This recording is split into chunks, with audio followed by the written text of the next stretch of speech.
Now in the bold atmosphere of a child, I declare my word is born like a savior dropping bombs with the at the core. And ringing bells that even hell has never seen this. My silence is death, so I link words like a genius. I make you famous, writing lyrics by the page. I child release rhymes like fumes and make a brother great.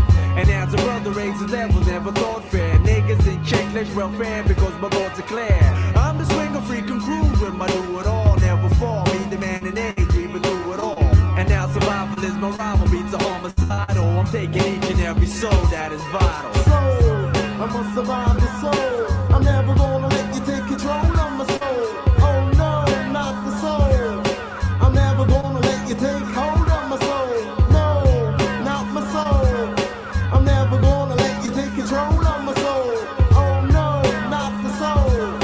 I'm never gonna let you take hold. Now with another one like you never done, disclosure on my mental. Juvenile without a sound, breaking bounds with potential. Composer of the ish, you form me like Moses. I can't flip a lyrical coat, you sniff like roses. Another tale of a brother reaching higher levels, never seen by the devil dream. You know that I was sad.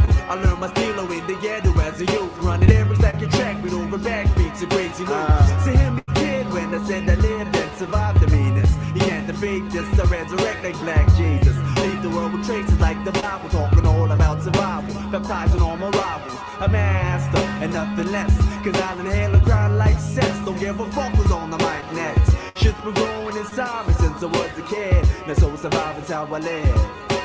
Soul, I must survive the soul. I'm never gonna let you take control of my soul. Oh no, not the soul. I'm never gonna let you take control of my soul. No, I must survive the soul. I'm never gonna let you take hold of my soul.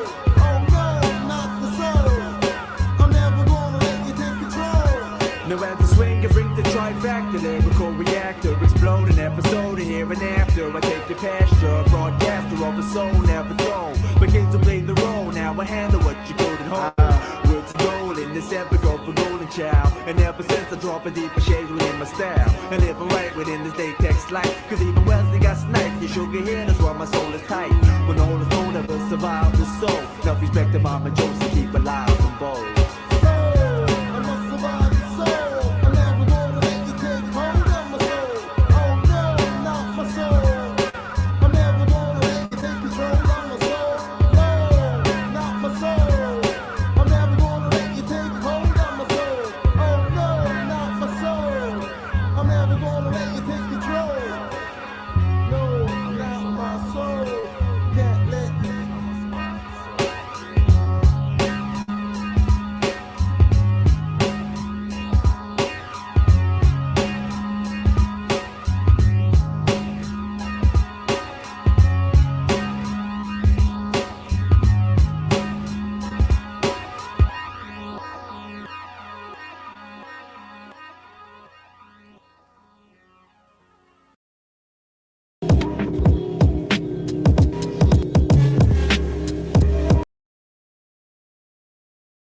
Teenage billionaire, his beating records off the top, the holes of money, his reward for selling bass for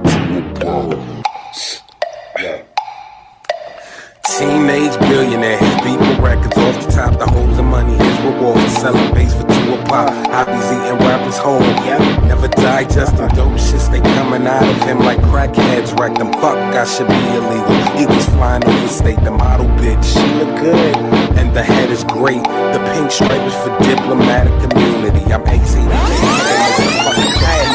Holla. Spit another one real quick.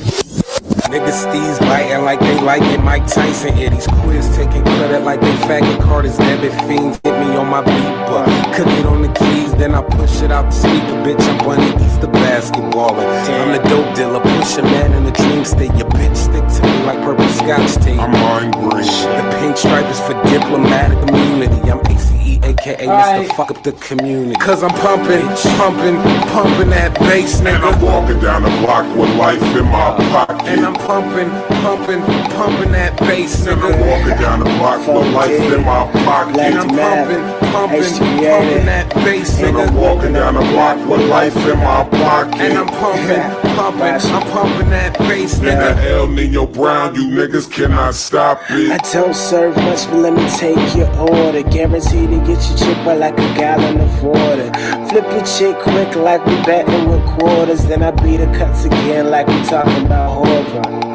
Especially if she looks like Canova. I'm not saying I would never do more than Porker, but I'm just saying I would do never divorce her. But I don't know if I can afford her.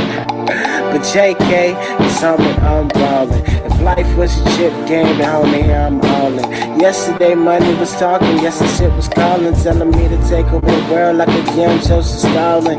Dirty dog niggas just beating all the pussies, never shopping unless we talking about diamond and slissy.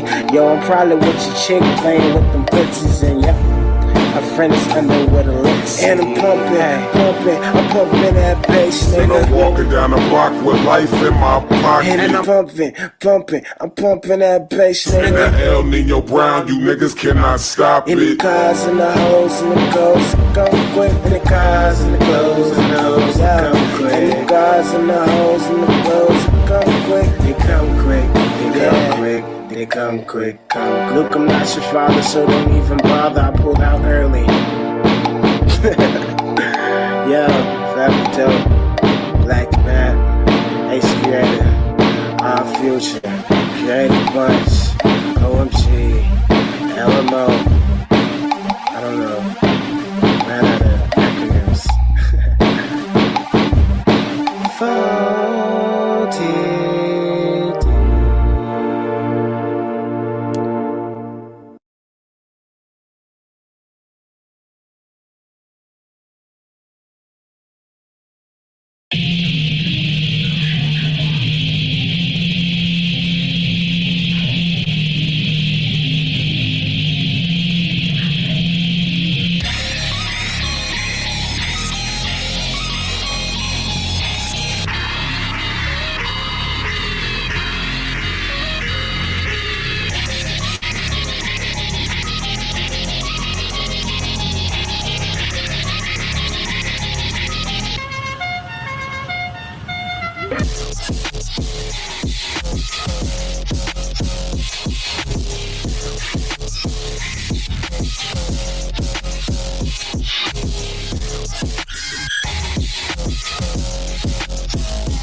Alright, it's Bronzebird in the building, Brownstone Powwow. You understand? What is a man part 3? Hey, right, that's rocking out me in the chat. You understand what I'm saying? Thank you for coming through. Another impactful conversation for tonight. I think it's going to be a well-needed one. To everybody that's in the chat right now, again, appreciate you guys being here. And yeah, I wanted to explore this topic even further tonight. I think it's more or less important to get to the nitty-gritty of this conversation for many reasons. Number one, you know, the idea of manhood coming into question. What is it that I think about it? What is it that I seek? And tonight, you know, hopefully there are some more guys that's going to come through like last time. Last time was phenomenal, yo. I had a good time last time. But this time, it's still going to be a men's panel. So I do ask the ladies, you know, stay in the chat tonight. I do think that you guys being in the chat or you guys participating is in general, but I do want tonight to be a man's panel, men's only tonight. And then, you know, next week it'll be whoever, you know what I'm saying? But I think that you know, what I've been noticing for a while in these various spaces, these various places I've been going through, ones that's like menocentric, they don't try to get to the mental side of things, right? So right now I didn't get a chance to see the video yet, but it's been brought to my attention. There was a so-called black man that was killed by 5 so-called black police officers. I forgot what state, city, or whatever. Like, I really did not get the chance to like even watch the whole thing. It's fucked up. And it reminded me of Sean Bell back in 2006. That whole entire scandal that went on, and you know, a bunch of other times where there's been police brutality, especially towards a black man. And yeah, it was in Memphis. Cool. So to me, it's just that, you know, it's a lot of ways to spin that situation, because I really want to dig deep into that topic. But it's just like, ironically, when I really want to talk to black men about things or something comes up, I don't even know. It just be like, yo, it's mad ironic, because we have to think about how so-called black men treat each other, especially in this society. You know what I'm saying? Seeing something as crazy as that situation going down with, you know, that guy in particular, him dying from the police brutality, and it was all brothers that did this. It's just like, damn, you know what I'm saying? So that's the real thing that I can think about it. But tonight's conversation, I mean, if anybody wants to touch on that, you know, later on in the program, that's cool. But, you know, I just want to get to the conversation about how I feel like society is redefining manhood, and that they're trying to slip in all these fluid type of lifestyles and all this nonsense in it to make it seem as if this is what a man is.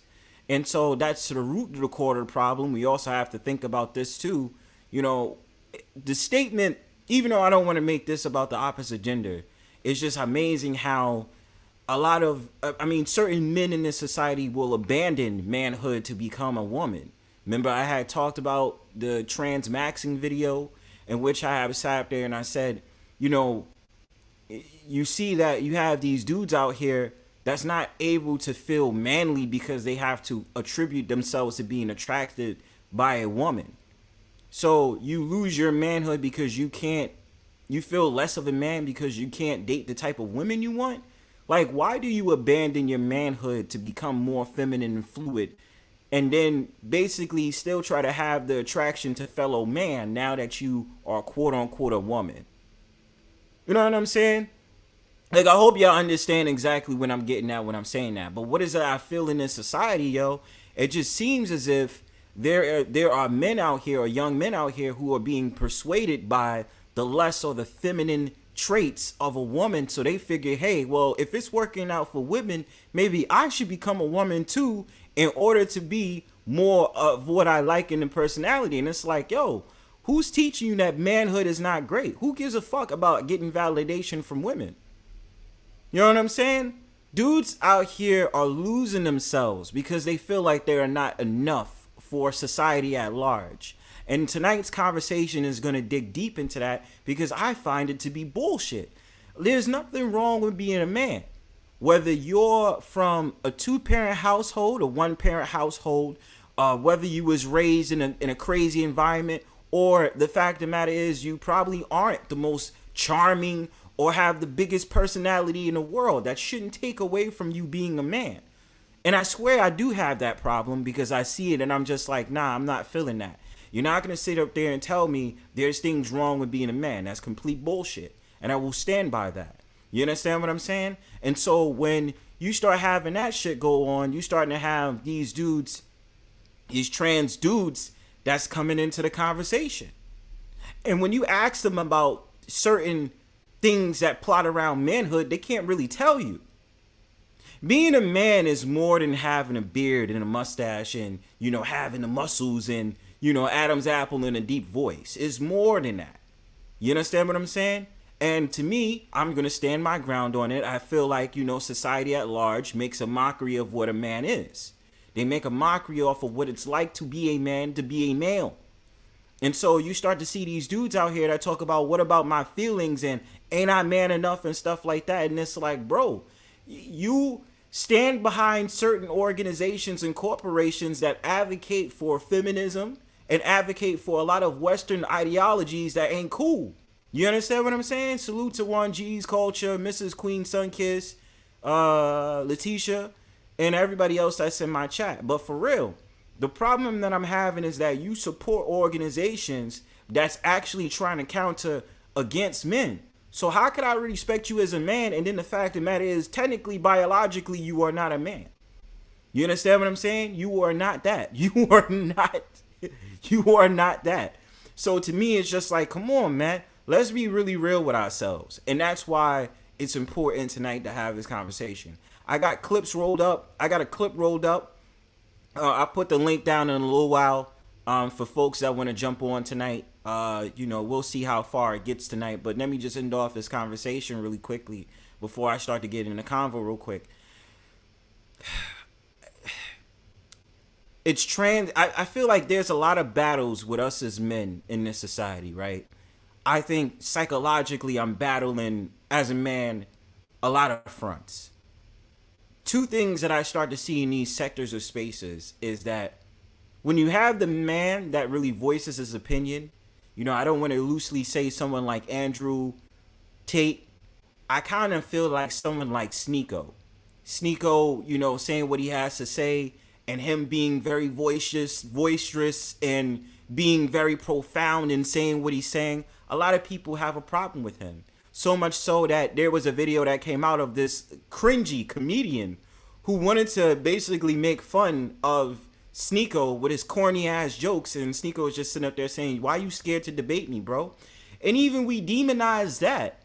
Us as men, we are aggressive. So when we have conversations, we like to argue. We like to, get into arguments and have friendly debates and stuff like that. And we still walk away as men and just be like, yo, good job. I respect your opinion. You respect mine.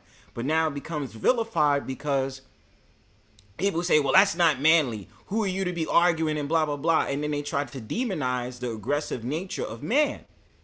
Now, it gets a little bit extreme if I'm daring to fight you and I'm picking a fight after an argument. I'll be like, nah, I'll fight you right now. I'll come to your hood. I'll fuck you up.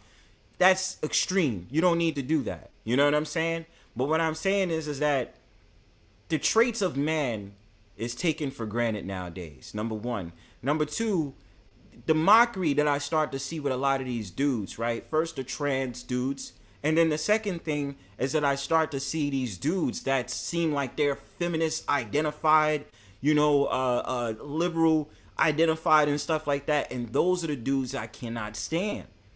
Because you think by standing behind organizations that's basically shitting on men, that you're trying to basically school me on how I'm acting to become the man that you think that I need to be. You understand? And I'm not feeling that. Stand on your own 2 feet as man. You know what I mean? And that's the number one thing I've always felt and I've always believed in. And then you get these cats out here, again, that needs to be validated by a woman trying to tell you how a man should be. Oh, you don't talk shit about other women. You don't talk shit about the society at large. Nah, fuck that. If I'm going to say what I'm going to say, I'm going to say what I'm going to say. Just like when I say what I say to you, I expect you to be a man and stand on your own 2 feet. And you sit up there and tell me why you disagree with what I'm saying or why I disagree with you with what I'm saying. Because you start to have a lot of cowards on these social media platforms. And I get it. It is YouTube. It is the virtual web. This is the pre-metaverse, right?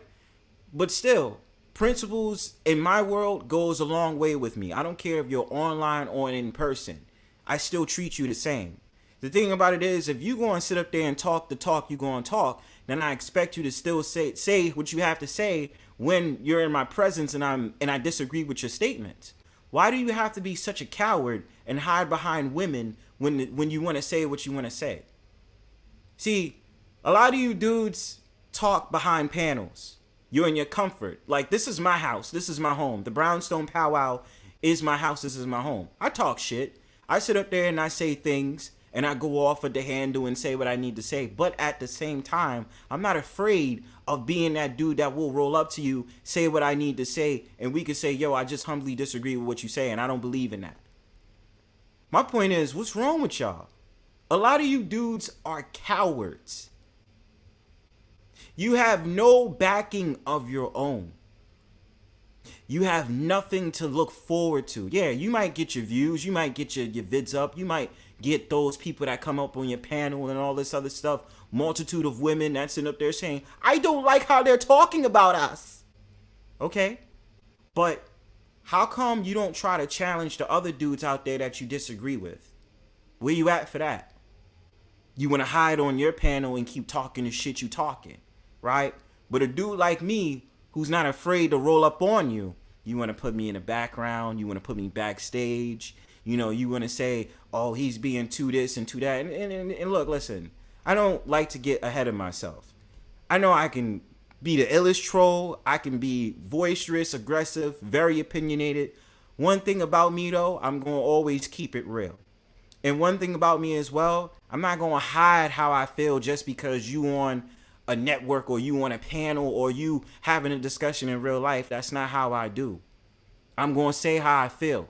You know what I'm saying? And the problem that we escaping away from is too many of these dudes are trying to mark up manhood through the opinions of a woman. How can a woman tell me what a man is? A real man does this and a real man does that. What is a real man to you? Oh, a real man needs to have a type of salary in order for him to be a real man. A real man needs to work a certain job to be revered as a real man. What are we defining as real men now? You know what I'm saying? It's a whole entire different effect of what they're trying to say a man is. And I'm not feeling it. Because, again, even in my real life, I had to battle that when I was a mentor.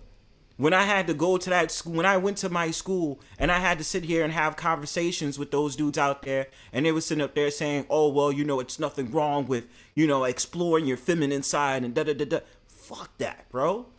You understand me? I got codes, bro. You understand?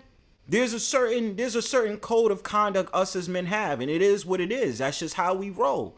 Just like when it comes to fluidity and sexuality, either you're straight or you gay. There's no in-betweens with man, because man understands exactly what the nature is. This is not to sit up there and say that women are not smart and they're delusional. No, I'm not saying that. But what I will tell you is man knows. Man knows the way that he rolls. Everything is black and white with the man. We don't try to go for a grayscale area because that creates excuses. And we ain't trying to create no excuses out here. We're saying exactly what it is and how it's going to be. There's no ifs, ands, or buts in between it. But the problem is, this society wants a man to go into a grayscale area. And what you find when you're in a grayscale area is that you find a lot of confusion, a lot of mishaps, a lot of just things, people doing things consciously to make it seem like it's unconscious to the other type of person that's viewing. And my thing about it is that grayscale area is very dangerous because it leaves people in a disarray. It leaves people in an illusion. They don't know themselves. They're trying to know themselves, or they know themselves and they're doing wrong and their conscience is telling them, yo, you're doing wrong. But you still wind up doing it anyway. That's what it seems like they're trying to push manhood to be. Now, there's people out there that might feel offended that I might talk down on trans dudes or trans men or something like that. It's not about that. You know what I'm saying? I've met trans dudes or trans men before.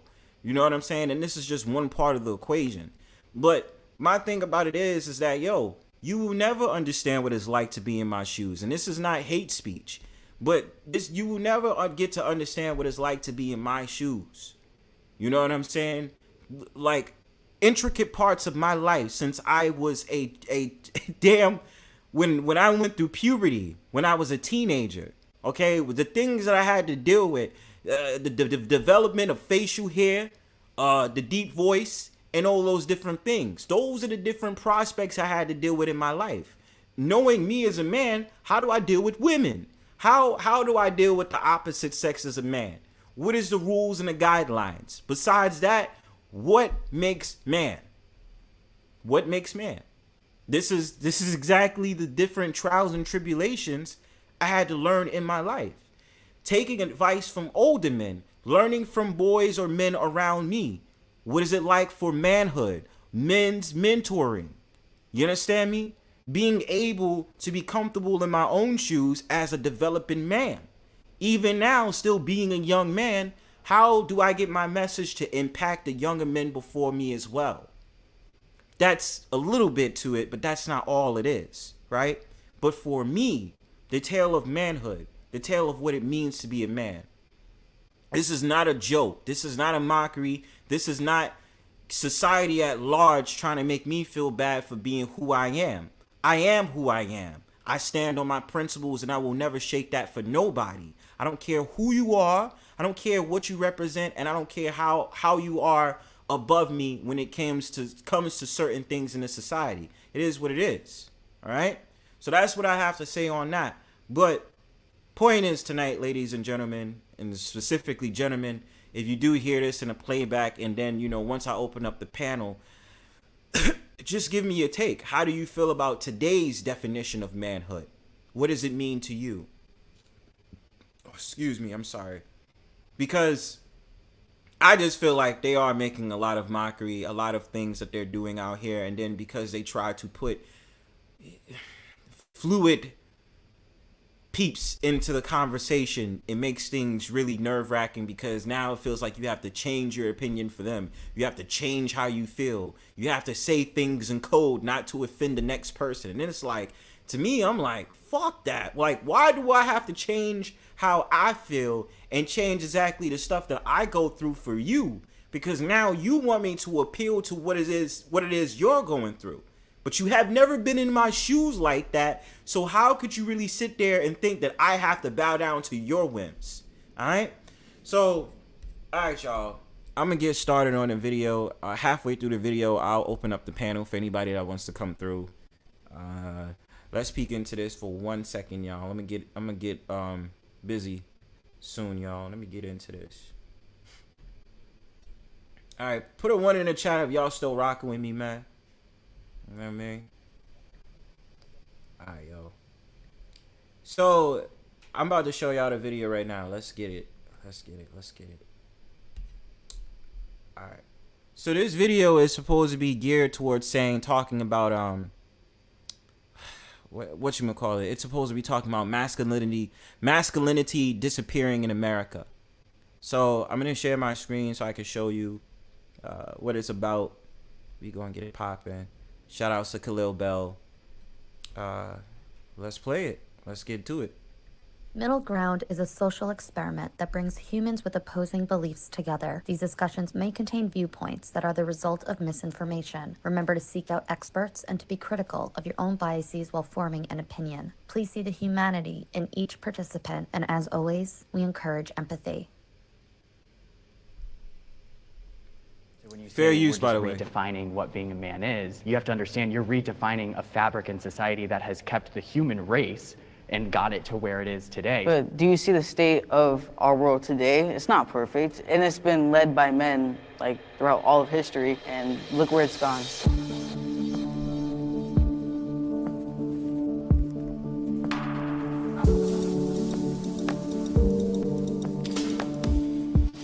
Step forward if you agree with the prompt.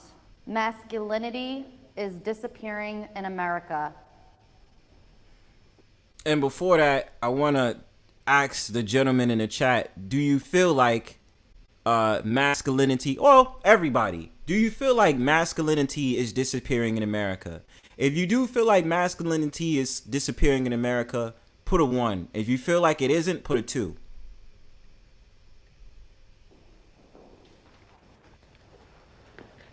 I think that masculinity is disappearing. I think that it's a concerted effort to emasculate men.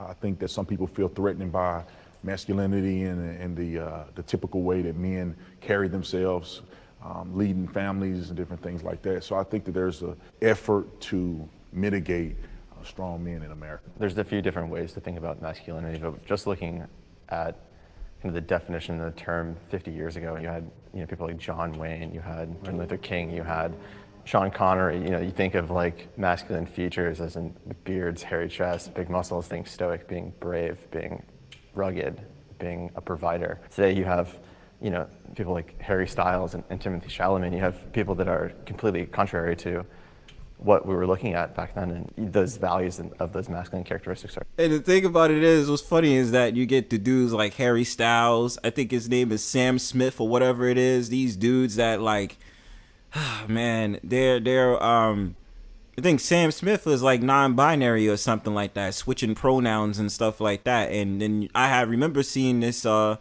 this black man, this black boy. They had to be about 20s, like I would say like late 20s. And if he's in his 30s, I would imagine him being like only like 30, 31 years old. And I had seen how, he's supposed to be like a model. He models all these like, street clothes or whatever. And then all of a sudden I had seen some homeboy, I believe, with nail polish and wearing like a black dress. And the dude had locks. So I'm sitting there like, yo, like you a black dude who look already rugged, you know what I'm saying, as that dude that's rocking all those like those hairstyles, you know what I'm saying? Like, you look like that rugged, like, yo, I'm that rough dude type. And then now all of a sudden you wearing dresses out here, as compared to, the years that they're talking about with someone like John Wayne and stuff like that. Yeah, the guy that used to have the muscles, the guy that, was tall in stature, the one that was, they was brolic. But the problem I've only had about that type of masculinity is that there's men that don't have to be a certain body type to make it seem like they're strong. You understand what I'm saying? Not every man is created equal. We know this. Not every man could be 6'2" and got have the 666 deal. You understand what I'm saying? I don't even want to say the devil deal. Be over 6 feet, might have the 6, and then earn 6 figures. And even with that, the brothers out here or men out here, we're not all created equal. There's certain men who strong at 5'8", 5'9". There's dudes that's strong at 5'3", 5'4", 5'5", 5'6", 5'7". To ignore height to be in this conversation.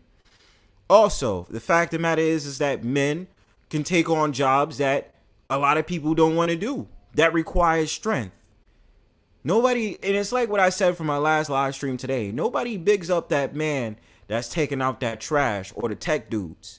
You know what I'm saying? There's very much a lot of key components that society has made at large to box in what a man is or what masculinity is. And then because of the programming being so well, the women follow behind it and be like, oh, this is what a man is. Now, I can break it down a little bit also, because there is still certain things as a man I'm like, yo, I'm not doing that, because I don't feel that's in my nature as a man that I'm going to be doing that. Now, my thing about it is that it reminds me of the job market. Dudes that, male nurses, you know what I mean? And I'm not vilifying male nurses, but if a man calls himself a nurse, a lot of people look at him and be like, you're a male nurse. It's out of the loop. A male masseuse. Now it's acceptable, because, you can go on Instagram and see how you got these thotties who can't wait to get half naked and see some brolic black man sitting up there, crunching out their damn back and massaging them and massaging their buttocks and all this other stuff. You know what I'm saying? But to get to the point, man, the problem I've had is society has definitely picked apart what a man is. They have made the man the status quo as being tall, muscular, have a beard, and all these different things. So what about the guys that don't have that? Society in some ways put them down and have sat up there and said, you are not manly. Now, who I thought was a badass, not to go on height again, was Joe Pesci. When he was in that film, The Godfather, I believe. And he was sitting at the table and somebody made fun of him. All of a sudden, he just shot that motherfucker.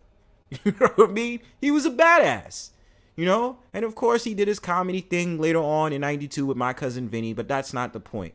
What I'm saying is, manhood in a lot of ways has been programmed. So if you don't fit those traits of what they believe a man is, you are seen as non-selectable, non-dependable, and all those different things. So I'm just saying that. Are completely devalued. I do believe that masculinity is going downhill, especially if you look at like the testosterone levels. Now the testosterone levels for guys is going down compared to generations before us. So yeah, I agree. Hi, I'm Gilbert, I'm 24 years old and I'm a conservative man. With my beliefs and having a trans man as my friend, we don't really talk about politics. Someone being trans doesn't make me like them any less of a person. As far as pronouns, when referring to my friend, I don't really use the pronouns that my friend would want. I just say my friend or I say their name, just because I feel like I'm giving into the narrative that men can be women and women can be men if I use the pronouns that they want. And before we dive into that, I have to stress again, especially to YouTube, this is not a hate speech stream. I'm just voicing my opinion. You know what I'm saying? And my thing about it is, I respect people for people. You know what I'm saying? I don't have to give that excuse or anything, but I'm just making it very clear. I respect people for who they are. But when it comes to certain things, I'm not doing that shit. I'm not sitting up there trying to go ring around the rosy and stuff like that. Yeah, you might have to get uncomfortable around Bronzebird because it's certain things I'm just not willing to get into because it's very neo. And I keep things traditional in the sense that I'm just saying, if this is how it was, this is how it's always been. Before man recorded it, before it was put out on paper, before it was put as the go-to definition whenever you look at it. You understand what I'm saying? This is how it's always been. So to change it up now, I don't agree with that.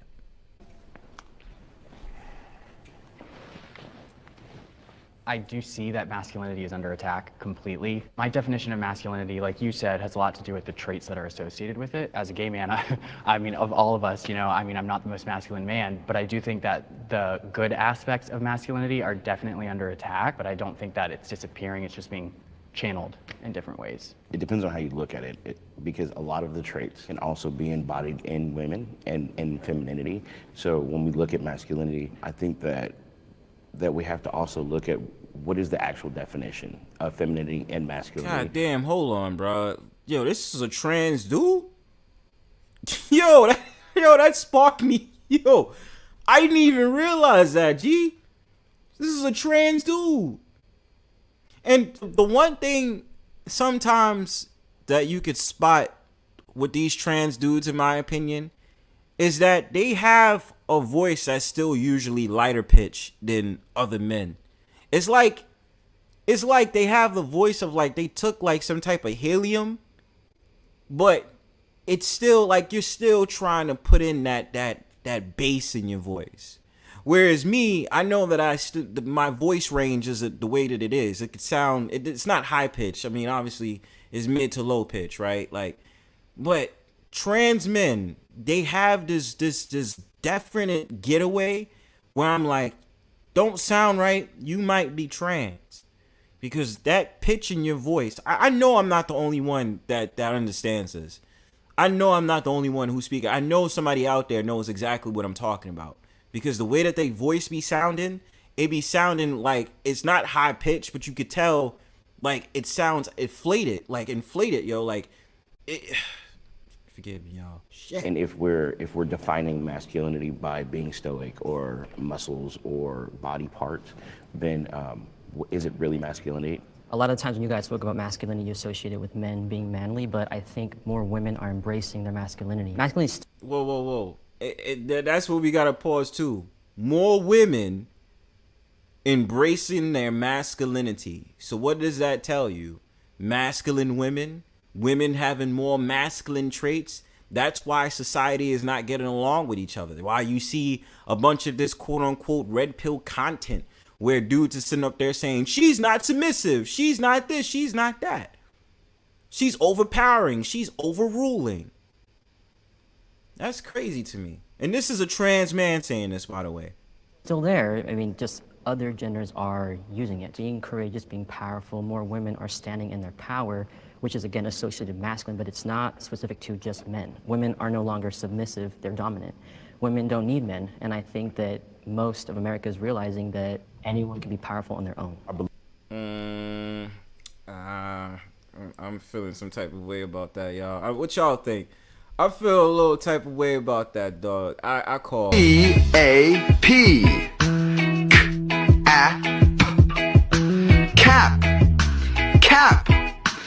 CAP. And I mean, the one thing that I have to say is I love it when, you know, we always get into these conversations like a woman doesn't need no man. You know, that's off the crux of, you know, a lot of dudes saying feminism and all those different things, right? And my thing about it is that women do need men. They still need some type of masculine, you know, authority around them.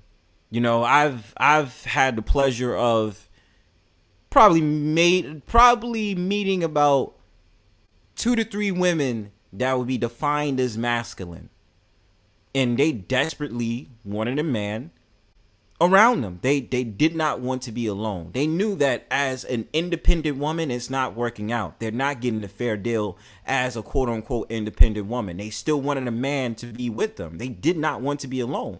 So a lot of these women that say, oh, I don't need no man, yeah, they might get into the whole entire thing where they feel like they can use a man as a disposable, just use a man for his dick and then just go on about her business. But at the same time, that loneliness that she has, that shit that she's keeping up inside, she knows that she's going to need a man for something.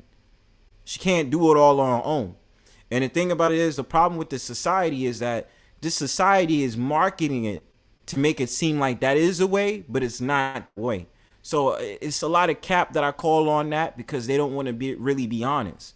You know, women are able to talk about bullshit every day about how they don't need a man or they use a man for this, a man for that, and stuff like that, right? Childish antics, which you can see on TikTok, Instagram, even here on YouTube. You know what I mean? But at the end of the day, as much as work as they put in, as much stuff that they do, they need a man. So I don't want to hear all this nonsense about what they're saying. Just like when it comes to men. You know, I could do bad all by myself, and I'll be the first one to admit it. You can call me a simp. You can call me whatever you want. There's still elements of a woman that I need. I don't care if it's my own family or it's someone that I actually have an attraction to, and that's my mate. You understand? There's definitely components of a woman that I need in my life. The nurture side of a woman, right? Because a woman is essential. The woman is well needed when she's in a proper frame. Unfortunately, this society has made it so that the woman steps out of that by being independent, not needing shit. Now they want to crucify a woman for saying that she's a natural woman, bro. Why you had the whole entire group of those LGBTQ members attacking an old song from 1968 from Aretha Franklin, Natural Woman? Why did they attack Adele, who sat there and said that I enjoy being a woman? That lets you know that when it means empowering themselves, being proud of the gender that they are, that people have a problem with that. If I go outside right now and say I'm proud of being a man, you know what people will say? The people that's in their fifis, them people will sit up there and say, you exhibit toxic masculinity, Bronzebird. How? I enjoy being a man. I enjoy having a penis. I enjoy having an Adam's apple. I enjoy having a deep voice. I enjoy having a beard. I enjoy sitting up there doing different things that require strength. I love that shit. There's nothing wrong with that. And if I feel like I have to be the one that's opinionated enough to say that I stand on my own square and being cool with who I am, that doesn't mean that I'm being toxically masculine. Or I'm exhibiting toxic masculinity. See, the funny thing about it is why I feel like these quote unquote trans dudes can't have the conversation sometimes is because still that element of woman is still in them. And they sit back and they say, oh, well, I'm a man now. See, the attributes, the outside can give you the man look, but the way that you have to deal with shit in society, you don't know the half the shit we have to deal with. And certain times that I've seen on a lot of these panels, these trans men are acting off of their fifis. They're not acting off of the logic and what it means to be a man. I'm sorry. I have to say it. If I'm going to go down, God damn it, I'll go down for the count. Whether somebody says something about my YouTube page or not, or if it's considered hate speech. Trans men that I've seen on these panels have made the discussions related to them being in their fifis, which means they still attribute their women values into a man's conversation because they don't feel comfortable what it means in the reality to be a man. Sorry, not sorry. I believe that the masculine traits are inherently in men, and men have to take a position. You made a really good point by saying women are now becoming more masculine. They feel as if they don't need men, which I think is the problem here. I think that the way we've been designed by God, in my opinion, is that men are to lead, men are to be strong, men are to be brave. Men have to take their rightful position. The way our country has been structured to this point have been because of strong men who have taken a stand, who have fought wars. Now I feel like it's getting so lopsided that our families are degrading. People don't know where they're at in this country. Now in 2022, masculinity is being redefined. And I think what happens is people get upset when things start to change. No, I think that nobody ever wants to take that away from men.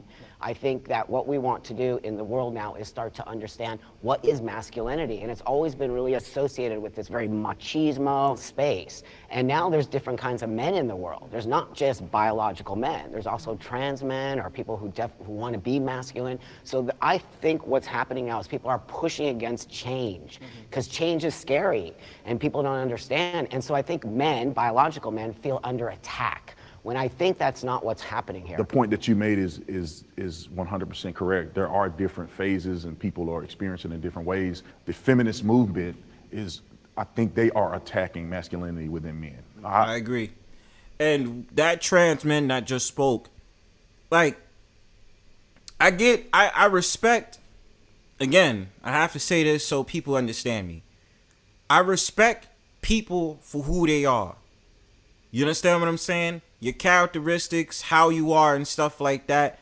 But the problem that we're tending to forget, feminist movement, I don't even really want to say the LGBTQ because that starts to become a trite talking point, in my opinion. When people now, when he sat up there and said about change, yes, I agree. People are not willing to understand change, to accept change. And I'm like, okay, I got you there, buddy. I'm not going to even argue that. I can agree. The problem is, man only has been honored when he puts his life on the line. And shout outs to Hold the Truth Hostage, because we had a conversation about that. Manhood is only being challenged when his life is being put on the line, or when he's sitting up there using his strength and his physical attributes to contribute to society, right? And so when people say want to be masculine and trans men, I'm like, okay, I'll leave trans men out of this for a second. When you have people who say want to be masculine traits, that's not what manhood instills. You have to actually live that shit. So you have individuals out here who parade around and say things like, oh, well, masculinity, or I want to be masculine today and be feminine tomorrow. That's not how shit works. As a man, you masculine regardless. It doesn't matter who tells you what.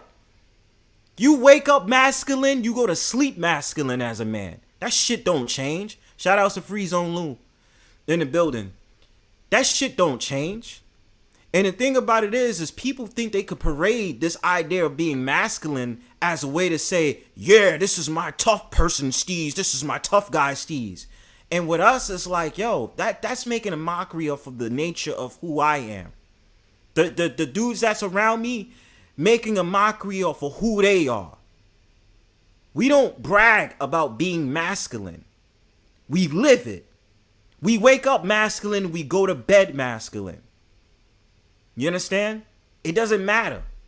So the people out there that talk about want to be masculine and having masculine traits, fuck that.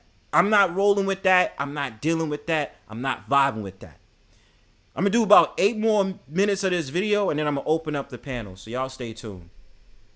I don't want a man to open the door for me. I don't need a man in my life. I can do all of these different things. What they're doing is attacking men, and that's what's causing the problem. What part of the feminist group feels like it's attacking? Because I know that most feminism is like wanting equal pay or... Well, you just said that women not needing men is somehow empowering. You know, having a man is somehow less empowering, or being an individual is somehow less But that's how empowering. women feel. Right. Women actually are saying that because that's how they feel. It's But as if, that's not how every woman feels. but That- no one's that's just saying an every woman. assumption They're of only how women speak for themselves. So Right. all of you are going to have different opinions as biological men. Absolutely. Women all have different opinions. Oh, you see a very specific group of women saying this. I mean, you did just say that's how women feel. So are you speaking on behalf of all No, women? no, I'm not. Let me take that. And let me say, got your ass. And I hope y'all, that's a pivotal moment. That is a pivotal moment I want y'all to pay attention to. It's not about mocking that dude as a trans man. Look. You got me now. You got me now. You got me now. Oh, you figured me out. You fucking income fucking poop. You figured me out. You got me red-handed. You got me red-handed. And see, you notice that he said that, and he said the dude caught him. He's like, "Yo, are you speaking for all women?" And that's the problem right there. I can't speak for all women. You know what I'm saying? All I could tell you is my perspective as a man. My thing about it is, does feminism movement promote that? The Rosie the Riveter type of shit, the whole entire, I don't need no man for this, I don't need no man for that. Look, listen, let's be real. The women that's out here promoting that, some of them, let's really be real about it, and y'all can come at me and call cap on me as much as you like. Those women that's out there have been butthurt. They've been in situations with men in their life, and they've adapted this whole entire nonsense from the group of their friends. These overweight women that wear these damn colorful ass hairstyles. You know what I mean? Identifying with being masculine today and then being feminine tomorrow, and then talking about we need to destroy the patriarchy bullshit. You understand me? And they go out here and talk about, oh, I don't need a man. You poison some of those women. I will say that. You poison some of them. Even these chicks that be up on YouTube, I don't even want to name names, but there's one of them that is a so-called black woman that makes it her mission to demean so-called black men. I don't even know if she's a feminist, but the way she speaks, she sounds like she could be a feminist. This chick is the same chick that will flirt with a so-called black man online. But then we'll say, we don't need you men, we just need your sperm to make babies. As if we just are just made, so like you just supposed to milk us like cows and then magically put that in your wound and, hey, you know what? I don't need you, be gone. I got you for your phallus, I don't need you no more. You know what I mean? And this woman can't help herself but to be in conversations with men. And knowing the fact of the matter is she needs men to spew out her bullshit. You understand? Peace to Eisen. All I'm saying is a lot of these women that's tripping up on this feminist shit, and especially with the dude, because he gonna have to catch himself, like, got your ass, bitch, that now you realize what you're saying is a cap. Thanks for coming through, Eisen. Appreciate you, brother. So, the women who are saying that feel that way. Why do you feel that women in general feel disempowered? No, I don't think in general. No. That's a generalized statement. You can't say that. I said But you generalized and said women. So we could take and say you said women as in all women. Now, if you wanted to specify it, you would actually say a majority or a particular group of women feel this way because of X, Y, and Z. You know what I'm saying? You messed up on that, unfortunately. Women, no, I did not. I said the women who say that. You associated somehow women are now embracing masculinity, which means that they are now more empowered because they don't need a man. Or right. Men feel empowered when women need them. But I don't think that women's empowerment comes from having a man or not having a man. So why is it always associated that you know, a woman's now empowered because she doesn't need a man. A woman has always been empowered. Women have never been. But they've never felt That's that. not true. I mean, That's if not we go true. back to the 1920s, if you're going to do that, but that's not But what of we're talking course, about. you We're have- talking about society right now. Right now, you actually think women are empowered right now? Absolutely, women are empowered. Who's the vice president? And how Absolutely. Switch this to what? Damn right. Women are empowered in this society, man. Women are empowered in many ways, and many dudes attribute to women being empowered. And I'm not saying that women shouldn't be empowered in some type of way. I'm not saying that because I'm not a misogynist, right? My thing about it is that when it comes to women now, they're empowered more than ever. They can go ahead and have meetings with fellow women and wind up owning some damn real estate, or sit up there having a multi-million-dollar business, or being able to be put in positions where they're earning 6 figures and all these different things. Women of today is definitely empowered. They are empowered in many different ways, or are even empowered by law. There are many laws that protect women, which is necessary, because we also have to talk about domestic violence as well. That just came off the top of my head, but the thing about it is, decreasing on domestic violence issues. That protects women, right? But I mean, I still would say you should actually have domestic violent cases for men and there has been cases of a man being raped by a woman, and also men being attacked physically by a woman, and the man didn't do anything because it's been the telltale sign in society that man shouldn't put hands on women, even if the woman is directly putting hands on man. Now, my thing about it is, if it's coming to the point I'm bleeding, I'm knocking you the fuck out. I'm sorry. You can say whatever you want. You can say toxic masculinity. I don't give a shit. If you hit me hard enough that I start bleeding, I have to defend myself. I have to. And it's not like I'm going to sit up there and say, oh, Bronzebird is a woman beater. That's not what I'm saying. Obviously, I would do my damn due diligence not to get to that stage. Of course. I don't want to put hands on anybody. I actually want to be chill. I don't like getting into fights. I don't like getting into that. But if I feel like I have to defend myself, I have to defend myself. And the problem is because that comes off of the brink of empowerment in women. Women knowing that they can get away with these situations and they won't be reprimanded the same way a man will be reprimanded if they do those said situations. So women of today is definitely empowered in the society without a shadow of a doubt. We should never forget that. How long did it take for her to become a vice president, though? There is a right and wrong way to be a man. Take a second to think about it.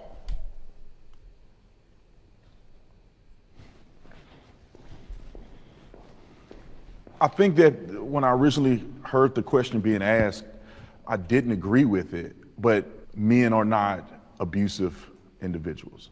Men are not to be cowards.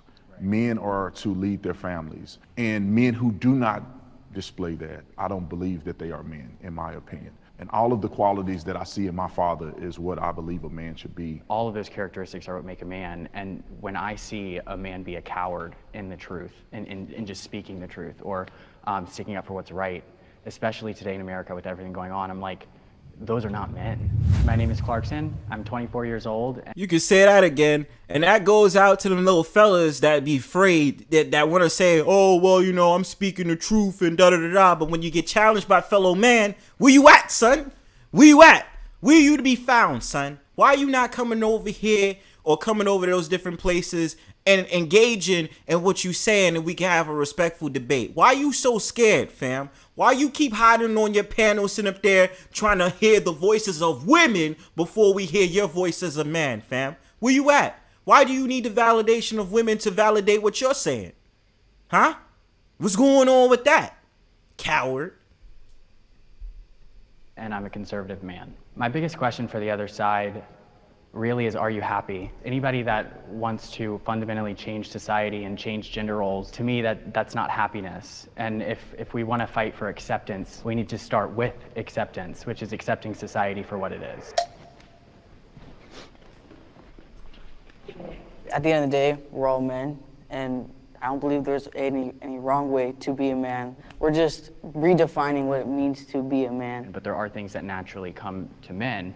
So when you say we're just redefining what being a man is, you have to understand you're redefining a fabric in society that has kept the human race and got it to where it is today. So just like aimlessly throwing out, oh, well, we're just redefining what it is to be a man, that's not just like a light subject that we should be talking about. But why do you think it have to stay the same? I'm Why sorry? do we need to have the same thing for hundreds and hundreds of years? Do you not see Because that's how it's always been. And I get it. People want to change things around. You're used to the same old things. You know, people out here feel like, you know, this is how it is. This is how it's always been. Okay, let's change it because it's boring. Or that doesn't make me feel like this is how it should be. I get that. But when you're talking about man, when you're talking about women, ain't a damn thing you can change when it comes to that. And that's why I believe when it comes to humans, humans are the ones that make things complex. Because other creatures in this world don't do that. They understand their role. A male lion, knows what it has to do when it comes to the female lion. You understand? The female lion knows what it has to do when it comes to the male lion. All right? When it's in that safari and things is going down, who you think they're going to sit up there and fight first? You understand me? It's going to be that damn male lion. You're going to put the paws on them people and be like, yo, Simba, back the fuck up, son. You know what I'm saying? When it comes to birds, male birds know what they have to do when it comes to female birds.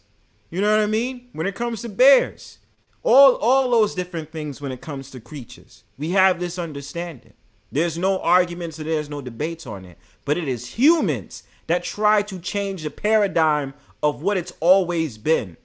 Sometimes things are kept for a reason. Sometimes things are the way that they are just because that's the way that they are. Don't try to tweak it. Don't try to remix it. Just leave it alone.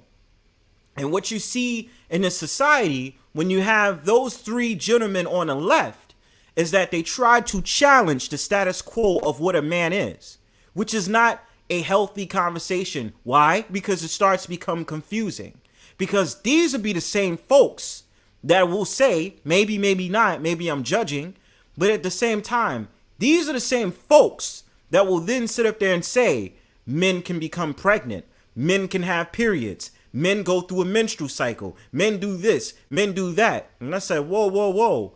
All my life that I've lived, I've never had to deal with that. Since when has man done all those different things? We've never done that. Granted, I'm not like the most brolic dude in America, but at the same time, as a man, I know what my position is, right? I've never experienced no quote unquote periods or having a menstrual cycle. I don't know what it's like being a woman, and what the woman goes through is her thing.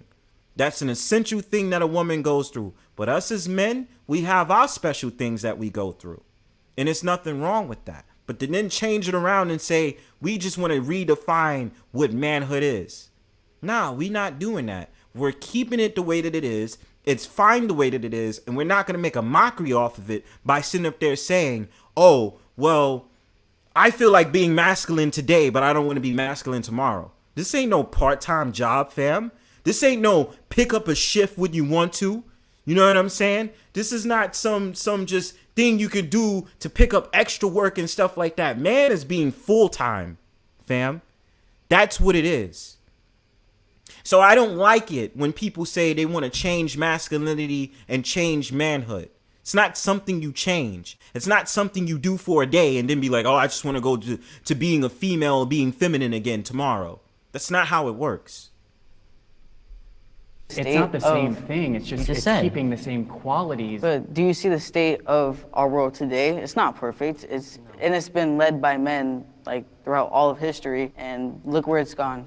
So, we're talking about redesigning what it means to be a man. So, what do you want to bring to traditional men? I think it's embracing that you can be vulnerable.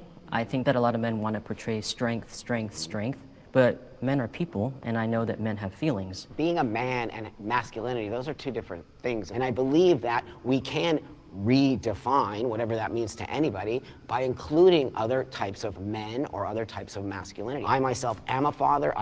Well, let's dig into Crepes on that, man. Shout outs to Big Dog Philly OG. The problem, the one thing that I will agree with is when that gentleman had said, all men know is strength, strength, strength, strength, and they can't be vulnerable. I can agree with that. As someone who is a mental health advocate, it's still very tough for me to advise men to go see a therapist, to take men's health groups, right? Being around in a circle, in a group of men who are able to express themselves, have a conversation, and not feel like they're going to be judged based off of the things that they say. You know what I'm saying? That men that are going through serious problems, that we don't need alcohol, weed, or to publicly embarrass or shame ourselves in order to experience happiness out of our pain. Right? I've always been one to advocate for men to be around other men, you know, to have healing sessions, to be able to be in a circle of men to express how they are. Whether you're old, you're young, you know what I mean? It doesn't matter. I've advocated for that, and I've been in different organizations when it came to that. So I'm happy about that, and I'm happy that there are groups out there that are doing that because we need that. So I do agree with that. But then exactly when it comes to this conversation, this man had just said, different types of masculinity. So now we make a different branch of different types of masculinity. But what are those different types of masculinity? I ask. Because I thought masculinity is just one thing. And being a man is being one thing, being a man. Now, of course, we'll get into the different personality traits, all the expectations, and all these different things. I got you on that. That's when we can debate that and have our different opinions. But we do agree that when it comes to masculinity, there's only one way to be masculine or have masculinity. What different types of masculinity and what different types of man are you referring to? Have a child. Some people would disagree with me being a father because I am transgender. But that being said, I present to the world as male. My child sees me as a man. There's proper ways to be vulnerable, right? You don't have to break down in front of your family and cry. It's okay to suffer silence as well. Strong men, I believe, exude the qualities that you guys are referring to. I think the problem is overcorrection, right?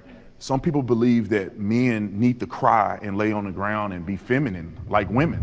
My name is Brandon. I'm 34 years old and I'm a conservative man. I had a lot of curiosities about what it's like to be a person who believes that they're a trans man. You know, I feel like God has created all of us very uniquely, and although I have beliefs and I follow the Bible to the T, I still want to know from other people what their experiences are. Doesn't mean I have to agree, but I really want to know what other people are feeling from the person who's experiencing it real time. I have male privilege.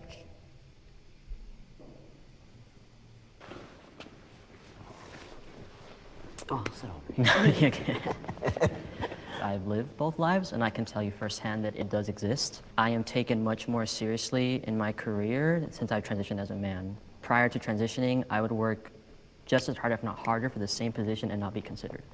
The minute that I transition, I am immediately taken more seriously. I can give you an example. Obviously with COVID, there's like the mask mandate, right? So I have to tell customers all the time, it needs to be above your nose, right? I do that all day. My manager who's above me, who is a woman, will have to go to them, tell them they give her a fight. But the minute I just look in their direction, it's up. It doesn't seem like a privilege, but it is because now my manager has to work 3 times harder for something that's so simple. I think the word privilege is the thing that turns a lot of people off with this conversation. But that being said, again, myself living my life as a female, pretty much half my life, and then now half my life as a man, there is no way I could not be honest about the fact that my life has changed drastically. Also being a white man, that's also a conversation a lot of people don't want to have. But Wait, hold on, my fault. Video hit lag. Is there still a problem with the video? Y'all able to still see it? Is it all right? If it's all right, give me a 1 in the chat. My fault. I don't even stepped away for a second. Let me rewind this really quickly. Taken more seriously. I can give you an example. Obviously, with COVID, there's like the mask mandate, right? So Have male privilege.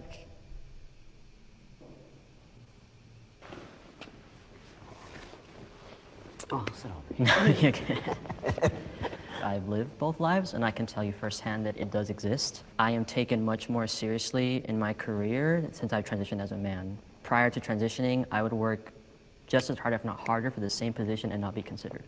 The minute that I transition, I am immediately taken more seriously. I can give you an example.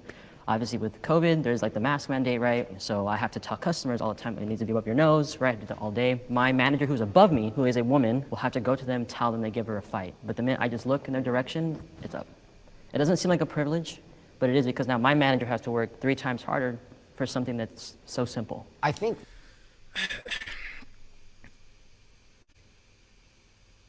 See, the funny thing that person just said, like, I get where they're coming from, but I can't define that as privilege.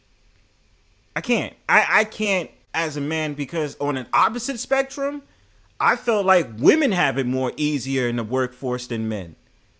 Like, I've given up the stories many times that I was near close to getting fired at a job because there were things that I didn't understand that I was doing wrong, and I didn't know that I was doing it wrong. Nothing like anything crazy or extreme, but it was certain things that I wasn't getting correct while I was at the job. The girl that was there, who was like this attractive, big boob little Dominican that was fresh off the boat or the plane, they was doing the same exact thing that I was doing, and they weren't really being reprimanded the same way that I was, right? And pretty much they got to keep their job, could barely do diddly squat, and I did more work than they did. So it's weird, because a part of me really wants to say that, is that women's privilege? Do women have privilege and they don't know it? Especially because when it comes to women, it comes to looks. So the more attractive you are, the more likely you're going to get away with things. And yes, to that comment, culture invasion is saying, that person is talking about favoritism, not privilege. In which I agree. They're not talking about privilege.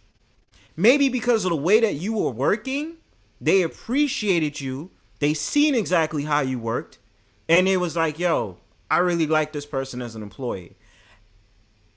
To the contrary, that the woman that was working there wasn't able to captivate the incoming customers as much as that person did. It's not privilege. And yes, pretty privilege is a thing. Women inherently know this. So when it came to me at the job as a man, because I ain't no ugly dude, but that's not the point. The fact of the matter that she was a woman and she was attractive meant that she can get away with a lot more than I did. I'm just saying. And yes, like I talk to the women in my family. They know pretty privilege is a real thing. They know that. There's no debating that. So obviously we know how it is, especially when it comes to corporate. If it only comes to male privilege, it's just like how it comes to how I say women and men are judged in society. They're judged by the cross. A man is judged vertically, a woman is judged horizontally, right? So when we're talking about privilege and this person talking about privilege, that's not privilege. I disagree with that very much. What's going on, Jordy? Bronzebird. Why haven't I seen you in a while, Bronzebird? Cause your ass didn't want to pop on through, bro. Oh man. Oh, you damn it all, you better not make me say that C word. Don't you dare say that C word. What's good, man? Nothing much. I'm currently live right now on my channel. I just wanted to pop in here and wanted to, mess around for a bit. You know? Oh yeah, sure. We're just reviewing the video right now. Do you? So let me ask you this: since we on the topic, do you believe male privilege is real? Do I believe male privilege is real? That really all depends and regarding privilege in general. But you know what? Honestly, I think a privilege for anybody is real, but I've never heard of male privilege. So I feel like that's like a new thing that must have popped up, you know, out of the blue. So I don't really believe in male privilege. I just believe in privilege in general. All right. So, but to the question though, you believe that male privilege is not real? I don't believe it's real. Nor do I believe female privilege is real either. You're exhibiting a lot of toxic masculinity, sir. I know I am. You exhibited toxic masculinity. Yo, yeah, anytime, well, we're reviewing the video. You want to stay cool. I'm gonna be playing it. So anytime you want me to stop the video and no, you go ahead and review it. I just wanted to pop on here for a little bit. I mean, I still have a live stream of my own to do. But yeah, we'll catch up sometime in the later future if I'm not doing any live. Oh yeah, for sure. You know, every weekend, you know, I got the joint. So yeah, of course, man. All right, you take it easy, brother. Peace out, man. That's privilege right there. I'm playing. The word privilege is the thing that turns a lot of people off with this conversation. But that being said, again, myself living my life as a female, pretty much half my life, and then now half my life as a man, there is no way I could not be honest about the fact that my life has changed drastically. Also being a white man, that's also a conversation a lot of people don't want to have. But I have privilege of being white and privilege also of being a man now. I can walk into any room and command that room in a heartbeat because people just do that with men. And I think the thing is that biological men are born into that space, so they'll never ever see it. Why do we now, as women who have become men, get to have this thing? It's 100% because we are men. We look like men. Nobody would ever know. No one would ever know that we used to be women. So it's actually a real lived experience. So I agree with. My fault. Is the video still laggy, y'all? Shit. Yo, peace to Killer Swag. Yeah, tonight is a men's only panel if y'all want to pop up. You feel me? But damn, I forgot my train of thought. Let's go. A lot of what you all are saying as far as like transitioning, but as a black man, privilege looks way different from okay, hold on. I think I got it now. Okay, so my thing is this, man. You know what really cycles in the back of my head that I still can't understand? You know, me being a biological man, like how is it that you could live half your life as a woman and then transition into a man? Like, I don't know. Like, you know, obviously I've been a man my whole life. You know what I'm saying? I've been a male my whole life. You know what I'm saying? Like, yo, this is what it is. You feel what I'm saying? Mom dudes, dad saw it. You know what I'm saying? Like, I had to deal with that. Right? But it's just, I'm just speaking in general when it comes to the trans thing, right? Because it's weird to me. Men that transition into women, like, how does, like, I don't, like, they, like, because it's like they know how much a woman gets being a woman, right? So when a man transitions into a woman, right, they know guys is going to be gawking at them. Guys is going to want to do all these different things. Guys is going to simp for them. You know, it's different now. I don't know. Maybe if they started a YouTube page, you know, maybe they might be able to come up to red pill spaces and certain dudes in the manosphere or, you know, MGTOW or something like that will give them high praises or something like that. Who knows? But the question I've always thought to myself is how? Like, if you were a woman, you transitioned into a man, like, how does that work?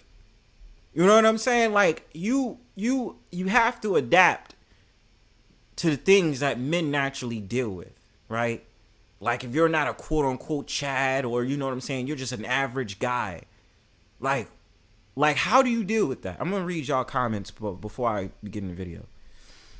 Mrs. Queen Sunkiss says, has female privilege and I'm happy with it. Please, sir, open my door, puck up that heavy box, and I'll gladly make you 6 sandwiches for your troubles. I know that's right.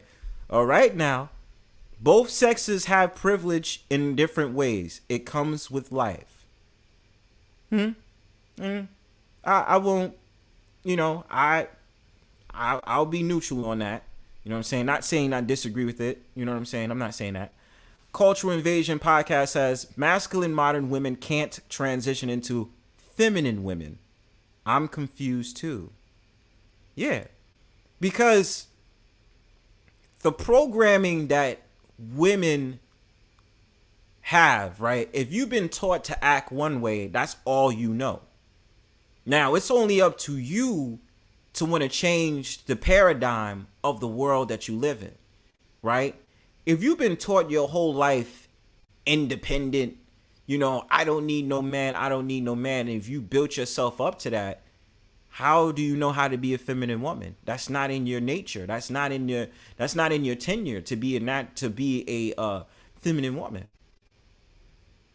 You know what I'm saying? And that's why it's really weird when you have individuals, more specifically men, especially on YouTube, that hop up on panels and say, you need to be feminine, you need to be feminine. How? It's not rooted in her. She doesn't know how to be feminine. So you coming around and saying she needs to be feminine is like a second or third language to her. More specifically, a third language. She doesn't understand it. She doesn't understand how it goes. She doesn't understand the conjugation. So for you to say that to her, she's just like, what? Like, how? What are you talking about? Killer Swag says, what's up to Mrs. Queen Sunkiss? Maybe it wasn't privilege on sex. It might have been private on nationality. It was the same person, though. The person as a woman, then a person as a man, both has perks. I see where you're coming from with that. Let's go. Because if I'm walking down the street, then I'm seen as a threat by police, by women, by anybody else. Being seen as a man is where my privilege stops and where everything else begins. So I don't see it as privilege. Okay, I got a lot to say about this topic here. And first of all, I mean, we have to be transparent and honest with each other. I think that not everybody on this side presents 100% like a man. Like if I saw you in the streets, I wouldn't think you were a man. Men have it really hard in this world. I wouldn't think so either. The last two people that's sitting in those chairs, I would think that they are females. I would just think that they're butch. You know what I'm saying? And so when they say, if I was really an asshole and I really didn't care about their opinions, I would probably be laughing at them and they say, refer to me as a man. I'd be like, you not no man, you a female, bro. Like, you're a butch. Like, you know what I mean?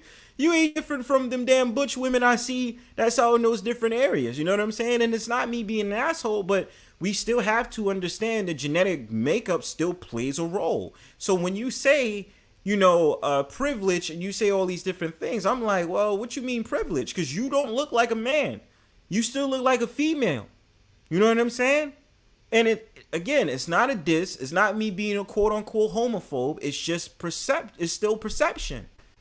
If I go out to different places, that's exactly what I'm going to assume. But I'm getting off the damn topic. Let me go, y'all. They've always had it hard in this world. The wars have been fought by men. They've died in the hundreds of thousands. Men commit suicide more. Men work more the dangerous jobs. If somebody broke in this place right now, who are they going to expect to defend everybody in here? It's going to be the men. If your family fails, they're not looking at your wife. They're not. They're looking at the man.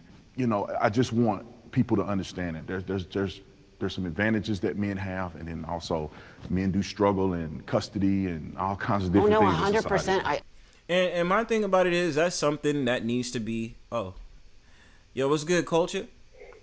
Hey, man, how we doing?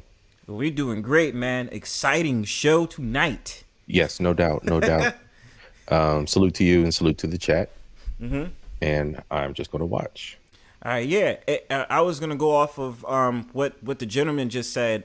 My thing is that what comes with being a man is more of sacrifices than it comes with the quote unquote advantages or privileges that's said by other party. My thing about it is, yes, if I fuck up when it comes to me moving into society, that's all on me. There is no handouts. There is no, oh, we protect you and da-da-da, this, that, and the third. No, you have to get up off your ass and do something. That's how a man is supposed to be noted in society for it. Then when you do what you have to do, aka your achievements, then you're able to relax more. You're able to be like, okay, cool, and all those different things. But it is a point of saying, when people sit up there and say male privilege, it seems as if there's going to be more problems than there is going to be solutions for men. Shout out to my man, DS1, Ross. Glad to see you, brother. Welcome to the Brownstone Powwow. What's going on, man? Salute, salute, salute, brothers. How y'all doing? Good. Happy to see you. All right. Likewise, bro. Salute. Salute. So, how do you feel? Okay, I meant to ask y'all this question because I asked Jordy the when he was on the panel. So I'm gonna ask both of you guys, and then we'll dive into the video. What do y'all feel about male privilege? I'm gonna let you go first, bro, since you just dropped in. Okay. Male privilege. Men don't have it. I don't agree with male privileges. I think the freedoms that men are awarded is because we work for them. Anything that we do in life is because we work for it. That's what men do. So there is no privileges for men. It's what you do, and you earn the right to do those things because what you've done. I don't believe in we just have privileges because we're men. Nah. Facts. Facts. Culture. Facts. And I'll tell you what, I'm going to springboard off that. I agree 100%. As a basis, yeah, we don't have any assigned privilege. There isn't any privilege benefits card that I get to punch every time I get something, granted my way. There was a fight. There was a, it's not even a luck thing. It's being prepared and having the right timing in life to get where I'm at. There was no privilege cooked into that. And that's just looking, even with again, opportunities I was prepared for, in my professional career, I was prepared for that. I outshined the next dude or lady that was trying to get in my position. I was ready for that. And I had everything to prove who I am so that I could obtain that next accolade. Going back to I don't want to go down too much of a spiral here because you got more of the video to go, but you were cooking earlier about the whole masculine traits thing, and dude in the video or person in the video or whatever was talking about, well, we need to, redefine masculinity because, there are other individuals that have masculine traits and blah, blah, blah, and all this, snowflakey stuff, man. And not to, of course, this is my own individual opinion, and the opinion of, culture invasion, whatever, not the opinion of Bronzebird. But yeah, that's for the birds, bro. That shit's not cool. Redefining masculinity, redefining what it is to be masculine is actually, in fact, stripping away what it is that we are, that is the cause for that drive, that is the cause for that energy, that is the cause for that grind to get up and do what we have to do to fight in order to succeed and reach those pinnacles. I'm gonna let it go on that, but yeah. Hold on, son. I gotta say it for the people. That shit right there, homie.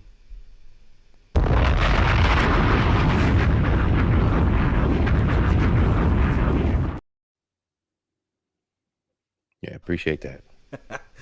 I 100% agree with you as a man now, right? But I think my perception of it is different than yours because you were born male, you were raised male, you have a whole other space in that, and I totally respect your opinion on that, and I believe that is a true lived experience as a born man. Yeah, and let me add with the black man, because we have a total different reality in that. I don't, in no way, form, or fashion do I go into a room and I feel like I'm less than. I think I command presence when I go into a room because the way I'm dressed, and I'm tall. I go in the streets. I've never had a person cross the street. I've never been attacked by a police officer. I was a police officer. I've been pulled over probably 3 times in my entire life. I mean, my biggest question with this and why I don't necessarily agree with it is because when it comes to privilege, there's not really a way to quantify it. It's very subjective. So like your version of male privilege and your version of male privilege are very different. So it's hard to see the other side because you've never lived it. Yeah. The difference between you and us is we see it because we've lived it. You have not. So it's easy to speak and be like, well, it doesn't exist. But well, how would you know? Well, I'm not saying it. Because that's about sitting up there making sure you're inserting your values into what you believe the male privilege is or what it's like being a man. I get sick and tired of them dudes that sit up there and talk about, well, because you haven't lived it, so you don't know what it's like. Of course I don't know what it's like. Because you lived as a quote-unquote other gender before you transitioned into mine. So for you to say that, and then going off of what the trans black dude said, the problem I have with that whole entire black man privilege and stuff like that, I agree with what Brandon Tatum is saying. When I walk into a room, I command respect because I command respect. I cannot talk and I can get the blessings and I can get the respect because I walk in that room with confidence. It don't got nothing to do with me being basically black and stuff like that. Now, this may sound controversial, but I'm going to say it anyway. Sometimes I feel like when we go ahead and we push that narratives of black men about being attacked by police, I'm not saying it doesn't happen. I'm not saying that, you know, it's not true that we don't witness police brutality. But the problem in that is that sometimes we go off the deep end and we sit here and say, every time it's a police, we make it seem like every time it's a police officer around me, they're going to attack me. And I think that, no, that's not true. Now, granted, is there police brutality? Are there racist cops? Yes. And even now, the situation that just happened with the brother in Memphis, he was killed by 5 cops that were black. You understand? Because people back in the day used to say it was only white cops that did that. Now you see black cops doing it and you like, whoa, holy shit. So what I'm saying is that there is a type of victim mentality that I wish that certain black men would stop. I'm just being honest. In which I will say, yes, this world is unfair. They can be very racist towards black men, black people in general, yes. But it's not like I'm going outside and every time I see a cop, I need to fear for my life. I'm just, you know, maybe because the way that I move, I'm just like, I stay out of trouble. You know what I mean? I don't get into trouble. I don't do anything like very like, you know, that would get me into trouble and do some type of crime. I don't do that. But that's just how I see fit.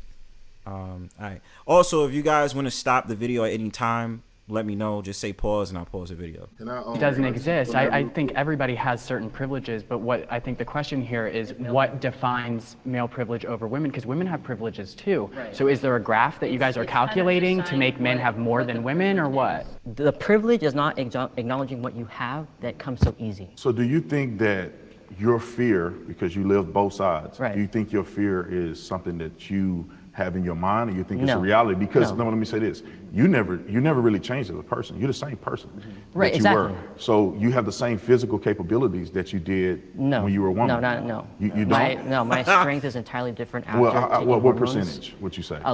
More than 100%. Okay, I weighed like 100 pounds. Now I weigh like 133. You're still not probably as strong as me. But it's not about strength. It's that women are targeted. Men are not targeted. I mean, maybe sometimes. I'm not saying it's never going to happen. They're targeted by other men. Most of the homicides but women are in this targeted country by other men. I think women have less of a safe space. I That's what I'm disagree. talking about. Men don't have a safe space. If you go to certain But I'm talking cities, about they get murdered by okay, other but I'm not men talking about certain cities. I'm so talking than about women. everyday life. Yeah, every day. Not I think certain that's a cities. blanket Have statement. you been attacked as a woman? I have. I have been pressurized. I've been raped. I've been attacked. I can go on and on and on. I was homeless, living in the streets, raped all the time. It happens. It's a real thing. I didn't see the guys on the street getting raped, but men do get raped. 100%. But the experience. Well, let's keep it 100 with that. When we talk about the jail culture and stuff like that, that's not funny. But people have made for years a mockery off of that dudes in jail really be getting raped out here. And then they just be like, oh yeah, well, you know, that's just jail shit. We've made that acceptable though. Right. But when it comes to a woman getting raped out here, of course, it's Me Too, it's national coverage, it's all those different things. But a man has to suffer in silence because he got raped in jail. Right. And we're not talking about we're not talking about situations, and I'm just going to say this, and again, my own personal opinion, but stemming from unhealthy single mother families, people that get their way, make their way with, have their way with young boys, it happens all the time, all the time, man. Like, I know people that friends, family, whatever, they went through things like that, and yeah, it's real. But see, that also proves that there's no such thing as male privilege. The whole word privilege is predicated to women because women are nesters. So you have to be privileged to nest. Damn. You understand? You have to, if you have the biological capabilities to nest in a crazy environment like this, you are privileged. So Facts. you cannot attach privilege to men at no time. That is for women. And this is why this is a trans versus men's conversation. which is basically a bunch of fucking confusion, because you're gonna have these guys feminine energy, constantly trying to speak through their masculine bodies. Which is causing this whole, clusterfuck of BS, because what? At the end of the day, there's no such thing as male privilege. Men are not privileged to do anything. And it's proven by what they're just saying, how we have to suffer in silence because we're not privileged. Because in society, it is not there for men to run anywhere and say, hey, I was just raped, help me. And then somebody's going to come out in droves and help you. Or you make it to SVU or something. This is not a normal occurrence for men in society. So this whole conversation, man, is crazy, because privilege can never be connected to men. Now, my one question is, looking socioeconomically at the people who are on this panel, and then thinking about what the uber feminist archetype evil of privilege is being, the top 1% white man sitting in the corner office on Wall Street type rule, or big corporation ruling over, all the little baby corporations that only pay you a pittance while you're loading boxes. Are we looking at, is that privilege even a calculation on the meter? Is that even on the meter of survival of day to day that we should even be thinking about? Or is that just a whole nother conversation? So you're saying, let me get this correct. So you're saying on the socioeconomic scale. Yeah. Okay. I'm guessing we're not looking at, high paid lawyers and Wall Street brokers here in this panel. I don't know their professions, right, per se. All I know is I really know Brandon Tatum. I know him, and he's been known for being a political commentator. But as terms as the occupations as the other guys on the panel, no, I don't know. Or the said to be men on the panel, no, I don't know their occupations. So yeah, when we look at the the uber feminists, and they're like, down with the man, down with the patriarchy, down with the blah blah blah. It's not us. It was never us. It was never the blue collar men. It was never the linemen. It was never the oil riggers. It was never the policemen, the servicemen, the front line. It was never the first responders, right?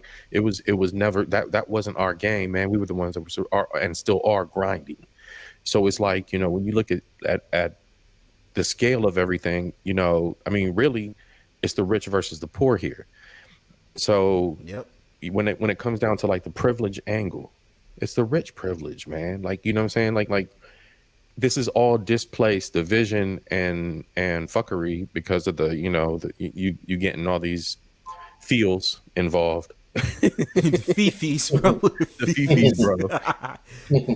You get the fifis and the weird, Autobots going on. So, it's throwing this weird static on the television of life, you know what I'm saying? So yeah. And I want to, and I get where you're getting at now, Like, if every time it's always been in patriarchy, it's all about trying to get the rich or the ones that have that hyper white collar career as a way to say level down to my level, and those guys will never do that. So you trying to insert that with the average everyday man, it's just kind of like you're putting those dudes on a pedestal when they could never be on that pedestal. Well, I'm not gonna say never, but they're not on that pedestal naturally at the position that they're in now. Right. So it's weird for, especially the trans men that's talking, you know, to have that type of theory, like, you know, the experience. It's like, hold on, this is not our fight. We struggling. We trying to just live our life happily. We still have to answer to those higher uppers in some type of way, unfortunately. You know? So it's just, and like DS1 said, confusion at best. Confusion at best. Do you get catcalled down the street? Like, I mean, women say things to me. When I was a do you police feel officer. Do you feel threatened? You feel empowered though, right? No, I don't feel empowered. I feel that's But do you feel scared? Do you feel threatened when a woman catcalls you? No, I don't. I Okay, don't feel threatened if a man try to challenge. Because you have that male privilege. Right. As a woman, What if, no, a man, different. what if a man was with? And I ain't gonna lie to you, that That's shit not get on my privilege. nerves. That's not privilege.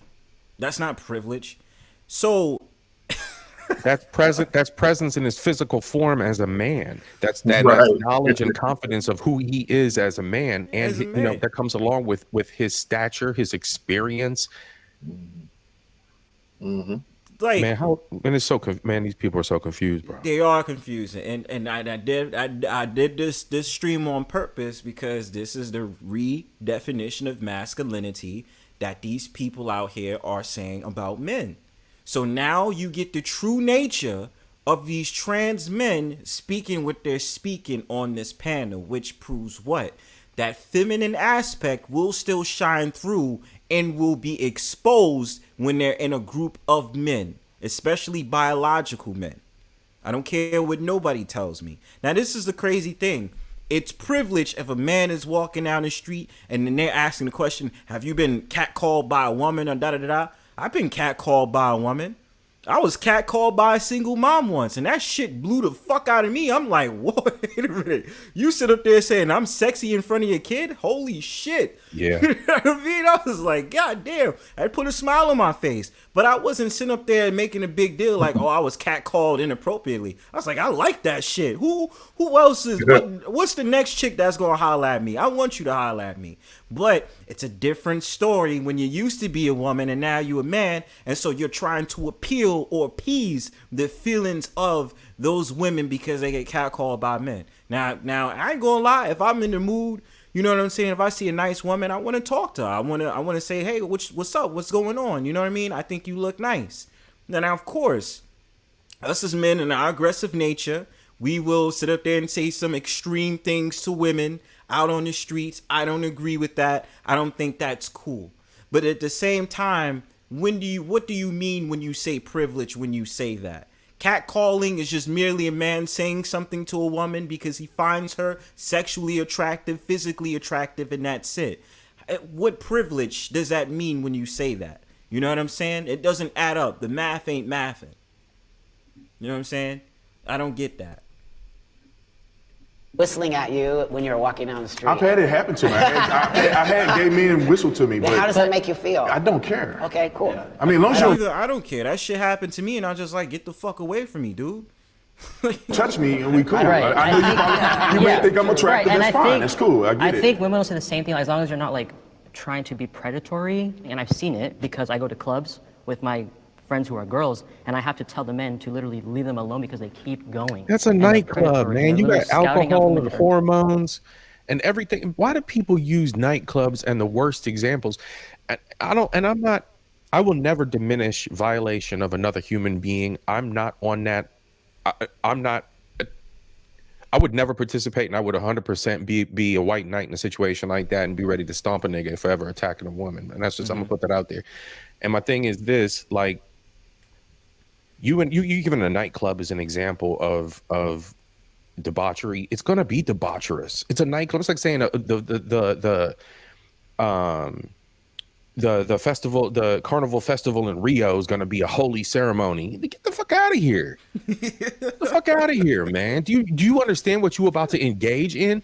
So like I got these I just keep these idiotic sentences just keep coming out of these people's mouths, and like the blonde haired dude person, you know, about I've been graped and graped. What the fuck kind of position were you putting yourself in that you were in an environment that was substantiating that kind of behavior? The hell are these people doing? Preach that shit, bro. Because my thing is that if it happened once, you psychologically feel like you psychologically know like, yo, that was not a good feeling. But if you got graped over and over and over again, that says something about you. You know what I'm saying? Like, it's something that's saying something about you. Didn't try to fight back. You didn't try to sit up there and say, hey, yo, that's inappropriate. I don't want to be touched like that. You know what I'm saying? Like, that is the bullshit. You know what I'm saying? And this is not me saying that when people get raped, you know what I mean? It's, oh, well, no. But I'm saying if it happens repeatedly. There's something else there that becomes twisted and it's not as urgent on your mind any longer. Like that trauma set in, like you're it's no longer fight or flight is no longer on your mind. Exactly. Because why would you accept it? Why would you accept it a second, third, fourth, fifth, sixth, seventh, and eighth time? The first time it happens, it's like, nah, man. Like in any old person's mind or their makeup, they're gonna be like, you know what? I need to carry something with me to defend myself. You know what I'm saying? Like the first time a woman would get raped, I would think that she would probably be like, yo, I need to carry around pepper spray, you know, a taser, something so that I can protect myself from this happening again. So what? And I've heard, see, the funny thing about it is these snowflakes, they do shit like that. They say, you know, oh yeah, I got raped before. And you'd be like, okay, you know, that's bad. You know, I feel sorry for you. You know, that's wrong. You know what I'm saying? That's messed up. But then when they say it happens a fourth and a fifth time, I've gotten raped as in plural, I'm sitting back like, wait a minute. Wait. So it'd be wrong if I said you let it happen. And I would never like I'm not applying these rules to babies. I'm not applying these rules to babies at all, because there's a whole different layer to manipulating a child. But this shit, when you're an adult, I got problems, man. I got problems when you're an adult. Man, it's mental health, bro. Yeah, absolutely. And the thing I'm gonna say when you was talking about nightclubs, it's now gets into a sensitive conversation, because the way I would come across is making it seem like, oh, you were asking for it, like as in you got catcalled or something like that. And I'm like, you know, it doesn't take rocket science to understand when you go to a nightclub, you understand what the behavior is going to be like. Exactly. So there's no way you're going to sit here and tell me, oh, well, you know, I got to tell my friends that they, you know, I got to tell the dudes, don't try to holler at my friends. Now, the thing about it is this, which a lot of women don't want to admit to, but they be on some bullshit when it comes to this. Now, if it's a woman out there that's wearing a nice little freakum dress, or she's wearing, you know, the skin tight dress, or wearing a little bralette with the shorts or something like that and some high heels, what the fuck you think is going to be going on in the mind of a man? I'm sexually attracted to her. And if she's, and I've been in clubs like this, if she's shaking her ass with her friend, I want to grind behind her. Naturally. Because us as men are what? We are visual creatures. We like what we like. So if we see a woman with a shape, we like, damn, I'm trying to talk to her. What's up? What's good? You know what I'm saying? That's gonna happen.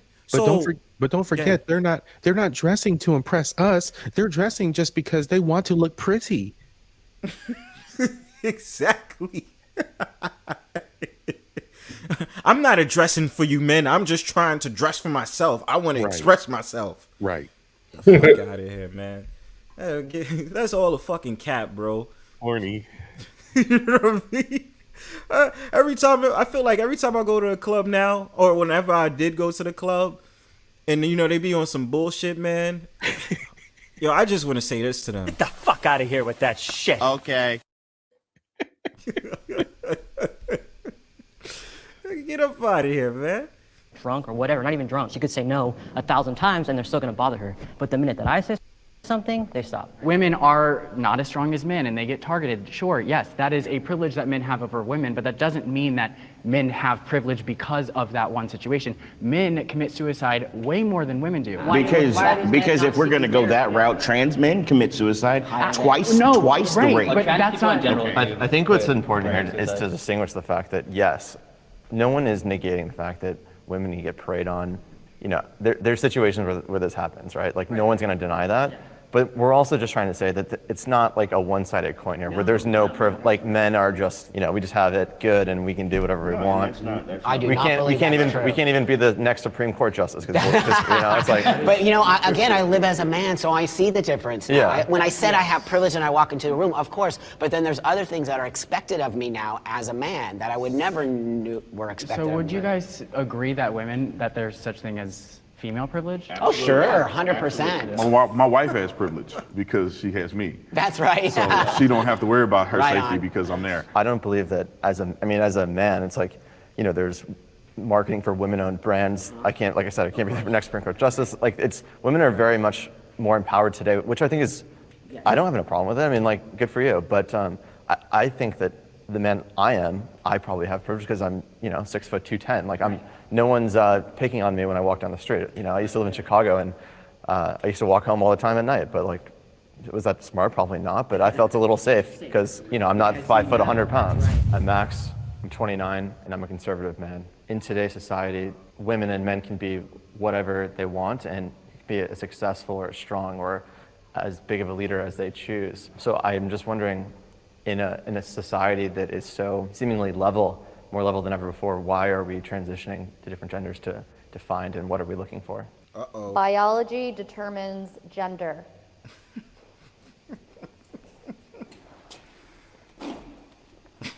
So, sex and gender, people try to argue that they're different, but sex and gender actually go hand to hand. And our biology, being a man, comes down to every fiber within our body. So whether that be DNA, chromosomes, testosterone levels, bone density, there's a whole bunch of different factors that go into it, and it all has to do with biology. So biology, I 100% believe in biology. Today we talk about biology being a social construct. I disagree with that as a transgender person. I was born biologically I'm sorry, female. bro. I can't get over the fact you look like Mythbusters. And today I... He straight look like Mythbusters. Adam Savage, bro. I'm my bad, man. Nah, you good, bro. You good, bro. Live as a male. Now, that being said, sex and gender, they are trying to separate those things. Gender can be, I've chosen my gender. As you see, nobody would, I think, probably understand that I used to be a female. Now, many people do, like you just said, believe that sex and gender are one thing and you can never change those. I'm not trying to change anything.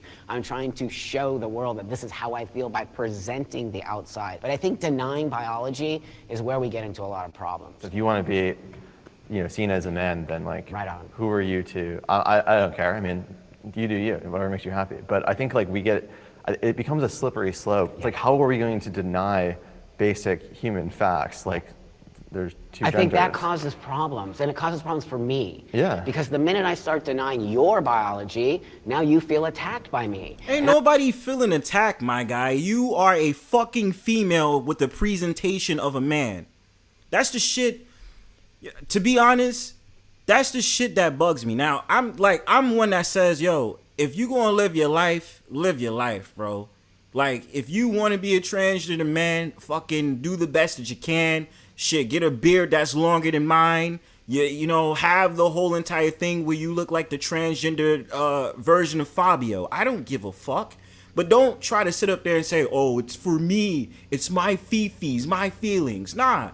If I'm going to say, yo, you have a prefix before your gender, that means that you're transgendered into the presentation. You are not actually transgendering into anything. I'm sorry. Like, you have the presentation, but that doesn't mean that you are. That's the whole point of a transition when it comes to y'all. So it's not the same. And it's their issue. It's not my issue. So don't drag me into your issue, delusion, whatever.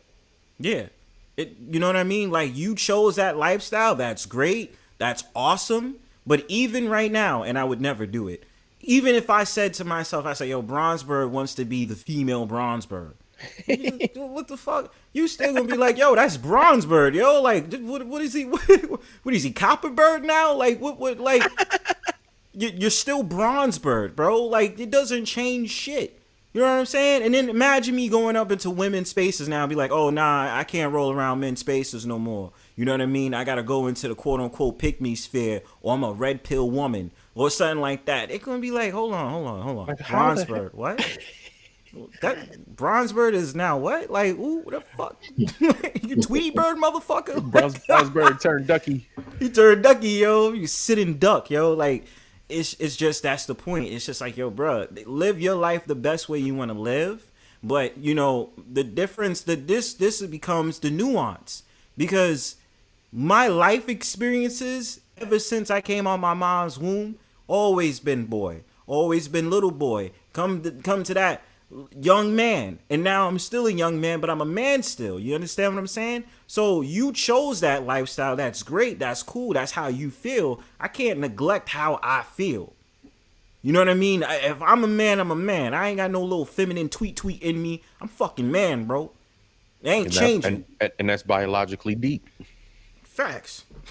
That's 6 feet deep, bro. Graveyard. Shit. I don't want you to feel attacked by me. I never want you to feel. I want to be a part of, if that makes sense. You don't have to agree with my choice of how I live my life, but all I ask for is respect. What do you have on your driver license and your birth certificate? Right, Did you change it to male or did you change it to? So that being said, I transitioned to live as a man 29 years ago. So that was way before you see any of this stuff, and I had to acknowledge my biology, right? That being said, my license, I travel the world. It has to say male. Can you imagine if I showed up at the airport, they're like, female? Dude, there's something going on here. But I actually got my birth certificate changed to male. I was the first person to do that here in Los Angeles. But that being said, I kind of think that it might have been a mistake to do that now, looking forward today, because I never thought we would be having this conversation. I'm glad you said that, because I love that people can express themselves. We live in America. It doesn't matter what I believe, what my religion is. I love that people can live their best life. I'll never, ever in my life protest or try to go against a person who wants to identify. The problem is when you begin to try to change language and you begin to try to change reality, Exactly. and then therefore it changes on the children, and all of that becomes problematic. If a person says, okay, I acknowledge I'm born as a man or a woman, but I want to identify as this, cool, I respect that. And even if I didn't want to see it that way, and some people may be a little more ambiguous, I wouldn't never disrespect you. I'll call you by your name. That's right. Whatever name that you want to be associated with, I'll do that. And I think if everybody in the country can get on that same page, I think we'll see less division. I've noticed in a lot of the trans individuals that I've met, the older generation who had it a lot harder in society to be accepted is a lot more willing to have the conversation. We didn't have social media. I didn't have cell phones. I didn't have computers when I transitioned. This is how you build bridges. I'm Buck, I'm 59 years old, and I'm a trans man. Because I'm an elder trans man now, and there's a much newer generation, there's a definite space where I have a different way of being than the younger generation, and why I tend to call myself a transsexual man. And I believe in biology, I believe in binary, so it really does not necessarily align with the new thought process that is happening with the newer generation. So I love this question.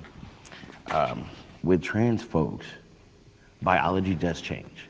Our bone density does change. Our muscle structure does change. Our testosterone levels do change. So biologically, we do change. Anatomically, now that's where surgeries come into play. Fucking cap. And I said, if we're gonna go off the theory that it changes, it's because you take medication for it to alternate. It doesn't mean that it changes. You understand? When it comes to the bone density and all that other stuff, you still have all the requirements as a female. You understand? Yeah, you might get a little bit of muscle. You might get, you know, a little bit more, a little bass and a beard, just like that other trans man did. But technically, at the end of the day, there's still a lot of components that you have. That doesn't mean that you change biologically. Right. When we're dust and dirt in the ground and they dig our skeletons up, they're going to look at them hips and they're going to know exactly what you were. Exactly.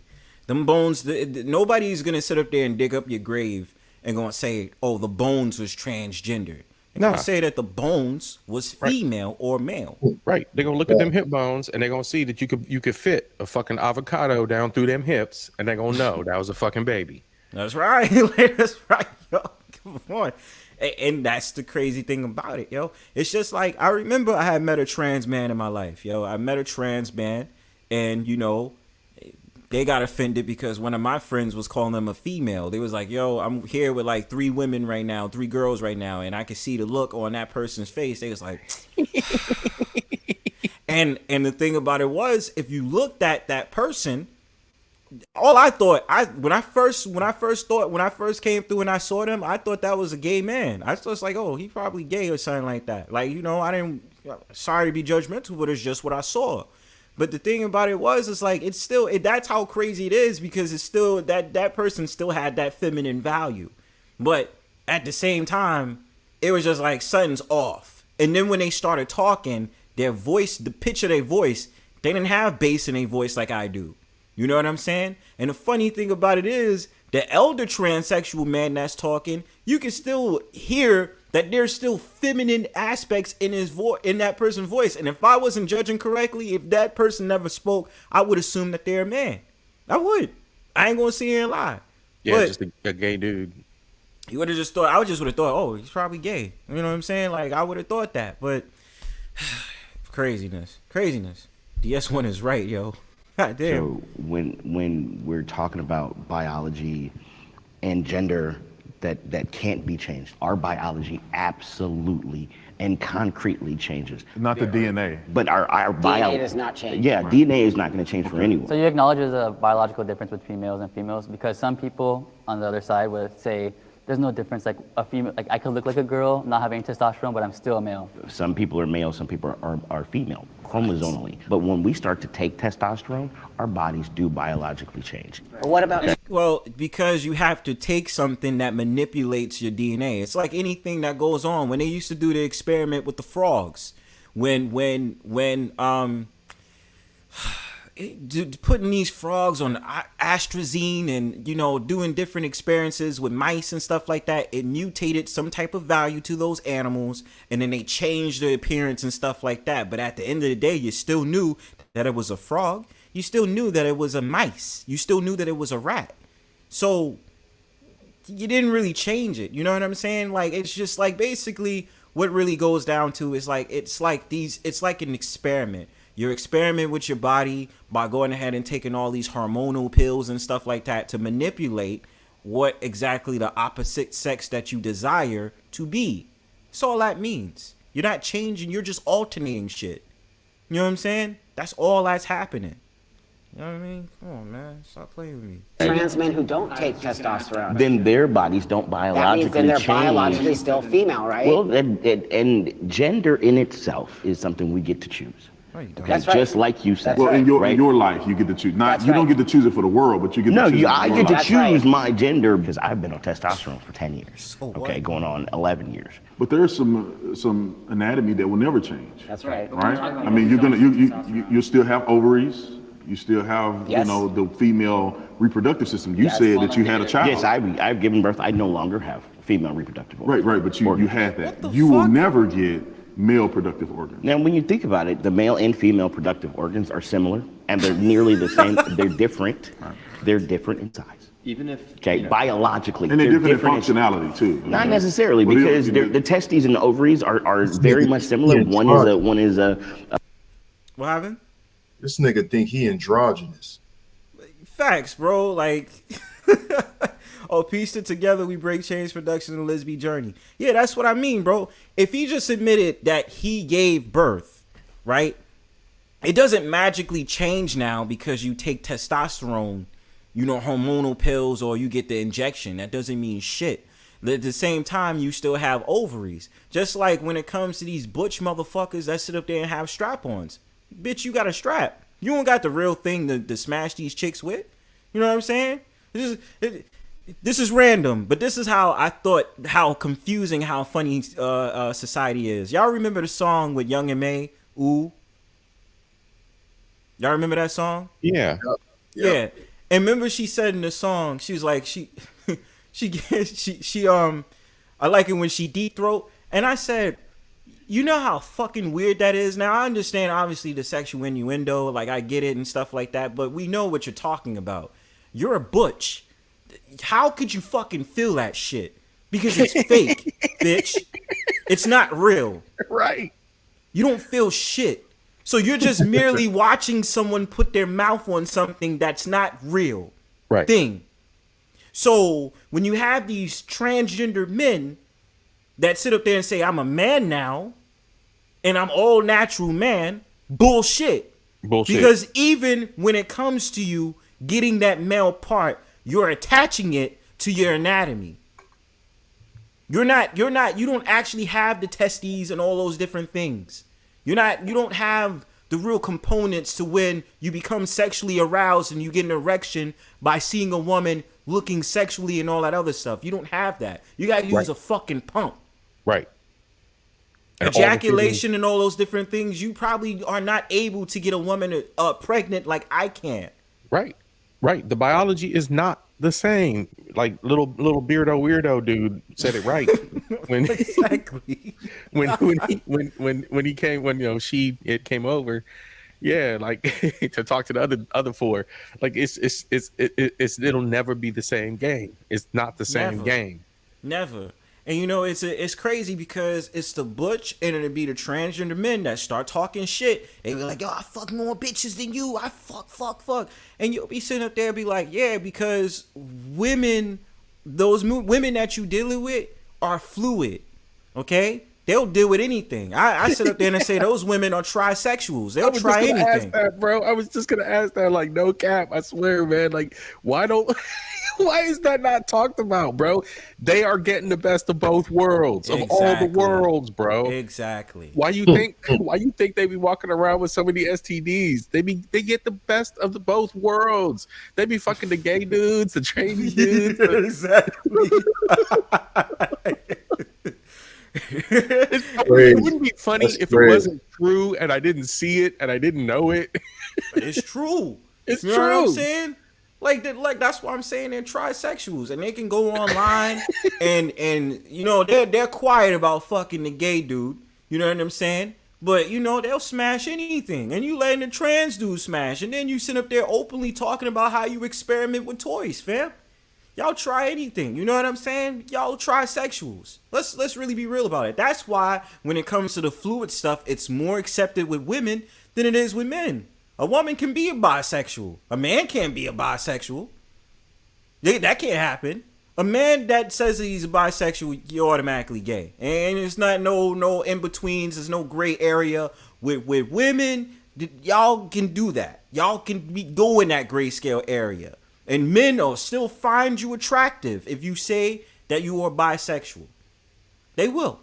So, miss me with the bullshit, especially this guy, quote unquote, sitting up there talking about, well, it's different now because of a man. You gave birth. Nah, bro. You gave birth. You were pregnant. You had a belly. You sat there and knew what it was like carrying a child. So now you're going to tell me it's different because you took your testosterone pills and hormonal shit for 10 years? The fuck out of here. I can't walk outside right now and say a chick got me pregnant. What the fuck I look like, man? Right. What I look like? Bronzebird go out here and say, yo, oh my God, now I gotta get birth control and I gotta go ahead and go see the doctor to see how my baby is gonna be developed. What? Now you see this is transformer female into male, so it's obviously female logic. So yeah, that goes right back. Thank you. That goes right back to the female logic that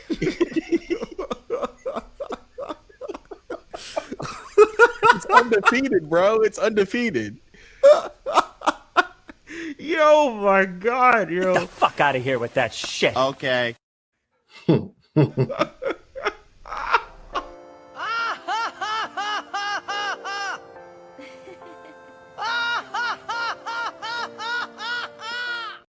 Man, that Final Fantasy one gets me every time, bro. I have to make sure I threw it in there, yo. Oh my God. An egg, one is a fertilizer, But and we that's the can never, difference. but I never can produce sperm. You're absolutely right. Ever. You're absolutely right. And they can never produce ova. And you guys are saying that gender is like a social construct. Is that what you're saying too? That you could change it? But also, if you want to be technical about it, age is a social construct. your ethnicity and race is a social construct, and I'm Hispanic. I can't say I'm Chinese because I like Chinese food. I could bleach my skin all I want. I could wear Chinese clothes. No, race is not. How is construct. ethnicity going to be a construct? There's all social constructs. So We all agree on it. how exactly? If you look up, is race a social construct? Ethnicity a social construct? Is time a social construct? Right. Everything's a social construct if you want to think about it that way. But we have set truths, and we can't change those truths. If you want to say you're a trans man, that means you're a biological female that thinks that No, you're a male. I am a biological male. I'm an anatomically. See, he's gonna have different I'm version still of it than, right. and I think it's So, really important that right. This nigga tried to use big words to justify the fact about it. That motherfucker's still a female. Get the fuck out of here. It's mental health. Anatomically, I'm biologically Anatomically. male. You were biologically a male, but you gave birth to a child. Like, drop the mic type moment, V. Nigga Like, think he androgynous, bro. he's exactly, bro. Like, you see how that just happened, y'all? That this person literally just said on this panel, I am biologically male. You don't have a penis. Yeah, you don't have an Adam's apple. You don't, even besides that. Yeah, you have a beard and all that other stuff. You do come across as a black man. I'm not gonna lie to you. That person does come across like they could be a black man. But you fail in that department when you've already told us you gave birth to a child. Right. That means that you cannot be a part of the biological male conversation. You're done out here. Right. And that is what we have to deal with in 2023. What I've dealt with in these various of groups I've been in. I've been so poised on not being an asshole culture. I will tell you that. And DS1, you from New York, so you know we get reckless out the tongue, and I've been trying so hard. I get it. I wanted to yell, yo, my nigga, don't come to me with that bullshit, because I'm going to roast you, and I'm going to tell you to fuck up out of here with that bullshit, fam. I tried. I get it. I get it. No, I get it. I get it. I get it. I get it. I'm still holding my tongue to try not to say nothing about the fact that Transformers is offsetting women at their own shit these days. Look, I'm going into some shit come February, but I'm trying to hold my tongue. I was mad because I told you I went to that one group and they started sitting up there talking to me about pronouns, and I was looking at them like, bro, don't look at me, man. Right. What you think I look like, man? Time and place, bro. What fuck you think I look like an alien? Like what you think I look like, man? I'm a man, bro. What you mean pronouns? What the fuck you talking about? You know what I'm saying? And it gets worse because even if it's not those trans men, it's the non-binaries too. You know how crazy, and you know, we say social construct or different things. I'm gonna be honest. I still find it weird that it's a guy that's 6'4" and you cross-dressing, fam, and you sitting up there saying, I'm not a man. What? Nigga, you 6'4", nigga. Fuck you talking about? The fuck? Bro, I'm 5 feet something, nigga, and I'm more manlier than you. What the fuck is going on? How you girlier than me? Nigga, you hit the genetic lottery, son. You should be in the motherfucking NBA, and you sitting up there talking about I'm not a man. Get the fuck out of here, man. The fuck? And bro, this is the shit that and they'll sit up there and say they pronouns is they, them, and shit, man. Come on, man. Come on. Cut the malarkey. Oy vey. Come on, man. Come on, yo. You pulled out the oy vey on him. Oy vey. Come on, man. Forget about it. Come on, man. Get up out of here. Come on, man. And it's anatomic, okay? Yeah. Because biologically, I have shifted, okay? Trans meaning going from one to the next. Biologically and all these things, I know that there's importance for you guys, but meeting me or seeing me, you would never know. So why is it important? Well, no, because meeting you or seeing you, I would assume you're just a female with a beard. I'm just gonna keep it a buck with you. You look like you are Hispanic. This is not me cutting ass. This is really me saying this. If I seen this person on the street, I would assume this person is one of those transgender people. I would think that. I would believe this is a female with a beard and a flannel on. Yeah. That's what I would think.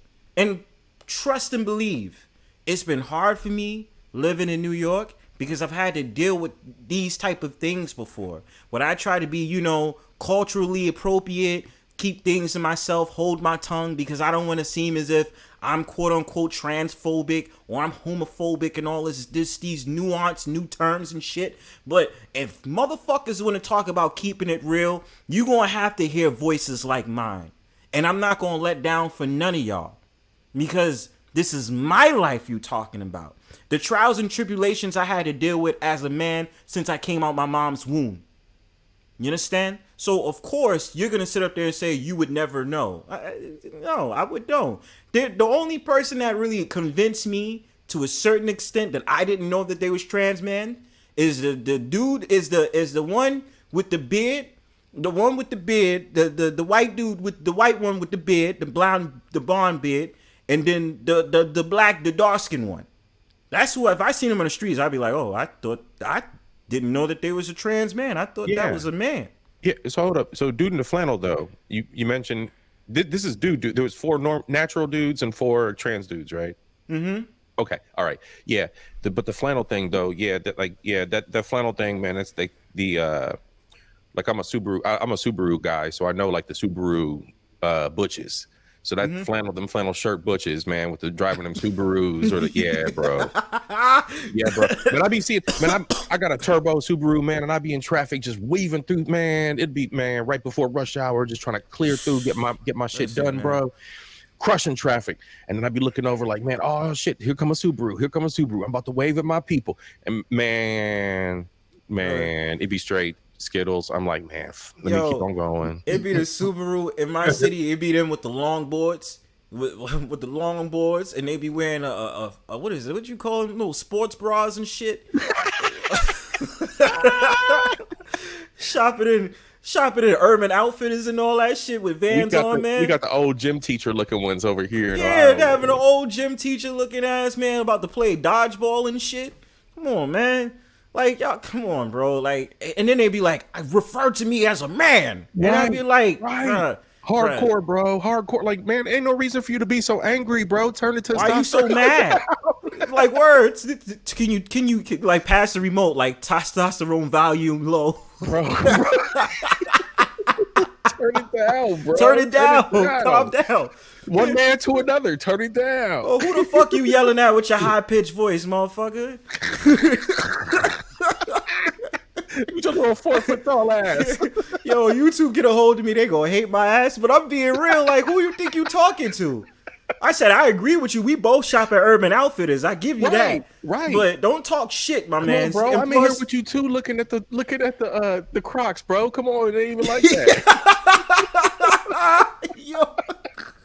Yo, I need a size 10. What size are you, bro? Right. You know what I'm saying? And then I give you props because we both longboard and we both got cruisers. I give you that. But, you know, you out here coming, you think you somebody because you coming out here with the fuckboy haircut, all right? Just cut that shit out. Can you braid paracord, though? Hey, braid me up this paracord bracelet right quick. Think you somebody with that Patagonian jacket on, man. Sit your dumb ass down, boy. You ain't shit. Oh, God. Just say if I was a woman and I wanted to date you, what are you going to tell me? I would tell you that I'm trans. No, I'm saying you can't tell me that you're a man. I mean, I'm still a man. No, but you got to tell me. See how you got caught up in that shit? Because that's exactly what I'm talking about. So that refutes the argument that the other person was making, because you have to instill that you are trans. You cannot literally tell a woman you are a biological man. You can't do that, because even when it comes to you getting laid, they're gonna be looking in between your thing and be like, you don't got a third leg, or you gotta pump that shit. And then I just want to bring this story up. What happened with, I believe, the Love and Hip Hop person that was on there, I believe her name was Apple Watts. They got tricked by a trans man. And they were sitting up there saying, I was in a relationship with this person for a while. I said, so every time y'all used to get it on, you didn't try to peek in and see like, yo, you know, this ain't strange to you. Like you just hopped up on a dick, which ain't really a dick. And then that's it. Like what was going on? How could you get tricked by a trans man? That's something I've been trying to figure out, but that's the point. They have to admit one way or another, you are not a biological man. You are trans. That's it. I mean, you got to tell me that you were born a woman. You have to. I mean, I don't have to. Well, because if I go down, if I see you in your pants, right, I'm going to see something different, and that will be troubling to me if I had an expectation. But again, this is like leading off the topic, but I mean, to answer your question, if you must know, I do tell the person that I'm talking to or interested that I'm transgender. I don't think that you need it to, you know, you don't need a penis to be a man. I know that you may disagree, which is fine, like I get it, but I don't want one. Now, I have a question for all of you. Do your penises make you men? No shit, Sherlock. Me having a penis is one of the genetical markers of me being a man. The fuck you talking about? Like, that comes with when you come outside your mom's womb. If you have a vagina, that just means you're a female. Female, male, that's how it's always been. Now doctors want to be politically correct, and then they take it far by sitting up there saying even before that whole entire biological process and a woman carrying a child for 9 months preferably, that now they switch it up and they say things, and you can look this up on YouTube, y'all, I'm just saying. They now say pregnant persons. Not even women get pregnant. Pregnant persons. Yeah. That's crazy. Yeah, because if you feel that you are now, so if you're a woman, you get knocked up and you now feel like you're a man, or you feel like you were a man, but you still had women parts and you got knocked up.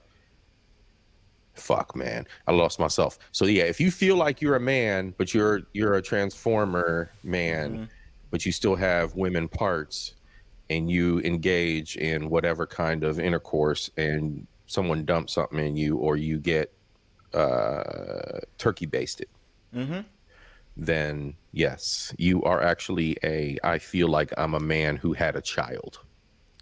And that goes to sit up there saying that they're trying to be politically correct for who?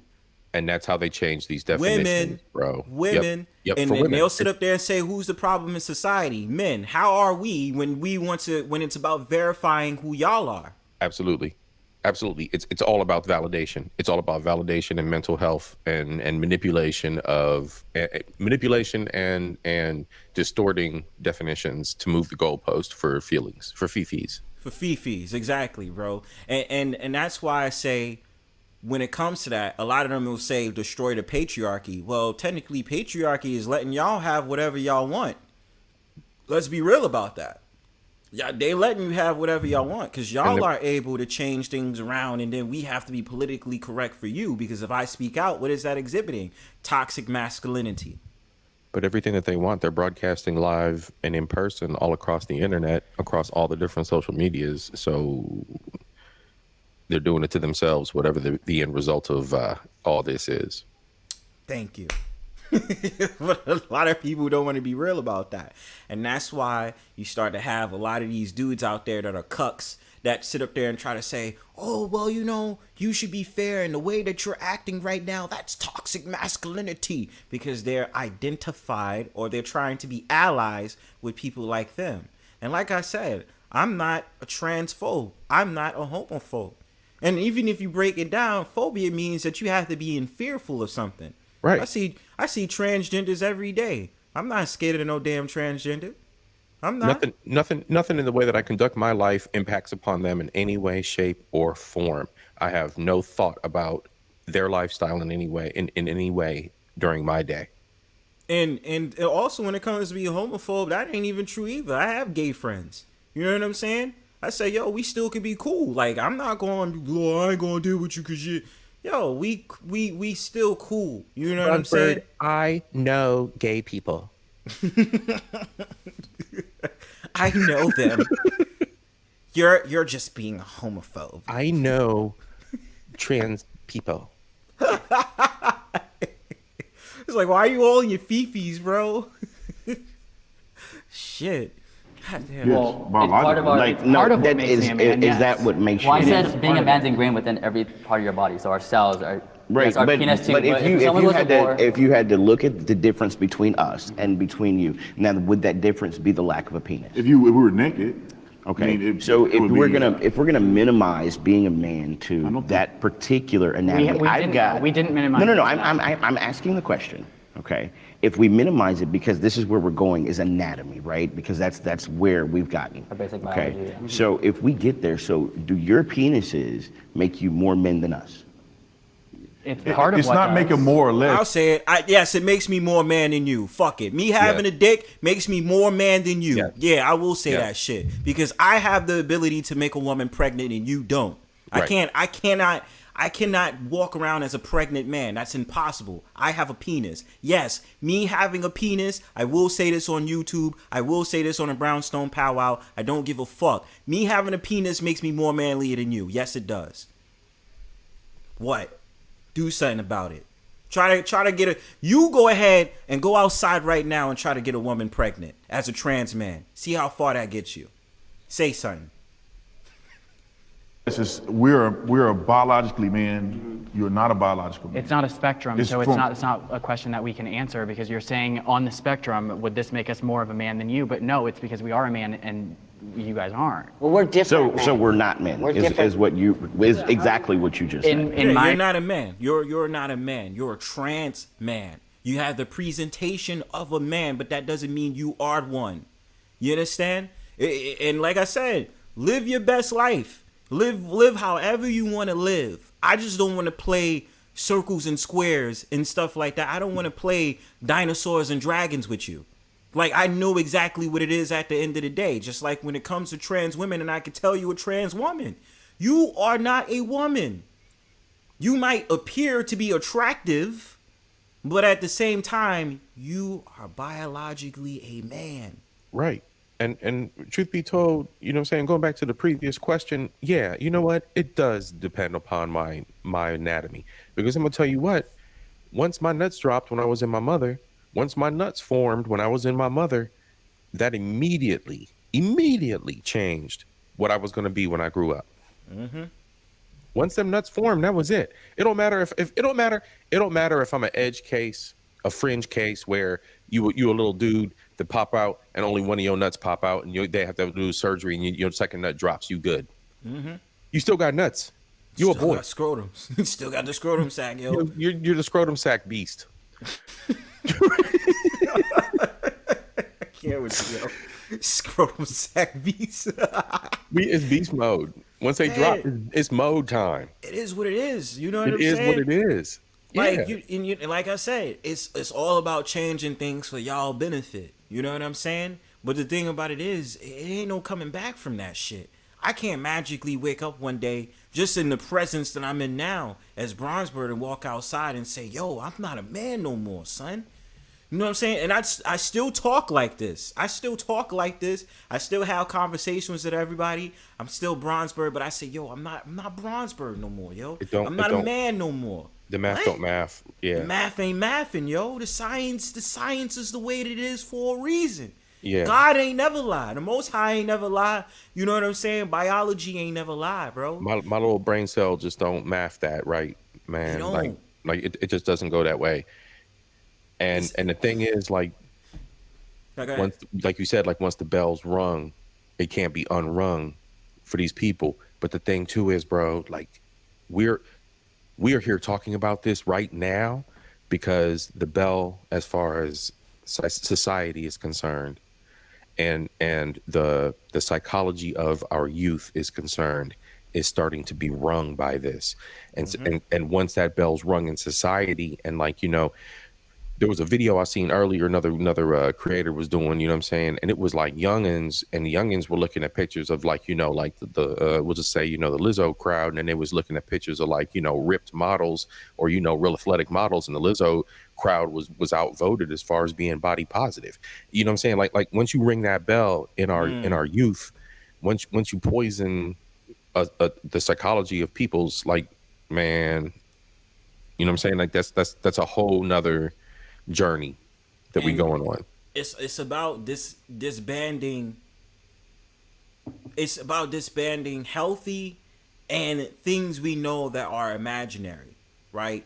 So it creates those borders where, you know, you want to become too into the rabbit hole where it's too fluid.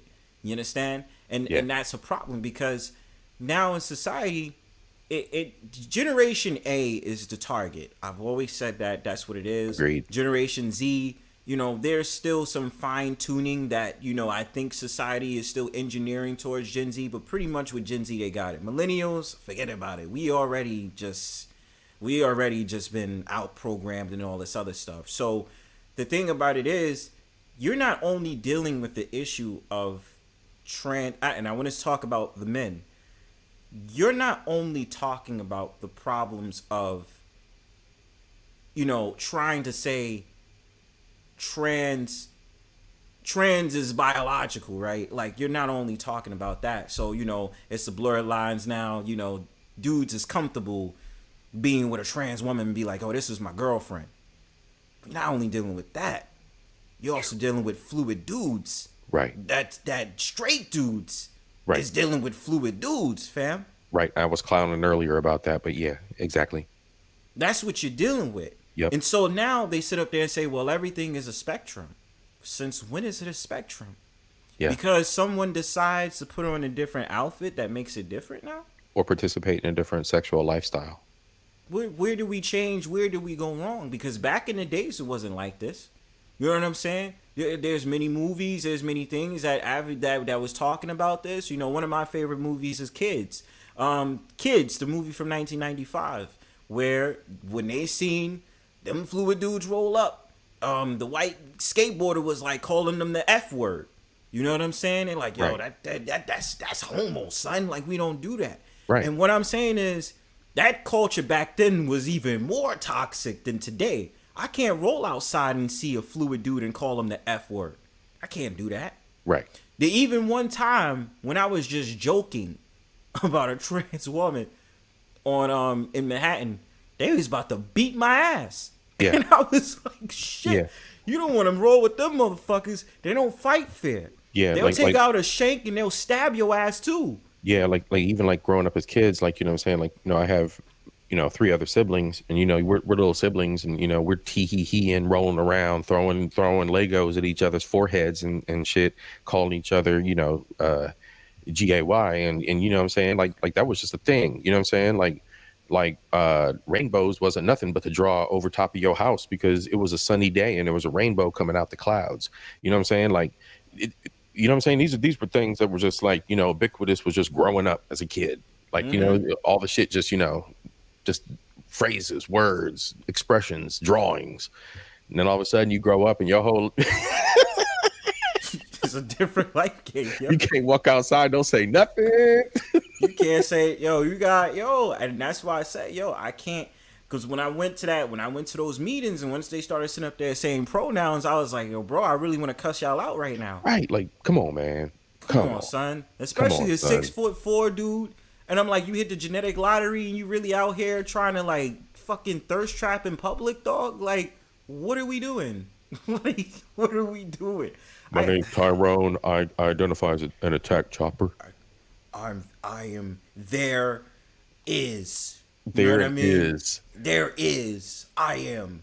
And I'm just like, see. Are you an anime character, bro? Just say you an anime character. What are you, bro? And this is what I'll say too. A lot of you women that's sitting up there talking about, I need that 6 feet dude. Them dudes ain't safe either. Listen, I'm not trying to be the confederation for 5 foot dudes and shit. But all I'm saying is them 6 feet dudes be fluid too. Hey, bro. Be careful what you wish for. Bro, here goes my man card. Rip it up for me. Bro, them gym dudes be all on one another, bro. Them bro, they cake boys, man. There's so many of them, bro, that are like that, bro. Like, and these females, like, that's why the STDs be raging everywhere, bro. Exactly. You know what I'm saying? And then there's like whole entire YouTube channels like, yeah, he's DL. I would have never expected.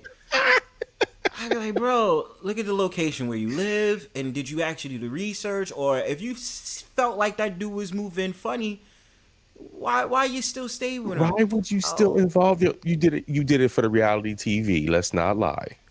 Oh, well, you know, we had something going on. We really was able to get along. I was feeling him. Oh, he was He's a Cancer. He's a Leo. He's a Libra. I was feeling him like, yo, come on, man. Like, yo, pay Hold up, attention to the Libras, bro. fucking sign.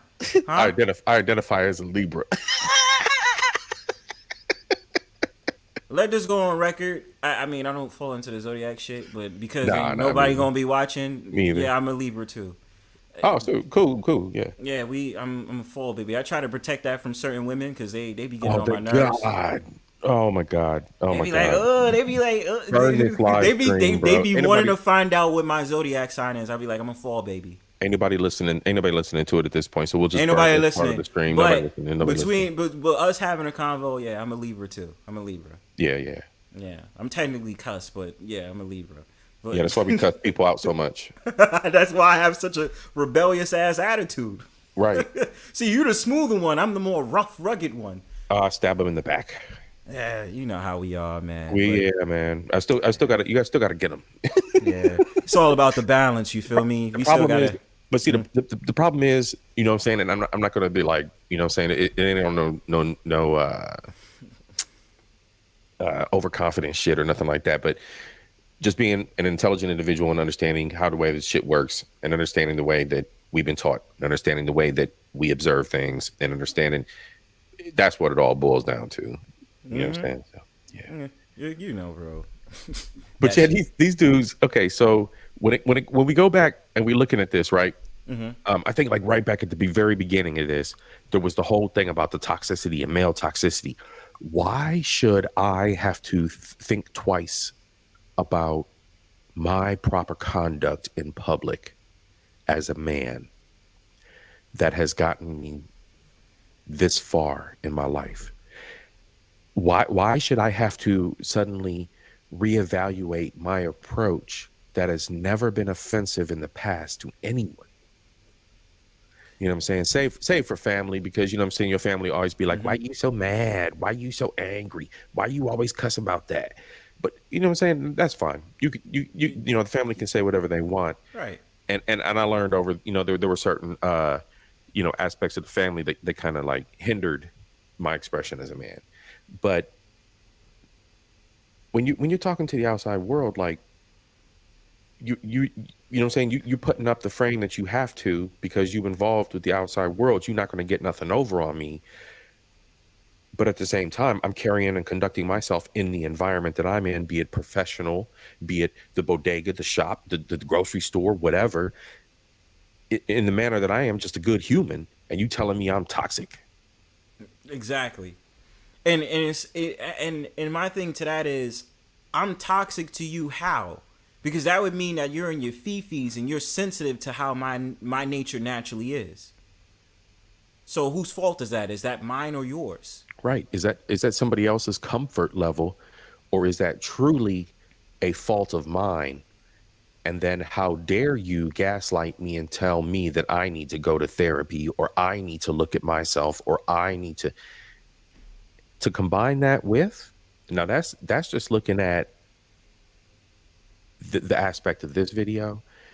And as always, man, you know how I am. I try not to spiral too far, but that also goes to the level of women and the interaction with women.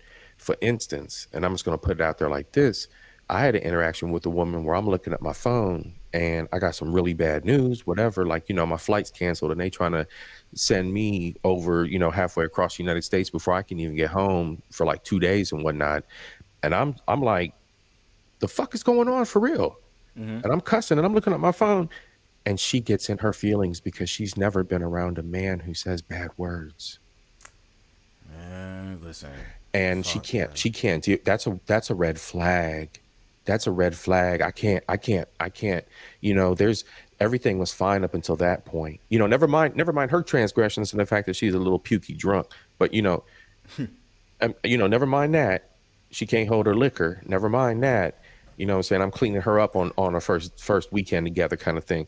But, you know, but I show my feelings as a masculine man, and I say a bad word, and I'm a little bit aggressive because of the fact that fuck American Airlines, man. These motherfuckers got me going across here for real. Oh my God, you cussed while we were on the beach. So? I'm just gonna have to throw the whole man away. Like, that's a deal breaker with you? I'm throwing the whole man away. I can't. You're a red flag. What? That's nuts. There's the fifis, man. That's That's what we the got today. fifis. Yeah, that's the fifis. And That's the what thing we about have. it is like and then this is the hypocritical moment in it too, right? Like women will sit up there and say, "Oh, men don't like expressing themselves. We hold our emotions in." So, I mean, part of me expressing myself is that I'm going to curse. Right. I'm going to say what I'm going to say. And then if I say something directly to you, "Oh, you're being mean, you're being this, you're being that." But I said, I thought you wanted me to express myself. And if No. You want me to express myself when I'm vulnerable and it seems like I'm sad. So that means that you can take control of the situation and then be like, "Oh, yeah, I was with him when he was down and out, when he was sad and stuff like that." Because you'll thrive off of that. But when Facts. I'm excited and when I'm expressing myself, or I'm mad and I'm pissed off about something and I'm cursing, "Oh, that's too much. You being like this, you being like that, you need to tone it down." Facts. Fuck that. We don't, no, motherfucker. I say it the way I feel. Fuck that. Because if they was worth their weight in salt at that moment in time, and I'm just gonna call it out. Really, all it needed was a little bit of nurture and a little bit of attention, and for her not to turn her back and say some shit like that, but to actually pay attention and be like, "Yo, hey, hey, sweetie pie, my honey darling bunches of oats." Whatever. my honey bunches of oats. It's okay, darling dearest. Like, you know what I'm saying? Like, say anything, girl. We've been good. And that's all it would have took. That's all it would have took. All you said that, "Oh, okay, I understand. Is there anything I could do to cheer you up?" Like, offer something. Use that nurture, natural stuff you have. Even if her flight was shattered too, and her shit was upside down, like, "Baby, it's really bad for both of us, sweetie. Let's get this worked out later on. Come on, honey." Like just talk to me. I'm a human being, Or woman. just be like, "I'm understanding that." Like, Right. "Oh, I understand you. I understand where you're coming from. Everything's gonna be all right." See, that's the easiest thing a woman can do. That's the Right. only thing, and Right. all it requires sometimes is just words. To just have me in a space where I feel comfortable. I'm like, "Okay, I'm good. Thank you. I feel reassured now." It's not that hard to do. But if I start cursing and stuff like that, oh, it's a problem. This person right here trying to troll me. Stop crying, Bronze.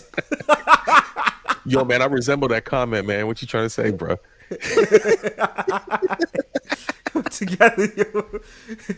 Together we break feelings. Productions, yo. Together we shatter emotions. We shatter emotions.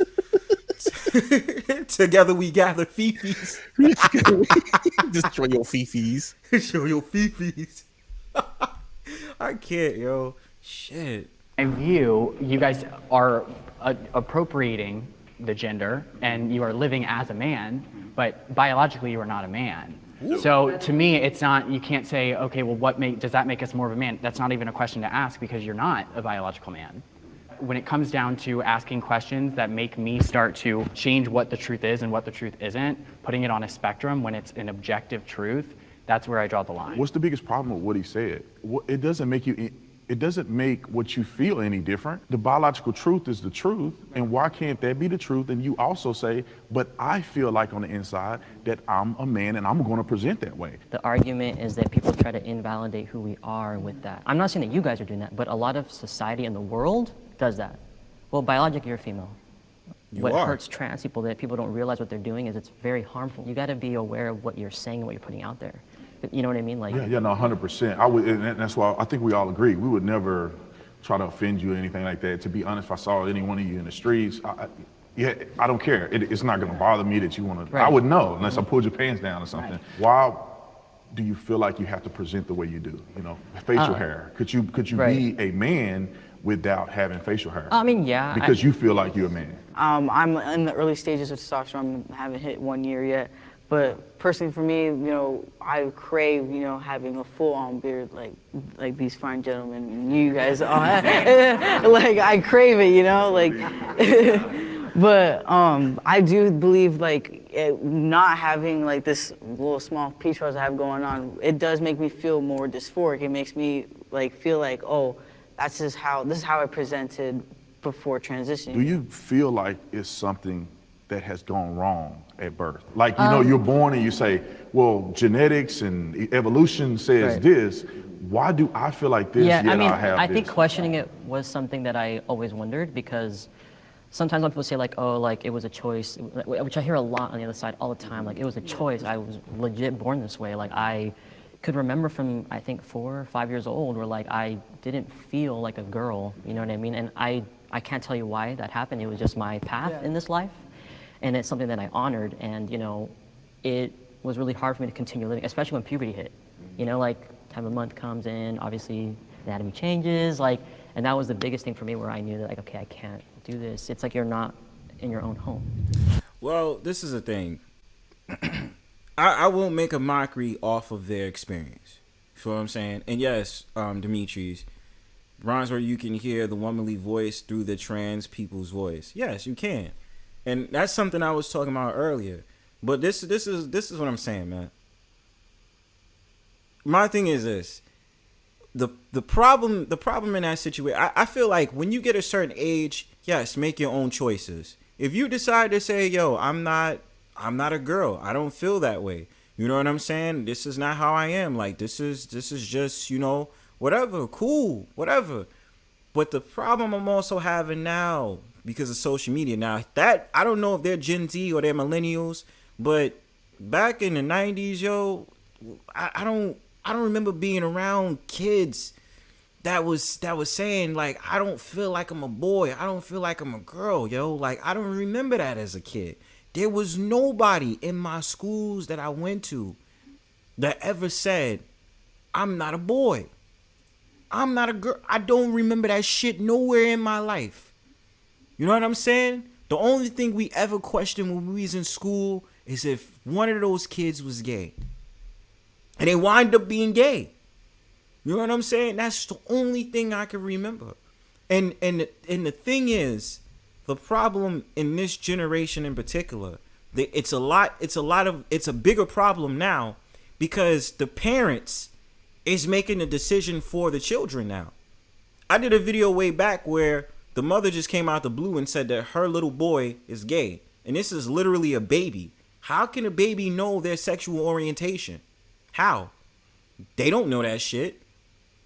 And then on top of that, once a little boy puts on his mama heels and he puts on a dress as just dress up.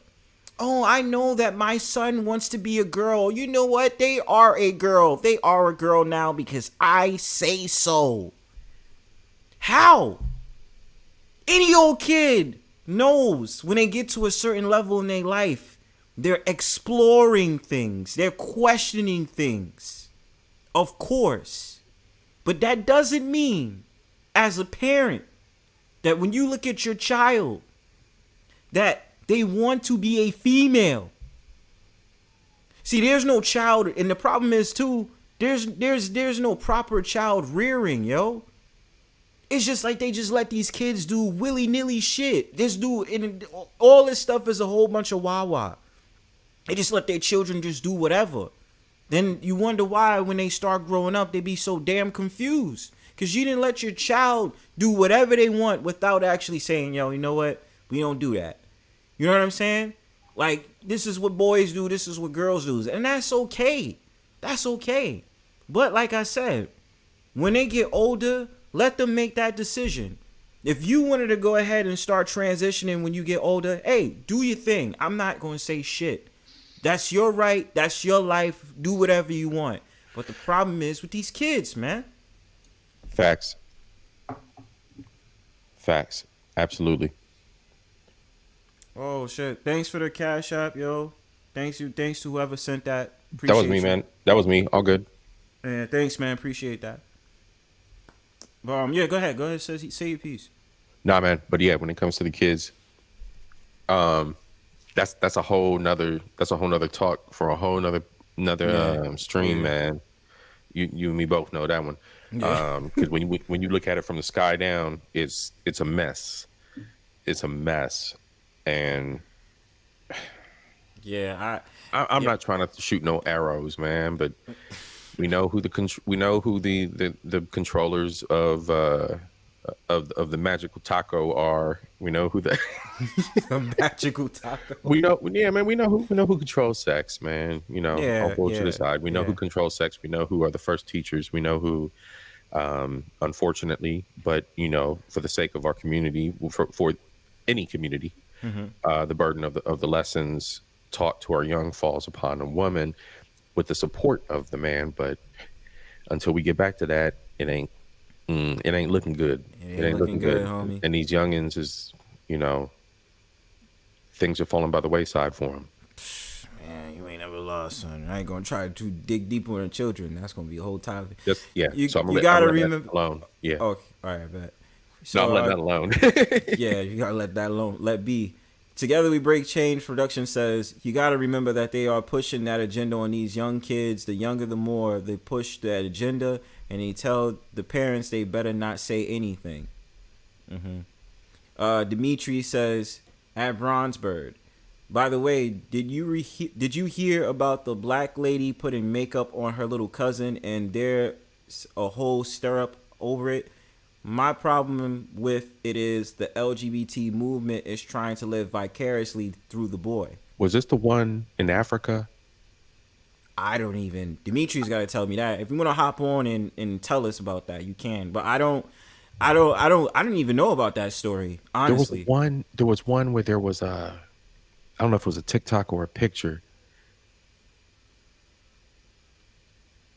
Yeah, I think it is. It was a slender black lady and a young boy, and it was in Africa, man. And there was a big uproar about it because apparently, like around there where she's at, they don't play that, and then social media went berserk behind it, because you know you had the alphabets were sad about it, and the rest of the peoples that were more traditional were like, yeah, no, that's not cool. I'm almost certain it was. If it was a picture of young black kid and a slender black lady with glasses on, and yeah, that's the one. Yep. Demetris said, yeah, that's the one. Yep, that's it. Okay, that's it. Yeah, I saw that, man. Yeah, it was completely unnecessary because it was along the lines, Miss Gail Nelson, respect to her, she had a video up of the women that were taking baby weaves or taking weaves and chopping them down and putting them on, lace fronts and the whole bit on their little babies, man. Not even toddlers, but babies, crazy, bro. Man. Like, you know what I'm saying? Like grooming the kid to be, Tatiana. And the messed up part of the whole video was dad was in the video. The daddy was there in the video too, doing the same exact unpacking. Like he was doing an unpacking video, bro.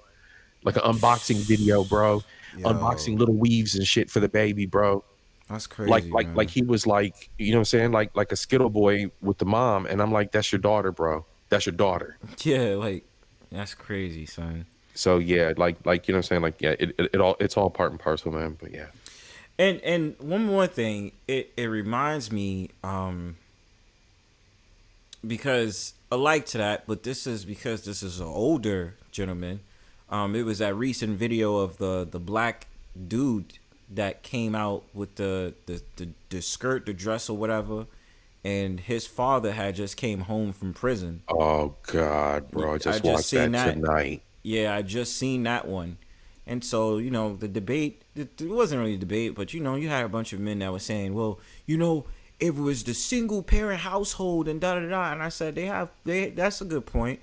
But at the same time, too, while we address that, fluidness can still happen in a two-parent household, too. You know what I'm saying?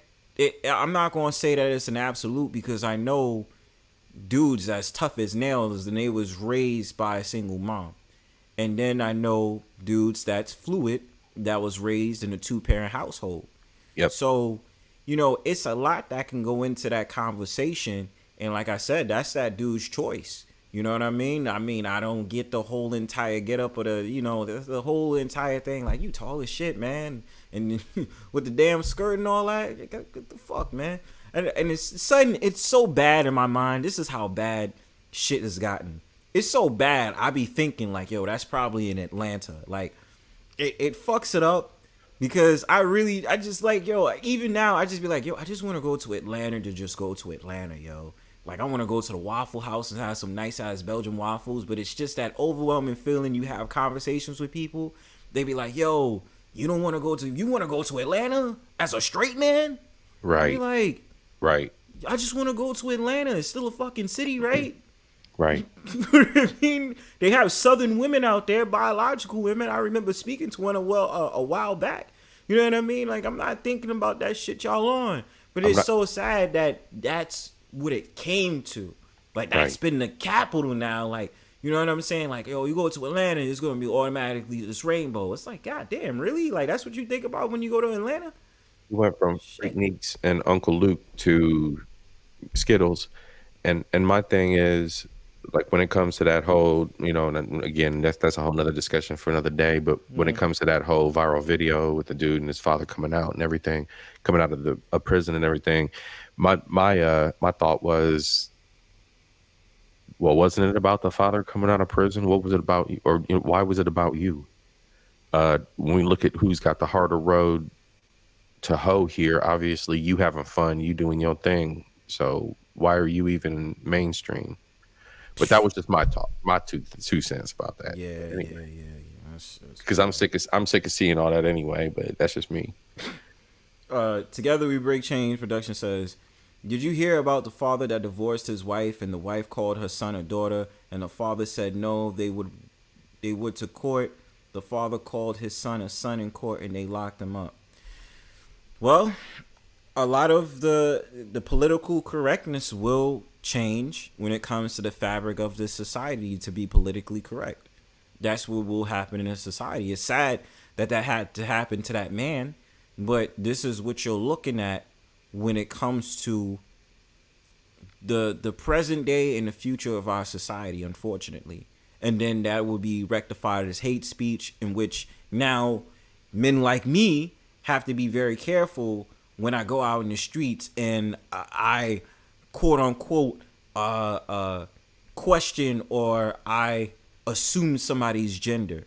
You know what I'm saying? So that's what you're dealing with in this world. So it's the same thing if I see these quote unquote trans men outside. If they really in their fifis, they can go to the cops and the cops would be like, yo, you coming with me. Shit. Like, that's the unfortunate makeup of what we're going through now in 2023 and beyond. Yeah, and somebody, you know, some people will be quick to say, oh, no, it's not that. Yes, it is. Yes, it is. It most definitely, absolutely is. And I'm not no weirdo pillar label or nothing, no black pillar, because they're the ones that are the doom and gloomers. But I ain't know none of that bullshit. But I'm, you know what I'm saying? So I'm not trying to sound like doom and gloom, but it's the reality of what it is out here as a single man. Yes. Yes, it is. Just is. It just is. That's something we got to deal with, bro. Unfortunately, shit. Children should be allowed to transition. Yo, ironically, we were just talking about children. This shit just came up. Amazing. Well, I was gonna say I find it very interesting that you and I are the only ones that stepped up, especially since we're younger. And you should allow children to feel what they feel, because I felt the way that I felt for as long as I can remember, and it's something that I cannot deny.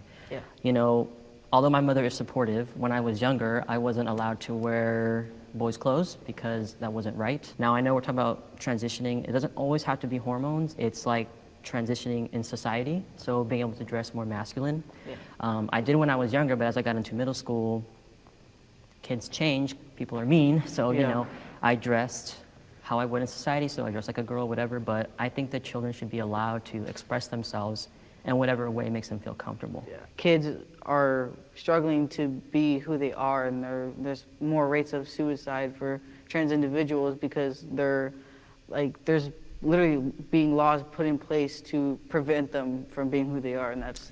Or it's the fact of the matter that it's still looked up as a taboo, or in the fact of the matter is when it comes to individual situation itself, because DSM or DSIM, I forgot what it is, they changed it. And they changed it from being a mental disease to now just being a normal part of society. So the thing about it is, I think it's the DSIM. I forgot what it is, the classification of whatever it is that was from like the 70s. And the thing about it with that is that what they always miss out of these arguments, they always say it's the laws, it's the laws, it's the laws. And I said, no, that's bullshit. It's not the laws. It's the fact of the matter that you literally are suffering with a mental illness where, you know, society at large is trying to accept it more and more. But at the same time, individually, y'all don't feel comfortable with yourselves. So with the reality of not feeling comfortable with yourselves, that's proning you to not feel like you deserve a place in the society. That's just how it seems to be. And I don't want to necessarily say laws. I'm not necessarily say it. It's an individual issue. So, I mean, yeah, that's just what it is. Okay, let me see what it is. The DSM, okay, thank you. The DSM book. And Demetris says, no offense to them, but trans people in the US are like 0.14% of the population at Bronzebird. It's always the loudest 1%. It always is. And that's why I believe with everything, not just this, that usually the smallest population or the smallest percentage be making the biggest noise. Everybody, like, it's like everybody has to pay attention to them. And they're like minute in the population in general. You know what I'm saying? Not even just trans, just certain people, certain individuals. It's like, you're just a small population. Like, why do you, like, why should I care? You know, it's many things. It's many things. That's not right. That's not right.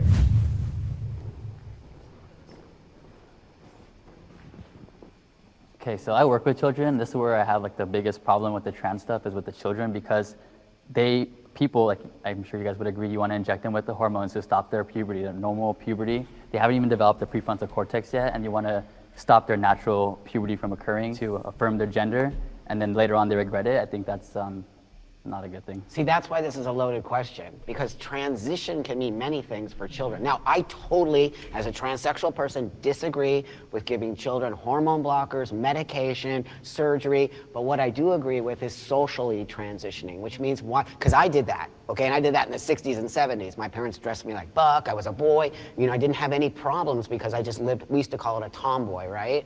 So that was totally, and I went through puberty and I did all the things. I do not believe children can make those choices, and I do not believe it's okay and ethical for a parent to make those choices for a child. But I do believe gender dysphoria exists in children. I had it, 100% it's there.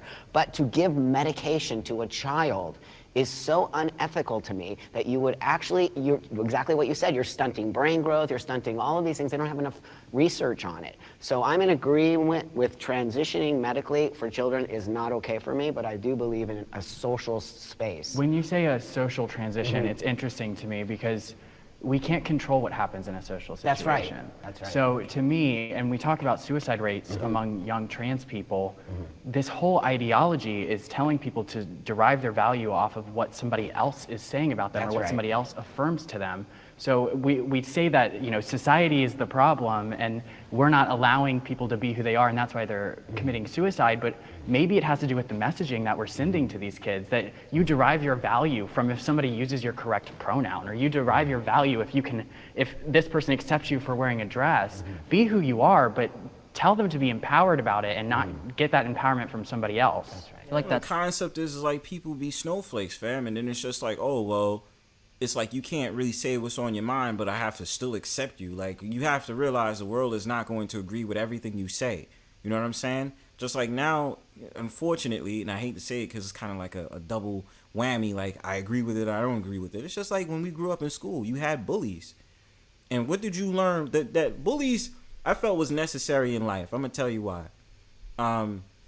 Oh, I'm sorry, it's only a men's panel tonight. I can only allow men on the panel. Sorry, but we gotta remember, it's the next panel you can come on. No, not trying to be offensive, but you know, this is for the men's.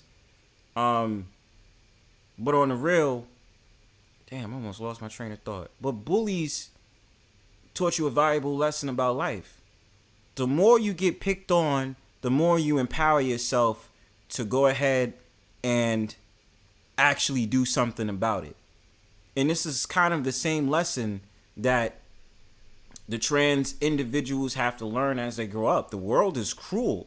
You know what I'm saying? The world is fucked up.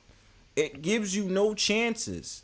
You know what I'm saying? You're going to have to ride the wave or you're going to have to suffer tough love. You learn that, and you learn to be better from it. So, I mean, I think most of them is on the same page. Ironically, it's only the 2 trans dudes that sit up there making a rebuttal and saying, no, let them choose and stuff like that. But They were feminists. They have to be feminists. Absolutely. They were feminists. I believe that with all my heart, bro. They had to have been. And the other thing is too, ain't none of them ever been kicked in the nuts because all their sexual organs are inside their bodies. I don't care what it feels like to get kicked in the taco. It ain't nothing like getting kicked in the nuts. Like being kicked in, that shit, it's not funny. And it's not funny. It's not funny, bro. It's not funny to me at all. Yo, I had 2 girls do that to me once, bro. Like, I was just sitting up there like, you motherfuckers is assholes, bro. Right. They think it's really, really cute. You know what I'm saying? But, the day they need a double mastectomy, I'm gonna point and laugh. How about that? Word. You know what I mean? And what's crazy is just that I don't. What's really crazy? This is off topic but on topic, right? So I was watching this detransitioner, used to be a trans man, and they decided they was like, yo, I can't do this anymore. And I said, yo, you know what's really crazy? Certain women that was women and then they decided to be trans men, I'd be like, you look better as a woman. I'm like, bro, once she detransitioned, she just didn't have any titties no more. But I'm like, damn, them fucking thirst traps is off the chain, bro. Like, why did you do that in the first place, man? Like, I don't know. It's like, I feel like, well, it doesn't mean anything because it's dysphoria, but it's just like, what if they had a chance to hear from a man and be like, you are beautiful? Would they minds change? Would they really reevaluate it? Be like, you know what? I just want to be loved by a man. I want a man to really appreciate me for who I am. You know what I'm saying? Sometimes it's the words, man. I don't really know how to describe it, but it's just like, damn. Some of them just like, you should have just never did it, bro. Like, I'm sorry. Like, I've seen that shit like today and yesterday. I was like, yo, come on, yo. It's really kind of inconsiderate to say that someone would take their life because what someone else says. To somebody, that is important. To somebody, I know have friends who their family does not use the correct pronouns and they've transitioned and they live in the same household. This person struggles with depression and anxiety. Could you imagine living in an environment like that where you're no longer validated? That's coming from your own parents. But if you base your validation off of other people, this is a hard truth, but if your sole validation no, you definitely have to do it. Listen, I could give people, a shit when everyone thinks about me. I do what I want. But for everyone, that's not the case because everybody has different personalities. Right, but that doesn't make it any. That doesn't mean that. But it's still. But what you're not acknowledging. Listen, what you're not acknowledging though is that in that environment, it is not supported. I'm acknowledging that. I'm just saying that we're saying that for some reason they should look for that validation from somebody else. When you rather love than somebody find it and you within. have a family, you want them to But validate. you're focusing not on the individual. You're focusing on the people outside of that yeah, individual. but the individual. I'm focusing on empowering that individual. But part of being a person is needing to be validated. You don't need to be validated ever in your life. From your No. family or your friends? I get my validation from within, and then the Right, but if we're talking about children, okay, if we're talking, okay, I was an 8-year-old when I found out that I wasn't biologically male, right? What? I was 8 when I found out that I wasn't the same as my brothers, okay? And so going through that process, I attempted suicide 4 times because my mother was like, well, you are a girl. When you're 8 and you're 12 and you don't have anyone else that is in your space, when you don't have anyone else that lives in the same house as you to tell you you're okay, where are you supposed to go? How are you supposed to garner your own self-validation if the people that are raising you don't validate who you are? As a father, my duty is to raise my children the way I believe is right. And if my child somehow struggles with this, which is fine, we'll have that conversation. But I'm going to let it play out the way I believe it should be played out. And at 18 years old, you can do whatever you want to do. If you don't want to wear dresses, that's fine. I mean, just wearing if you want to dress like a boy, don't make you want to be a boy. Don't mean you have to be a boy. My mom was a tomboy, and my mom had me and my brother, and she's a woman, and she lives like that. But you may want to dress a little different. Maybe a boy want to do cheerleading or something like that. Right. But that don't mean you need to transition to something else. So I want that to play out until my child is old enough to make that decision on their own. Also, you have to teach your children to have balance, because if you just want mommy and daddy to acquiesce to everything you want, that's not reality. You have to understand that mom and dad may not see me this way. They love me. I see myself this way, and I disagree with how they speak to me or how but I love them as well.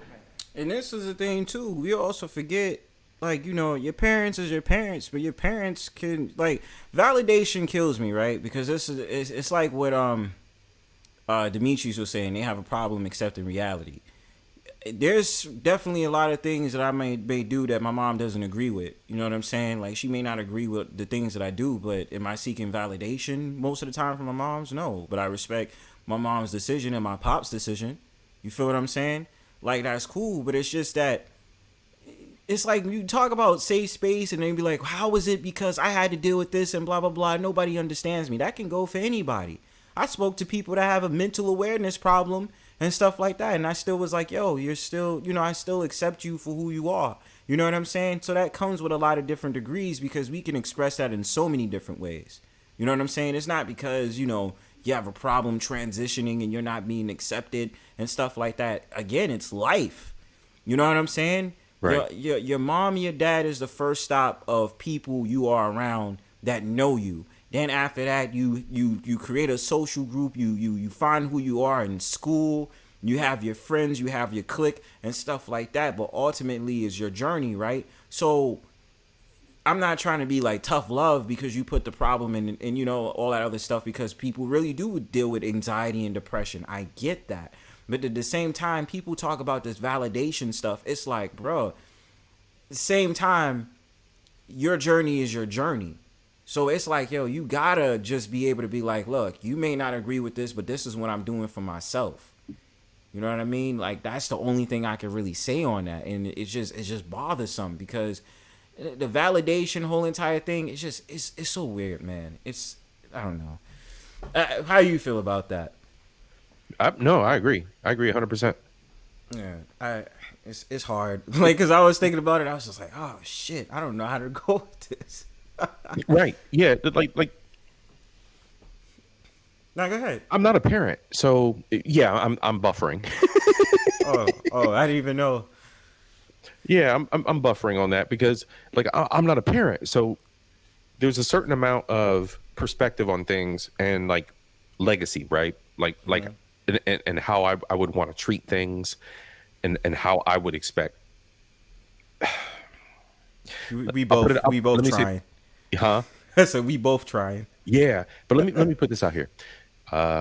When I did my second podcast on AI, part 2, I had a guest appear, Miss V. Well, you know, old friend, blah blah blah blah blah. She came back. Well, she's an old friend, so we were backstage. We were talking about some things after the podcast was over, and I started going off on a discussion about, you know, certain behaviors I've seen socially, and she was like, shh, the daughter's about to come in the room, and I'm like, so suddenly something came to my attention that there was this whole dynamic that even parents have to have with their children because of social influence. If they don't get ahead of it, and they don't get ahead, and they don't have that value system built around them, they don't have that community, what we would historically look in the books and say is a community built around our families and children. Yeah, if you don't have that, like you can see that those influences, those outside influences encroach and start creeping in and affect the way that your dynamic is with your kid. So the nature nurture thing is just like rocked without that family structure, man. It's just rocked. Yeah. I we both hitting on the head. It's just like I had a difficult point because you make a good point. I'm not a parent. You know what I'm saying? So I can't. Yeah. I can't really speak to. I can only speak off of what I know and things that I've seen. But I'm not a parent. At most, I'm a parent to a pet. But that shit ain't nothing. Like, you know what I mean? But yeah, it's a hard day. Bro. My pets all RIP. I got plants now. Well, rest in peace to them. But I mean, yeah, you're still a parent. You still have to Right. nurture. You still got to take care of it. Yeah. Without Yeah, it, but it doesn't. but It that's still the needs your dynamic. TLC. Yeah. Yeah. There's that human dynamic, having the peoples, the little baby people nuggets. You know what I'm saying? Like that's a whole nother thing, man. Yeah, it's a whole nother thing, man. It's hard because, you know, I don't know. I'm not a father, so yeah, I love, like my son, if he said that he was, and I'm a Christian and I don't believe in homosexuality, I don't. I respect anybody that feel that way. I never, protest you at all. If my son came to me, it would be a struggle for me to want to go to his wedding. I'm just gonna be honest. But I think that my son should understand this is the way my dad feel. I love him. This is the way I feel, and we have mutual love. And that don't mean I hate you, that just mean we disagree. And I wish that same sentiment would be, and I think it's the same on this panel. Like, there's no hate in any of this. I love every single person on this side, and we may think of things differently, but we love each other. It can't be one-sided. I am lucky, I'm 41, and I'm a trans man. One of my greatest fears as a trans man is my life being taken from me because I'm a trans man. Transitioning in a black neighborhood with gang members as neighbors, they weren't having that. So the more that my body started to look a lot like theirs, I was challenged on a regular basis. I was beaten up because someone recognized me from prior to my transition and approached me and confronted me and called me a liar and told me I was a bitch. And I, out of safety, was like, I don't know what you're talking about. And they cold cocked me and I lost a front tooth. I grew up with a positive father figure.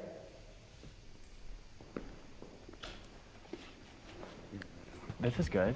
I think for me it's surprising because I would believe that a woman or a person who's born as a woman who now identifies as a man didn't have a positive role model as a man, and therefore they felt somewhat insecure as a woman, which makes them, feel a certain way and want to be a certain different person. Maybe they want to be the man that their father never was, or whatever the case may be. And so it was very interesting. I mean, I'm being honest, it was interesting to see pretty much a majority of you guys come forward. That's so great. I think that's really important that you say that, because I do think a lot of people probably feel that way about guys like me, right? That our fathers we didn't have the right upbringing or what. My father was amazing. I grew up really like a little boy. I always felt like a little boy. My parents actually raised me, and I'm 59 years old, so that was in the 60s and the 70s when we didn't even talk about this kind of stuff. But my parents actually felt it from me. So I think that that's a misconception that people think about people like us. Any good father pushes their child to feel self-love and to feel like they can be who they want, do what they want, and have life of liberty and the pursuit of happiness, right? Like our founding fathers. And so it's fatherlessness or having a missing dad is a pandemic in its own, and it's one that obviously I'm sure Brandon can attest to. It's so critical to have a father in the house because kids get lost when they don't have one, and having a father that's loving and strong and someone you can rely on is the reason why we're all comfortable with who we are. I had several different father figures in my life. So it wasn't, I had a dad, but then I had my grandfather and I had my uncle. It takes a village to raise a child, right? But all of those different perspectives raised me as a well-rounded human. If we take the masculinity out of it, just as a human, I got to see different perspectives. And so now as a father that has given birth to a child, and that child being a male, right, I'm able to raise him with those same ideals that I'm able to identify because of the father figures that I had. I didn't have my father growing up. He was not present in my life at all. So it showed me that some men can step up, like my grandfather and my stepfather, who have taken me in and showed me how to take care of myself, how to be, strong and dependable. And all I've been able to do is give more love to all people that I interact with. Right. So it was really important for me to have those figures. I think this is a really important thing to show people that are watching this, because a lot of times I feel like we can blame any issues in society or anything that arises on the generation that came before us. So any issues that arise in our society, it's like there's not always a reason why it's happening. We just need to address the issue and solve it. I grew up with... And let me say this real quick, because I'm gonna keep it a buck. I kind of get tired of when people try to make the excuses automatically he wasn't born with his father and all this other stuff, or because he wasn't born with his father, that's why he act like that. That's not 100% true. I've seen fucked up individuals and uplifted individuals that come from a single parent, more specifically a single mother household, and then some that was fucked up that came from a two-parent household. So ultimately, it depends on what that parent is doing to make sure that child is doing the best that he can. And I'm specifically talking about the sons. You know what I'm saying? Because it's like One thing I just don't like it. It kind of makes me cringe when there are certain behaviors that a man may execute, especially because I've heard it a couple of times on panels. They be like, yeah, that's why, yeah, he probably didn't have his father in his life. The fuck? Like, so that just because that happens, that means that what he's a failure or something's wrong with him. You know what I'm saying? Like it's just something I see and I'm just like I don't like that. You know what I mean? But that shows you that even when it came to the trans participants, they were raised with a 2-parent household. So who are we really blaming in this situation? I guess if you wanted to blame them for being transgender, and still I'm being honest. It's still making me cringe that you have a trans man that actually gave birth to his own son. And they're like, oh, I'm a father now. No. Nah. No. You know what I mean? Like, come on, man. So what are you, the father and the mother? Or where's the mother? Yo, I'm telling you, bro, because it confuses me. It confuses me, bro. Because this is the thing. This is thing culture. Yo, I swear. This is how confused. I'm having a hard time because there's 2 scenarios I remember. All of this is something I seen online. So you had a trans man and you had a man, right? The trans man got pregnant from that man. Now it's weird because I don't know if he would identify as gay or he wouldn't say that he's straight, but that's the confusing shit in it too, right? Because the trans man got pregnant, then he yo, it's confusing to me, yo. It's confusing to me, G, because I legally I can't say he's gay. But then it's up to him to decide exactly what the sexual orientation is. Because legally it's not gay because that's a woman. But that's how confusing it is. Because if you look at it, it's 2 dudes, right? So it's a father and a father. But you can't call it gay. Then on the opposite spectrum, you had a trans man that got pregnant from a transgender woman. So I'm sitting here like, you know how confusing that is? Like, you're a trans man and you got pregnant from a transgender woman? Like, this is the shit that be fucking me up. And that's why I had thought about the trans dude that's talking, like, you gave birth to a child. Like, but from who though? Bro, it's Inception games, bro. We're going back around 360. That's what I'm saying. Like, yo, I swear shit be fucking me up, yo. Like, I just be sitting up there saying, like, What the fuck? Yo, I can't, yo. It's still making me cringe because of that shit, man. I was all women. My parents were divorced and I lived with my mom. I had my aunts. So I was raised by women, but my dad was there sometimes, and then my stepdad took me in as his own, so I had my stepdad as a father figure. I grew up with all women as well. My mom used to tell me I have to be your mom and your dad. So like there would be times where I got both. Like she was super sweet with me or really strict on me, and like she taught me a lot as well. Like growing up with women, it taught me a lot of vulnerability. No, when you were talking to, I was like, I relate to you very well. But yeah. I'm Jacob. I'm 27 years old, and I'm a trans man. So the relation with my dad and how unsupportive he is has been a challenge for me, but it's something that I've learned to grow past. And I encourage everyone that even if you don't have a parent who is supportive, to still be authentically yourself, because your life is meant to be lived for you. And I think that choosing my happiness above all else has made my life that much better, and I wouldn't change anything. Even though he wasn't supportive, I still wouldn't have him here. Listening to all your guys' points, I would definitely say, yeah, I did have a father figure. He was in the Marines, and he has this very like toxic masculinity mindset. A lot of anger built up that I can definitely tell he suppressed, you know, in the Marines, because that's what he was taught to do. That's what the Marines are about. He always carried that with him, and I think that's what he tried to instill in me and my siblings at a very young age, which made it hard for me to be vulnerable with myself. And I just saw a lot of anger issues that were, very violent sometimes. And since coming out as trans, I feel like he's been more willing to understand me more and trying to figure out who I am as a person. And because of that, I feel like our relationship has definitely got a lot stronger since then. Okay, I'm gonna beat you into being a boy. Suppressing so much. What'd you say? I'm gonna beat you into being a boy. I don't understand that. Like, my father was more accepting of who I am as an individual now that I'm a man.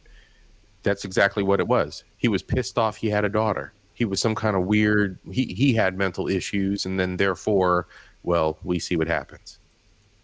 Yeah, How are you going to... I mean, he was already an abusive piece of shit. I mean, Right. obviously the person is beating around the bush about it, but... Yeah. I mean, because I call it what it is, so... Of course. Yeah, I just, it is a sickness. And what you're saying is correct, because it's just like, yeah, I'm gonna beat you into being a boy, and it's just like, okay, so the toxic masculinity weared off when you just was like, all right, trans now. Like, what was? It's tough. Right, like now everything makes sense. Like, my Yeah. family is whole now. Yeah, everything is, and it's like, what was it? I'm not gonna even say a coping mechanism. Was it now just because was it to say, oh, I hated having a daughter? Like, what was the gripes on that? Right. Exactly. That's the confusing thing about it all. So once you came out trans, it's basically like, vagina envy. Oh, I wish that I never had a daughter. I wish I had a son. Was that what you were trying to convey when that message come out? And there's no way of me mocking, but it's just me assessing the situation, because he was an abusive piece of shit, and he was in the Marines, toxic masculinity, all this other stuff. But once you come out as trans and you're saying, oh, I'm a trans man now it's easier for him to get along with you. Now I can live up to expectations that he has for me. Yeah. Yeah, it's a sickness. It's a sickness. And again, it's not, I'm not picking anybody apart, but I'm just looking at this from a bird's eye view. Facts. Bird's eye view. We in the sky, man. We in the sky, baby. We in the sky, baby. So yeah, more confusion. Pain and hurt for years. So it's good to hear that, he's learning and kind of evolving and opening up. That's something where, you guys were talking about vulnerability, right? And it's like, there's times when it's good to be hard. I don't show emotion as much as I'd like.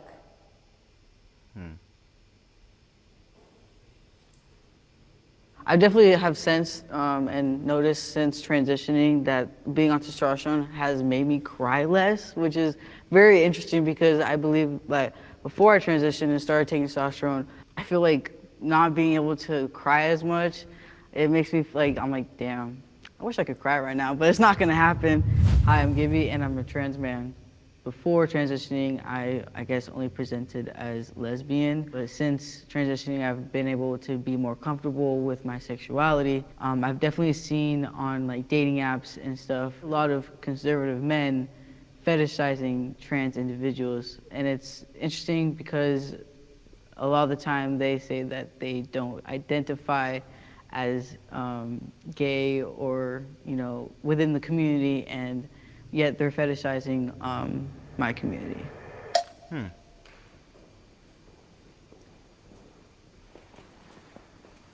So I don't know about you guys, but I always speak my mind. If I feel a certain way, I'll tell somebody, and that probably cost me a lot of relationships, but that's just how I am. So I don't think there's anything wrong with, I know we talked about vulnerability, a long time ago. I don't think there's anything wrong with being vulnerable. I think, like we said, there's times and places for it. Knowing when it's okay to be vulnerable and being self-aware of that, and then, being strong when you need to, and being sad, when it's appropriate. But I certainly am not as vulnerable or not as emotional as probably I should, because it's not something that I always did growing up. But I don't feel like I have issues like suppressing. I just feel like I kind of get it out in other ways. Yeah, that's great. You look at it. Well, let's talk about that real quick.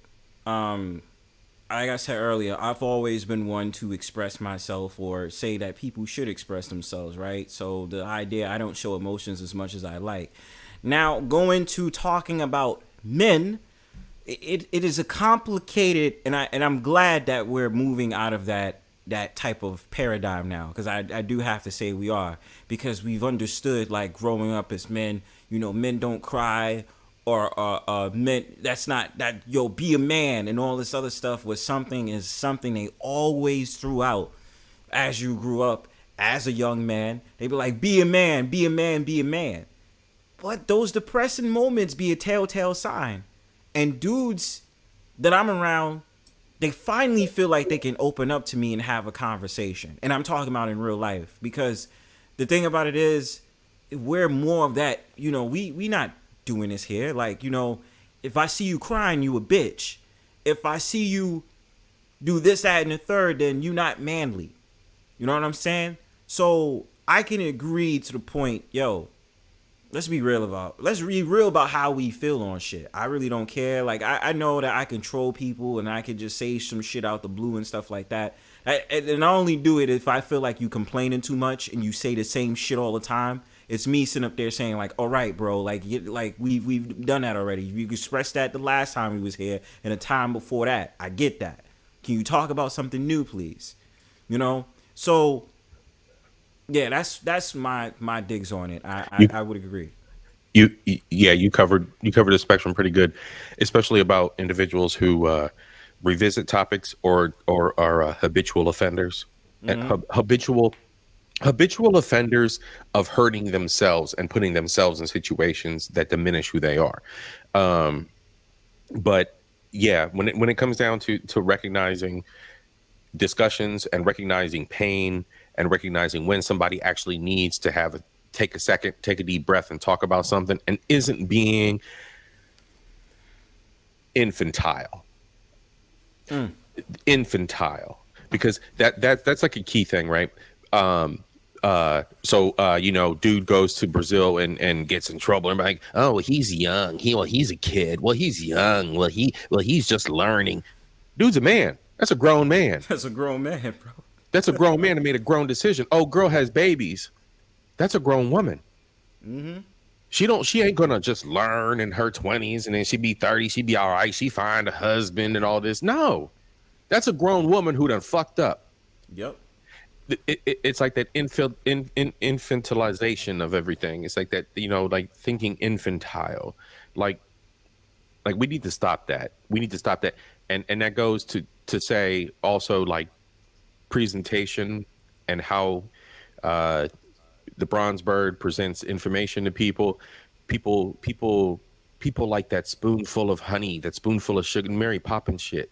People like that. They like that nursery rhymes, and they want the feel goods with the little bit of information that they're getting. We're adults. Yeah, we grown, bro. Like, we're grown. Time. Exactly, bro. We're grown folks. Like, how you gonna tell me to dumb down my message to talk down to you because it makes you feel better? You're telling me you're gaslighting me into talking down to you because you're a fucking idiot. I don't like the way that you said that. I don't like your message. The way that you said, very abrasive. It was abrasive. The way that you said that hurt my fifis. And the thing about it is like, I noticed this, and when I first came in, man, when I first started streaming, I seen dudes that, affiliated themselves with a man's space, but they wanted to be able to have the woman play the therapist. And I looked at it in many ways. I sat there and I said, okay, I guess because that person is attractive or that person has a nice voice, I get it, because you want the nurturing effect. But at the same time, you going to get this real, you should get it from a man when it comes to certain issues. You know what I'm saying? And I'm talking about the dudes that be like, yeah, men. Like, You gotta get that. You gotta get that real, and that's how we are as men. We can argue, be like, yo, fuck you, and then we could be friends. We could be boys afterwards. That's just how we are made up. That's just how we are. But if you get offended off of that shit and you start getting your fifis, bro, come on, man. Like you gotta be stronger and tougher than nails at that. And it's not about being toxically masculine. It's just you recognizing as a man, yo, we built like that. This is how we roll. You know what I mean? And there's nothing wrong with us being like that as long as we just being honest and directly forward with you. No chasers. Because that's just how us as men are. And I just don't like the whole entire, we have to just, sit back and not say anything offensive because it might be offensive to this person. Fuck that. If I'm going to say what I'm going to say, I'm going to say what I have to say, goddammit, whether you like it or not. You know what I'm saying? And too many times these dudes running high, they sit up there talking about, I'm a man's man. And then they want to go ahead and they want to go to the validation of a female before they go ahead and try to hear from someone who's going to keep it real with them.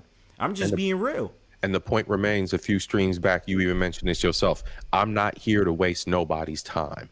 I'm not here to give you no false mask. I'm not here to give you no false face and no fake ass reality TV bullshit. If I'm spending, so how long we this time, Bird? 3:37. If I'm spending it was 5 hours last time. If I'm spending 3 hours and 37 minutes talking to you about some shit like this and reacting to some social issue like this, I'm not bringing no fake ass mask to the table. I'm not bringing fake discussions and fifis that have no relevance to reality. I'm not doing that. I'm bringing straight facts. I'm bringing straight and analytical data. I'm bringing just it's all anecdotal. It's all real. Right, and that's just how it is, man. I feel like mentioning this story because it's just on my mind. I just gotta let it out. It's like an example of like what I mean. If you heard from a man, you wouldn't be in your emotions so much. You would actually be understanding to what I'm telling you. I remember this dude. He dated. I don't want to give out too much information, but it was an older dude, and he had gotten hot water because he had a relationship with somebody, and things went sour. And then the person that kind of referred her was a quote unquote swirler, and he knew that this girl was having a bad influence because of who she was affiliated with, and so. It's a woman that decided to do an interview with him, and it's a woman doing it, and he's getting mad, he's getting all like upset. He's just like, you're not fucking listening and blah blah blah. And then before that, the lady that basically introduced her to him, he was on that fucking panel for I would say about 4 or 5 hours, just yelling and all this other stuff. And I thought to myself, you do know women like playing those games, right? Like women play manipulation schemes to get a man upset and to get you out of character. They're good for that. So you fell for the bait. You decided to go on those streams, and they weren't trying to really give you advice. They were trying to clown you. And I thought to myself, I said, yo, if you would have came here, you would have got the real information from a man to a man about what you should have done and how to move. But that explains a lot. It's like, yo, you don't want to have that real conversation with men that's going to be straight up with you. You want to let things be easy. You want to be able to just be like, oh, well, if I go to them, it's going to be easier to express my mind. You know what I'm saying? And it's just like, nah, son, you need that real motherfucking gully, giddy, like, dudes like me that's going to say, yo, bro, you was straight up wrong, bro. But I'm still here for you, you know what I'm saying? You ain't shit for that, but I'm still here, son. You know what I'm saying? It's just my opinion. Holy crap. Look at it like that, because I believe for me, like my personal experiences, like because I was one, to transition at a very young age, and my dad being in the military, being a veteran, he would see me being vulnerable at times, and he'd be like, well, don't you want to be a man? And that would make me feel like, oh, am I not supposed to be vulnerable anymore? Now that I'm gonna transition, and it was just like very hard for me because, like I said earlier, it was hard for me to have that father figure at that time of my life. My process of, digesting emotions is by myself. and I use that time to self-reflect. So if I'm feeling angry, or if I'm, feeling really passionate about something, or whatever the emotion is, sometimes I pull back and I don't show that emotion because I'm reflecting on it and trying to understand why it's there. So I think a lot of times people can think men aren't showing enough emotion, but in reality, they're just self-assessing why that emotion is there in order to see what it's trying to teach us. Right. I think when I was female, I was much more angry. I was just reactive, angry, like, "Grr." And then as I became a man, I cry more now as a man than I ever did as a woman. And I think it's because I'm at peace with myself. And so before I was just so angry about being a woman and everyone calling me she and seeing a girl, and I'd just be, as a fashion model. So that really just took it to a whole other level. And then once I became a man, it was like, whoa, I can actually relax. And I think I do the same thing. I self-reflect on myself. I want to be this type of man that is more vulnerable and that is more accessing my own emotions. Thank you, everyone. Right on. Thank you. That's interesting. Yeah, that was a dope ass fucking. Somebody was like, "Yeah, this is weird," but going to what I'm saying about emotions, that's because we just logically we process. So sometimes we just really don't want to speak. We really don't want to say anything, and that's absolutely fine, yo. Like I say, don't let it get to a point where you're self-harming yourself. You know what I'm saying? And that doesn't have to necessarily be by ways of deletion or whatever. It can be by ways of drinking alcohol or, smoking weed or overeating and stuff like that. There's many ways, you know what I'm saying? Facts. And to be honest, like, I let it out, bro. I don't give a fuck. Like, last year I wasn't feeling great about a whole bunch of things. For a couple of months, I was just like, I'm so annoyed and so frustrated. And I just was like, I still knew to hit up family members. I still knew to hit up friends. You know what I'm saying? And like, sometimes I felt like, let me just chill up on YouTube and see what's going on, see what the vibes is like. You know what I mean? There's always ways to express yourself. I just advise to men, just don't let it get to a point where you are self-harming yourself. That's all I say. Facts. There's the thing is, it's a sensitive topic for many of us, but there's brothers out here who listen, and there's brothers out here who got messages. We you know what I'm saying, like, we hit on it just 5 minutes ago. We not here to spread no messages behind no fake masks. It's, you know what I'm saying, it's all real. Whatever we talking about is from the heart. It's subjects that are really close to us, subjects that we need to address to keep this kind of vibe and this kind of dialogue going. And you know what? Hey, salute to you, man. Salute to you for again bringing this kind of platform before us, so we got this kind of space. Bro, that's all I'm here for, man. Like, I think it's very well needed because it reminds me of my time. Oh, my fault. It reminds me of my time when I was actually doing this work out in the streets for real. And I always said to myself, I always want to make sure that I create something where, it reflects off my stuff, the shit that I used to do. You know what I'm saying? And of course, we gonna make it fun. A lot of people, whether you're male or female, but tonight I wanted it to be men, where we come all together and we just be like, let's have a good old time and let's just really work, man. Let's really all just see each other and just chill, dog, because these conversations need to be had, bro. I just feel like, something weird about how they trying to express what manhood is, and I'm just not feeling it. I'm just not feeling it. And I say, what I try to do is, before I make a judgment call, I always just try to hear what the other person is saying so that I can be able to assess exactly what happens. And so I don't come in and just be like, well, you're just trans, so nobody gives a fuck what you think. I don't want to be that person. You know what I'm saying? I always want to give people a fair perspective. And if that means, let me watch these videos for a couple of hours and then take some notes, I think that's very necessary. Yep. Because then I can really make my assessment and just be like, okay, well, I hear what you're saying, but this is why I disagree. You know what I'm saying? And I think that's a fair thing to do when it comes to, especially conversations like this. Agreed. Yep. Because it's only, you know what I'm saying? Like, Y'all gonna cancel me. Y'all gonna cancel me. We But got you, bro. they gonna get me, bro. But like, I'm just gonna say this, man. Men are empathetic. All right. We are also built emotionally intelligent enough to know when to shut it off and when not to. You know what I'm saying? That's where the thug in us kicks in or when it doesn't.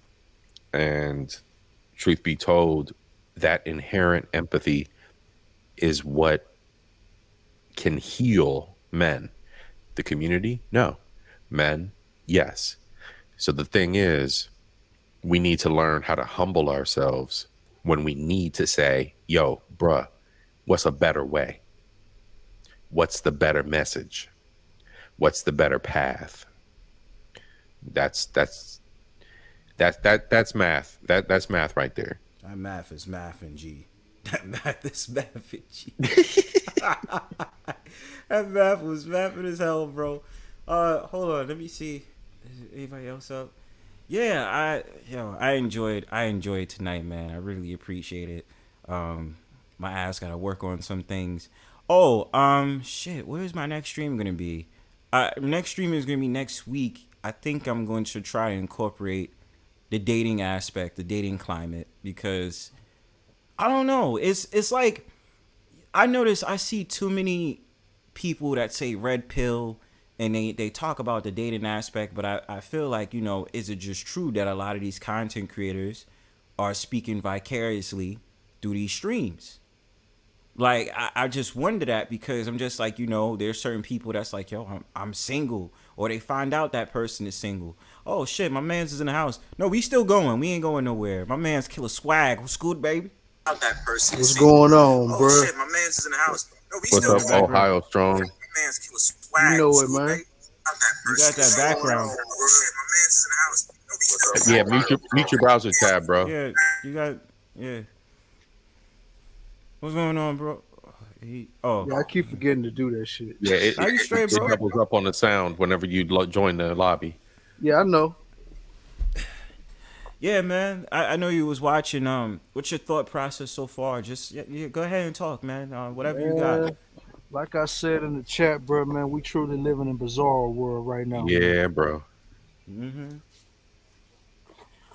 Like it's just the stuff that I was watching or what I could see when I was at work, man. I was just like, man, what is this? And the thing, and that's what I was saying, because you got to, in how we are living in this quote unquote bizarre world. This is really how it transforms out into society, because maybe certain people have not have those experiences of dealing with those type of conversations, but I had to deal with that. You know what I'm saying? I had to deal with that. What's going on, Demetris? What's up? What's What's going on, bro?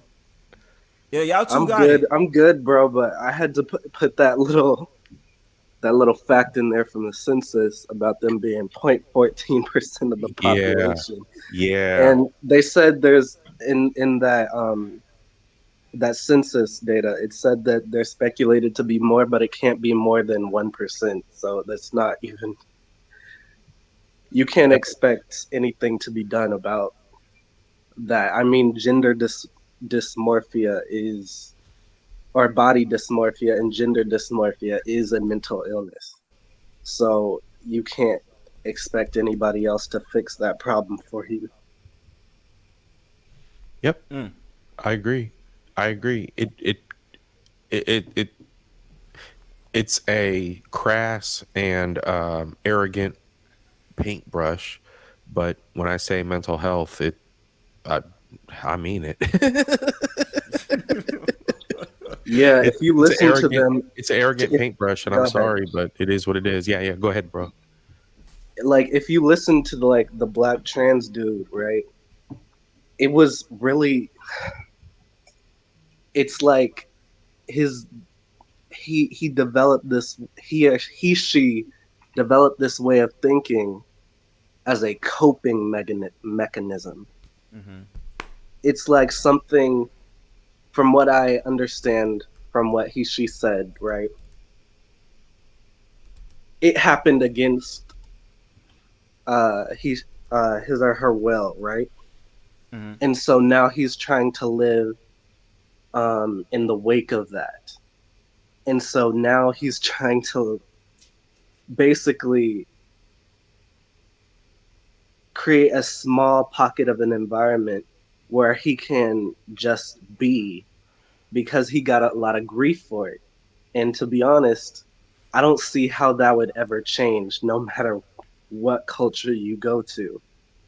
Whether you go to the most progressive country to the most conservative, I don't think that will ever change, because yeah, people didn't really have a problem with you being trans. What people had a problem with is you pushing a certain school of ideology on everybody. And that's not the way America works. That's not the way it works. You can't do that. You know how they banned religion in school? Yeah. I think it was to the detriment, but I think they should also ban the pushing of certain politics on others. Yeah. There should be. I mean, look, when I was in high school, like I don't know what the hell they talked about politics when I was in middle school. I don't even think they did. But when I was in high school, it was just a balanced view. Like, this is what a Democrat is. This is what a Republican is. This is where our government came from. This is what this is. This is what that is. Now, I was in AP government and whatnot, and I was in AP English and whatnot. But at the same time, it was just pretty much like, here's the world, little motherfucker. Get out there and be somebody. Mm-hmm. And then it was like, here's when your report is due. Get out there and be somebody, and your fucking report better be good, or otherwise you get a fucking F. And that was it. So it was, the rest was left up to me to discover the rest, discover the world. But it was a balanced view of it. Like, here it is. Here is what it is. And it confounds me that people are like, well, I never knew, I didn't get this. Well, they didn't teach us this. But again, it's all about the individual journey at that point. When somebody tells you, just, get out there and be somebody, here's how to do it. It's up to you. So life is what you make it at that point, I guess. I don't know. My thing is, it's like, yeah, politics. I mean, as much as we want to, bro, I had to fight in my last college, bro. I've said this story over and over again. As a mentor, I had to deal with some guy that came in and was sitting up there trying to say, it's nothing wrong with men discovering their feminine side and all that other stuff. And I was just like, bro, we are not doing that bullshit, not in my presence. And I'm going hard. Like, the mentee is like my son. I said, you not doing this here, bro. The scary / reality of the situation is, they pushing for it more. And it's just like what me and Culture was talking about earlier, that, it be the smallest population talking the biggest shit. And unfortunately, this is exactly the moves that they're making. And I say, yo, my last college was like that to the core. In all of my years living, I've never been in the same classroom or in the same, I have never been in the same class as a transgender woman, a transgender man, or a non-binary. That is the first time I've ever went to a school and I was dead ass in the same class as a transgender woman in all of them, bro. That's the first time I've ever. And I just listened to everybody. I didn't make no judgment calls. I didn't try to be rude. You know what I'm saying? I just was like, let me hear everything. I tried to be cool, calm, and collective. I said, okay, that's y'all story. I'm gonna hear it. But the only thing is that's annoying me is the pronoun shit. You know what I'm saying? Like, I don't feel like doing this whole entire, thing where I feel like I'm telling a lie for myself, because psychologically it's affecting me, because I know it's different from what it appears to be, but I have to respect it. But my ways of respecting it is just calling you by name, not the pronoun shit, and I did this video a while back, y'all, where I was talking about what is a man would say you, and guess who was trying to have a conversation? A trans man, who I could definitely tell was a woman. And the manhood shit that we deal with, like I said, it's not a mockery. This is not something you could just put on as a show and parade around because you're just like, oh, I feel like being masculine today, and then I want to be feminine tomorrow. Like, fuck that. Like, my life is my life as a man, yo. I don't take that for granted. I enjoy being a man. And it's just weird because people try to police it and say, well, that's toxic masculinity and blah, blah, blah. I'm proud of having a damn penis. What the fuck is the problem? And having an Adam's apple and a beard. What's wrong with that? Just like they try to gear at, you know, the whole entire conversation recently just on the woman's side, how they tried to sit up there and say Aretha Franklin Natural Woman song was offensive. How was it offensive? She's proud of being a natural woman. Adele was proud of being a natural woman. How was that offensive? That's what I don't get. While it may not be socially or religiously proper, what's wrong with expressing my frustration and anger with a bunch of cuss words that are absolutely defenseless? I'm not. I mean no harm to nobody. I'm in my own little world, my own little brain, just saying a bunch of little cuss words. Remember, it's toxic masculinity that we express ourselves like that. Yeah. But I went too far. No, you went too far, man. You can't be cursing, yo. You gotta be politically correct. Fucking assholes, yo. It is like, yo, bro. Like, I hate that because it be snowflakes in New York, and I just be like, how can you be a snowflake in New York, man? You know our cultures is like we don't give a fuck about nothing, man. Bro, she was a Boston flake. So definitely a Boston flake. Boston flake, bro. And she's like, I'm gonna throw the whole man away because you said a bunch of cuss words when we were on vacation. And from Boston? Are you fucking kidding me, bro? Boston, come on, man. That's the family to New York, man. Bro. And she gonna sit up there and say, oh, you cursing and motherfucker. You're a red flag. But dude, the night before, like she was puking and drunk. Like that was the second time she was puking and drunk. Was the night before. Get the fuck out of here, man.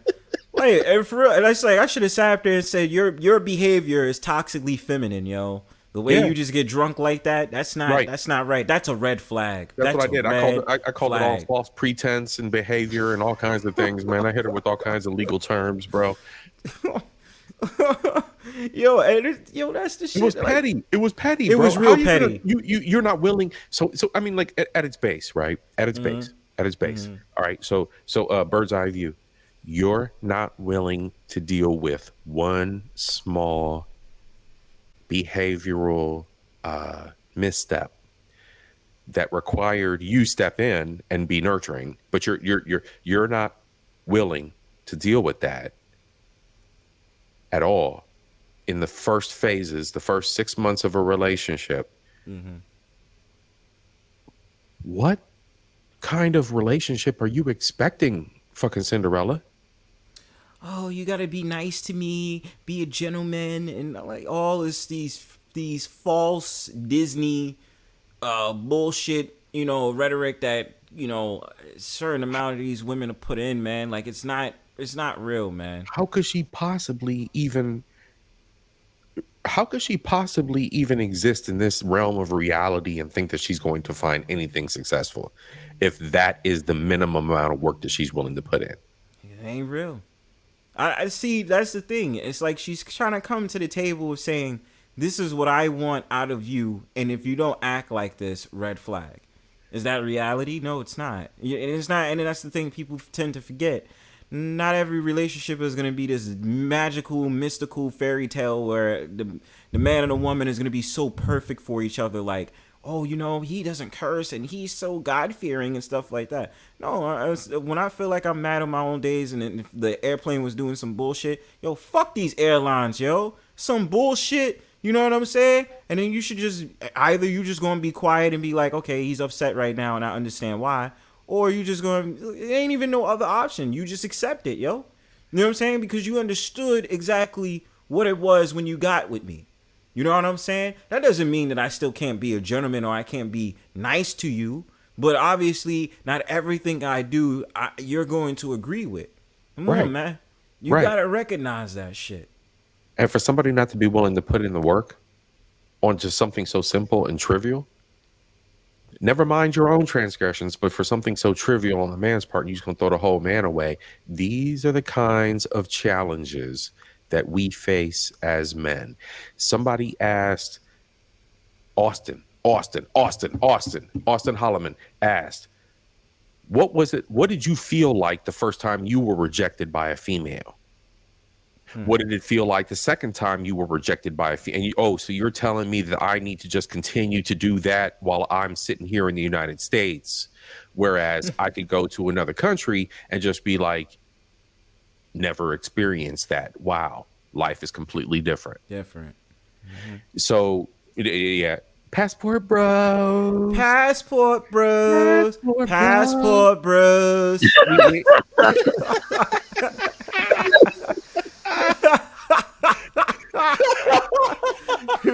Out here strong, yo. Make sure you get the passports. Passport bros. Passport bros.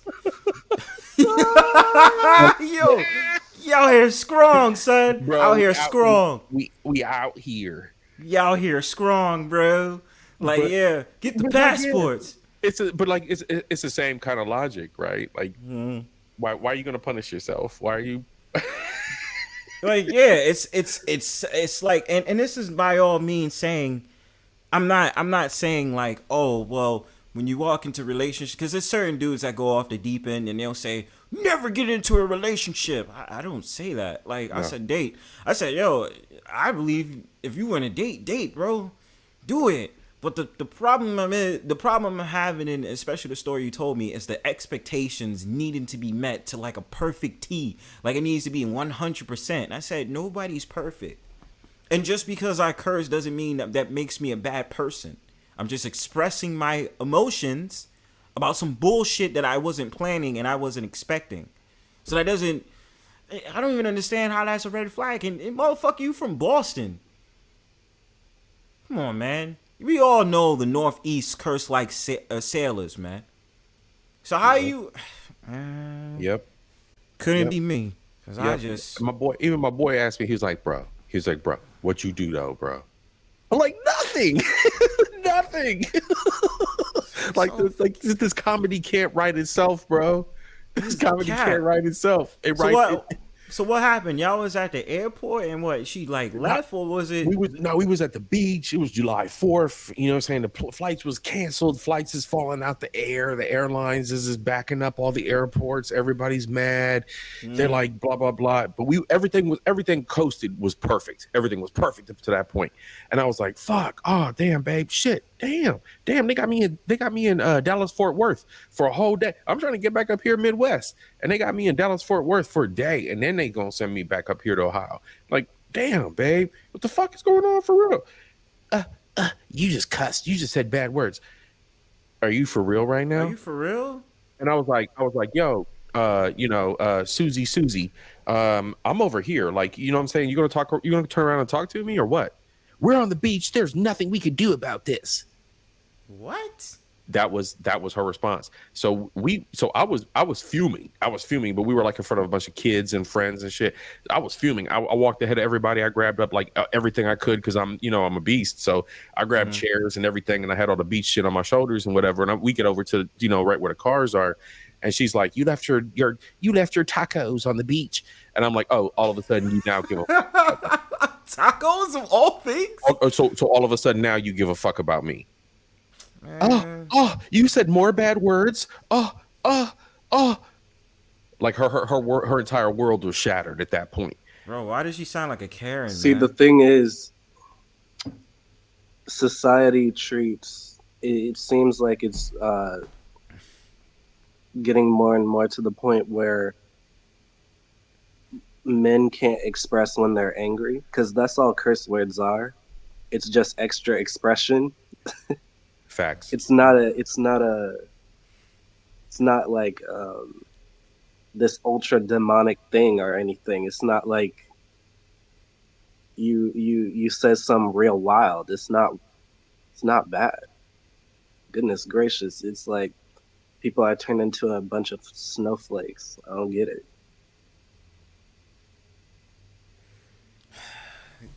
Yeah, bro. She was like, why I get called the hyena when I curse? I mean, yo, I hate, like, that's one thing that I can't stand. Like, I understand about being appropriate in certain settings, but it's just like, if I'm going to curse, I'm going to curse. And I just feel like the girl you dated, bro, it just seemed like she was the ill Karen. Like, oh, well, you know, you're cursing and you're da-da-da. And it's like, yo, what the fuck? I feel some type of way about a situation I had to deal with. What the fuck? Right. I feel. No, I'm not going to feel. So my logic, so my brain cell tells me. Cerebral cortex.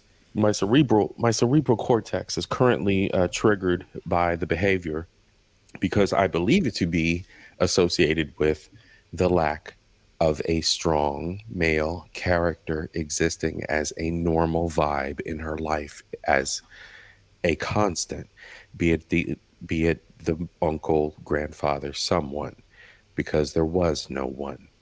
It was a matriarchy. And as soon as she was triggered by, as soon as she recognized male emotion and male expression, it triggered her defense mechanism, which is, I don't need no man. I'm an independent woman. I'm an independent woman. What you doing over there? Why you acting like that? Ugh, you toxic. But she wasn't like that, you know. She was kind of like that little. She's one of them. One of them little Halle Berry types. So I'll leave it at that. Oh, she wasn't a Karen. She was mixed. She was a bougie mixed girl. Oh, you already know. She looked like me, only bougie, only bougier. Okay, so it's a suave mente woman version, bro.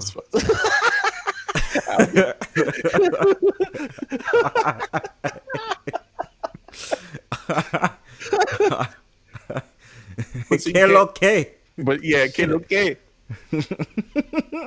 Word. Oh man, yeah. I mean, damn. But still, mix shorties, man. Mix shorties. We out here just trying to find out African queens like Sade, man, and we just be finding these little. It's taboo, dog. We be finding these used up Tony Braxtons. Oh shit. God damn. My bad, man. No, it's cool.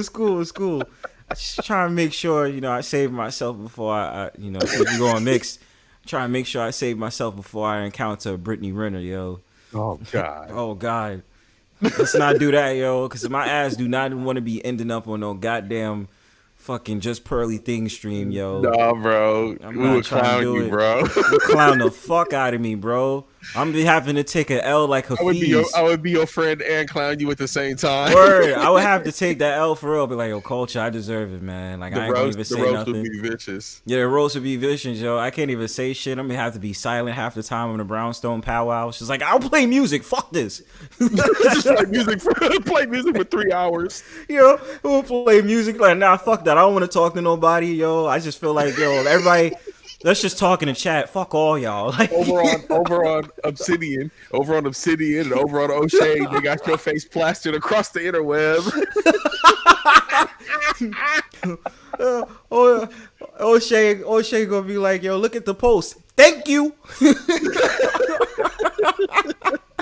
know how that nigga speak, yo. Jackson. He's like, thank you. Back at it again. Look at this dude who did it, Brittany Renner. He's gonna have the whole entire head passing on, and he's gonna have he's like, what the fuck, like that shit on there, bro. All the memes, all the headshots, all the cutouts of your head and her head. We're gonna have the ill stream. Bronzebird dated Brittany Renner, yo. Brittany Renner types, yo. He did not learn the first time, yo. Bronzebird, he'd be like, yo, Bronzebird is a simp. Oh God, bro. Have an old dude like beta male, beta. But that sound like Jesse Lee Peterson. Jesse Lee, yeah. Oh shit, yo, my God. Oh, thanks for coming, bro. But yeah, it's just gonna be like Jesse Lee Peterson. He was like, oh, what is it? Amazing, amazing, amazing. Oh shit, yo, it's crazy out here, bro. I'm telling you, like, yo, mixed shorties that like, cause I still believe certain mixed shorties have that bourgeois like whole entire like half Karen in them. I remember saying that to this one chick. I was surprised because she was just she was tight, she was ratchet, but in some type of ways I liked her ratchetness. And then you had some others, bro, and I just was like, yo, goddamn, son, shit was crazy. Yeah, bro, the Fucking super A. bougie ones, the ones that be like charcuterie, wine, like those ones, bro. The classic chicks, yo. Bro, the charcuterie ones that be wanting you to get flued out or want to get Charcuterie. flued out, bro. Charcuterie. Like, bro, it's like, yeah, trying to tell me I have to have proper etiquette when we go to a restaurant. I gotta eat with the certain forks and shit like that. I say, yo, fuck you, man. Bro. Fuck you and your medium rare steak, man. I'm dying because it's real, Bitch. bro. It's real. You know what I mean? It's so real, man. It's so real. It's shameful. It's like, come on now. That's what I'm saying, bro. But you know what? It's still, but still basic chicks act that bourgeois way, yo, because they be so entitled. You know what I'm saying? Like, you'll see it every day on social media, and they'll be like, yeah, he needs to get me an Uber, and da, da, da, da. And you'll be like, bitch, can you stop, bro? Like, you like, okay, cool. You got a nice little get up from Shein, but that doesn't mean you got to make it seem like you hot shit. You understand what I'm saying? Like, stop it, yo. Sit down. Take a seat, you know what I mean? Chill out. And there be shorties that really be doing that. They really be feeling themselves, yo. Like, I don't know if y'all seen the video. It's some shorty that called herself a hand model. And, like, she's, like, chubby or fat or something like that. And she's just not attractive. And she just be like, he didn't want to pay for my Uber. And he didn't want to do this, he didn't want to do that. I was like, but you kind of hit, though. Like, you're type hit. Like, you're type hit, yo. Like, you're not bad. You're not a bad chick, son. Like, why are you demanding shit? Yeah, I'm glad I didn't see that. Well, I mean, certain people had panels on it, and they was just like roasting. So yeah, killer swag. But you know how I be going to weirdo clubs. Yeah, you know what I'm saying. Another installment of the weirdo club right there. Yeah, bro. You know how that be going. Yeah. Certain dudes gonna be like, oh yeah, I know you from Texas. Shorty lives in New Jersey, not Texas, bro. Right. Hey, Bronzebird, chill, man. I got a bus pass that I got from overseas, man. Chill. A bus pass, nigga. You can't get it unless you overseas, man. This is how expensive it is. Yeah, man. You gotta level up, bro. You're not even passport bros unless you get that bus pass, man. Exactly. Got a bus stamp, bros. Right, and then you got to put it all in the camera to show everybody. Cause when my parents grew up, bro, I don't know what you niggas talking about. We know submissive parents. You know what I'm saying? Cause I'm still in love from the chick that I met out in London. You know what I'm saying? Yeah. Yeah, but the pandemic broke us up, man. The pandemic broke us up, yo. Like how you know we still talking right now? So, right. so y'all we was gonna get married, but the pandemic. Right.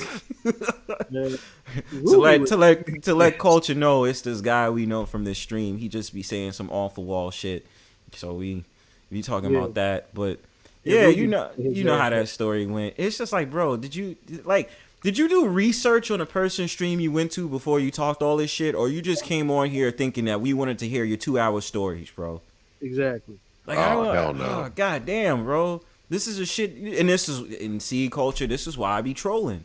But of course, certain people don't fall into it, so I'm glad they don't. But I was able to successfully catch people sometimes on these shit. Bro, it was like a given. Like when I first came across your channel, man, it was like a given. Like peep game. Like peep what dude's doing. Peep if you want to get involved, if you got something to contribute or not, and be on your way. Yeah, man. Well, culture, you know how it is, bro. Because once you start peeping the platforms, and you do, it's just that the men that roll up in this shit, all they trying to do is basically holler at the shorties on here, and I've seen it since I came in, man. It's just been crazy. You know what I mean? Yeah. It's funny, you know what I mean? But you know, You seriously think they got a shot too? That'd be the funny Right, part. like half the chicks that be on here already be involved with somebody or have something else going on or have their own creator, and And you would if they insult, not, you and if just they simp, not, you simp yeah, at best. yeah, and if they not messing around with nobody, chances are they not trying to mess with no dude that be on their panels all day. Shoot. them dudes on the panels, yo, like Nah, bro. Yo, listen, all I have to say is everybody knows this. Them super chats be too real, fam. Bro, yeah, Yo. the little prissy ones be getting mad super chats, bro. Mad super chats, dog. And I say, yo, why? Because the shorty sound like she got an ASMR voice. Right. Like, that's what it is. The Right. ASMR shit's going on. Like, y'all niggas sicking me, man. Like, I already told Jordy, man. I already told her, like, dude, you got the helmet whisperer voice, man. They just be coming out the wood. you know how it is, bro. Yeah, you did say that. Yeah, I told her as that shit. I said, man, you the helmet whisperer, man. Like every time you start talking, hey, what's going on, y'all? And then when not only they be trying to get game, they be trying to plug their channels and shit. Like, nigga, don't nobody want to see you. Word, like he's like, yo, support my channel, subscribe to my channel. Like, yo, bro, we was literally just having a conversation on a panel about something else. Nigga, fuck your channel, nigga. We ain't asked for that shit. Right. The fuck, man. Right, that's like somebody. That's like when the dude be coming up in the the dude be coming up here talking about the simp shit, and they be like, "But I got kids." Like, nigga, bro, you bring your kids to the conversation. I don't fuck your Like, kids, where that nigga. came? Word. Fuck them kids. Fuck them kids. Fuck them kids, nigga. Yo, I'm saying because it's like this, man. Like I get it. Like I'm not gonna deny, like, yo, there are attractive women on here. I get that, but I'm just like at the same time, we really having a discussion and we breaking down stuff, even if the conversation is repetitive. And here you go, you just be like, yo, my channel though, and when I live stream and stuff like that, I'd be like, bro, I don't give a fuck about your channel. Notice I don't try to promo my channel unless they ask me to. Yeah. You know what I'm saying? Because I don't care. I'm like, if you want to see my channel, if you ask me if I have a channel, yes, I have a channel. Come see me. You know what I'm saying? Like, I'm just not into that. You know what I mean? Like, as if that's gonna, you're all so big. Because it's like this, the ultimate goal for these dudes is to have that girl come over to their page to Dirty Mac and basically talk to them. That's basically all that is with certain dudes I didn't see. Yeah. Like, shoot, We if you picking go up chicks over- on YouTube. It's like that. Yeah. Man, if you go over there to old girl shit, man, every time I hop on the panel, I never talk about my channel. She brings it up. Yeah. Right. And then it's just like if she doesn't talk about your channel, then she's talking about the homie, the other homie that she's cool with. You know what I'm saying? And I say, yo, I want to help him get to 100K. I shared his joint last time. You know what I'm saying? Yeah. I don't talk about my shit. I say, yo, half of these girls, I got 10K or 1K subscribers. They know about my shit. They came over at least once or twice, and I'm like, I don't need to say nothing else. Yo, support when you want to. You know what I'm saying? I don't make a big deal about it. Yeah, I don't even see. I mean, I'm just starting out like July, August. So last year, so it's like, man, I'm just rocking with people that are real anyway. So the rest of it is hilarious to me because I've already been watching all these people. Yeah, bro, I've been around since, bro, I officially started my channel 2020, man.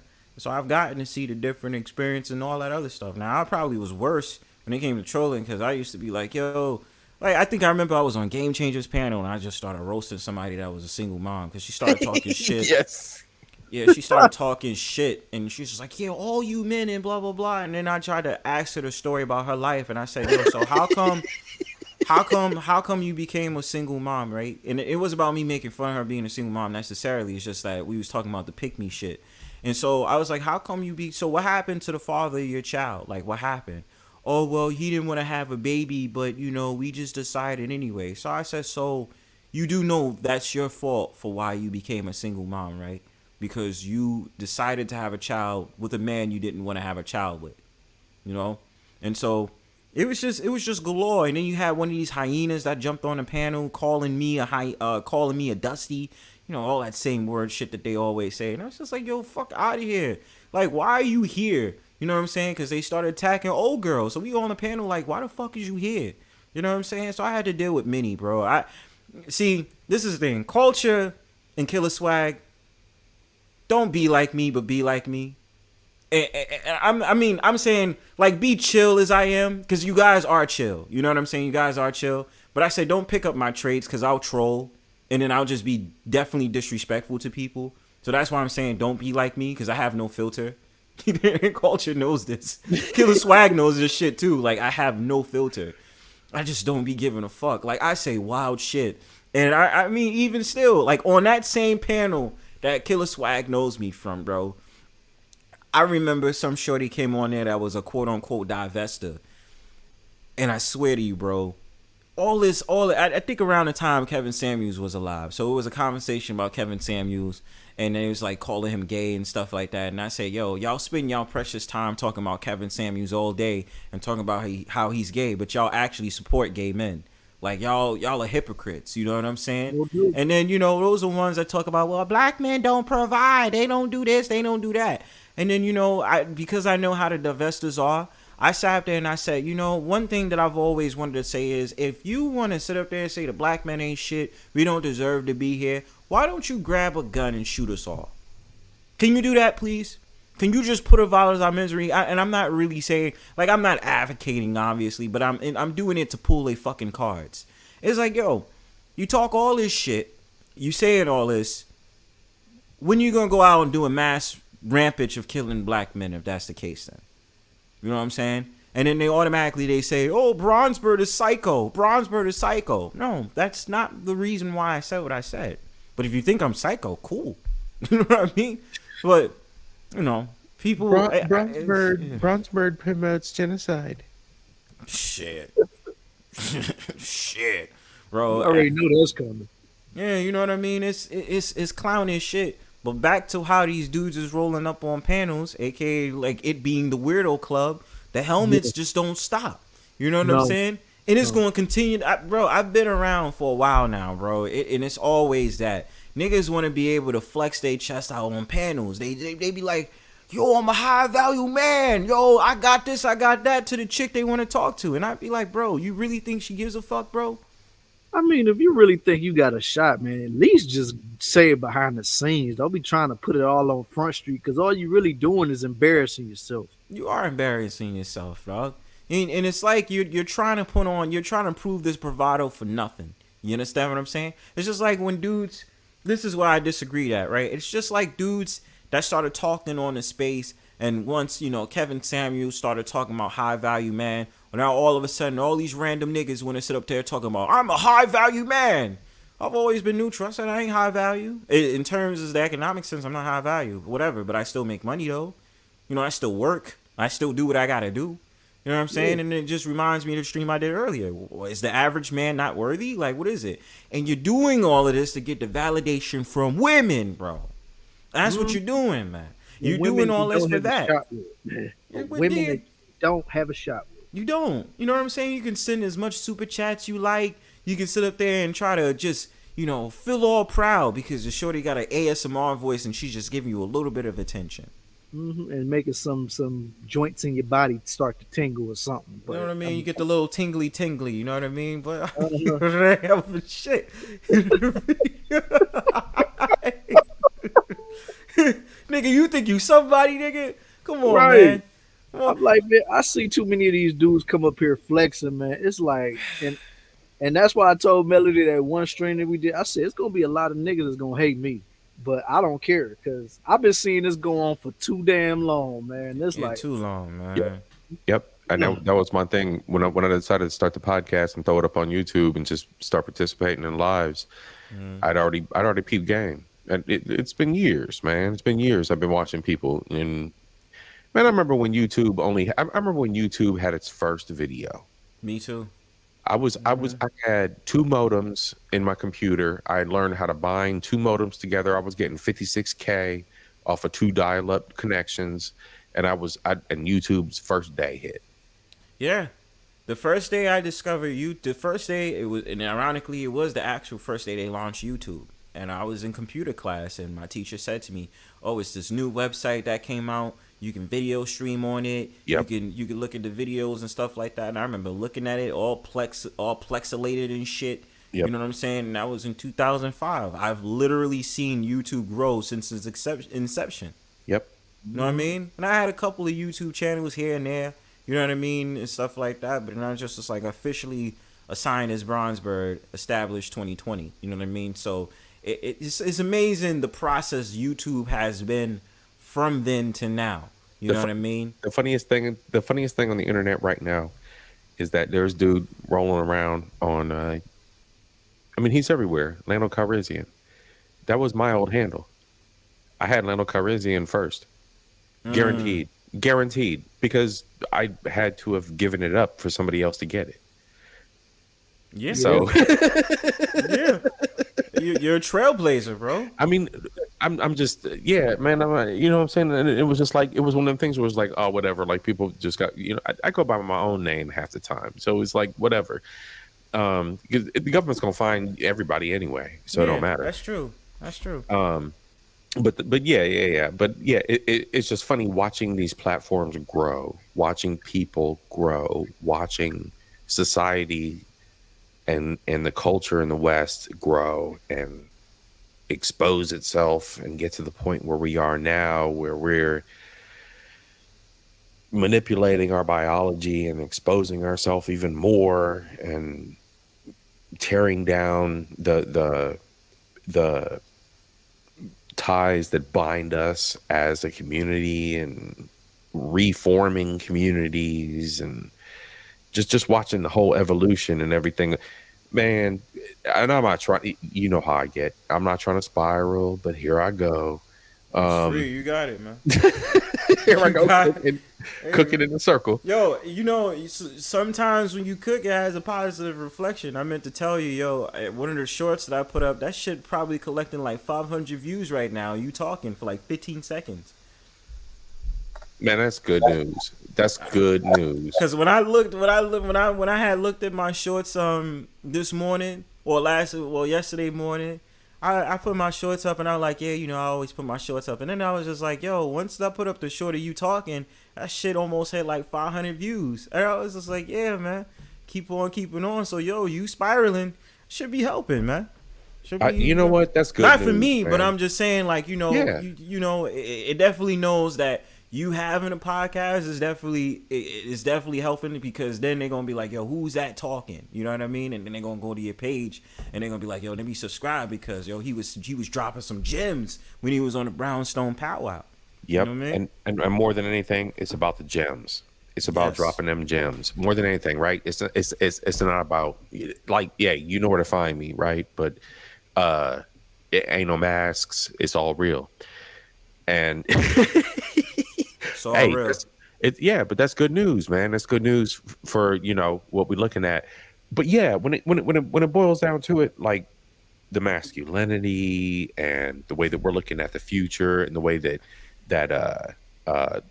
our human journey is going to look like we're entering that transhuman phase. We got the AI coming up. We got people losing limbs every day, you know, or veterans coming back, and they're hitting up the biotechnology companies and getting, you know, limb replacements and everything. Bro, there's a whole transhuman movement that's about to hit pretty hard. And what's funny is, you know, I've been talking about the AI and stuff this month, but mixed in with that is this whole journey that we on.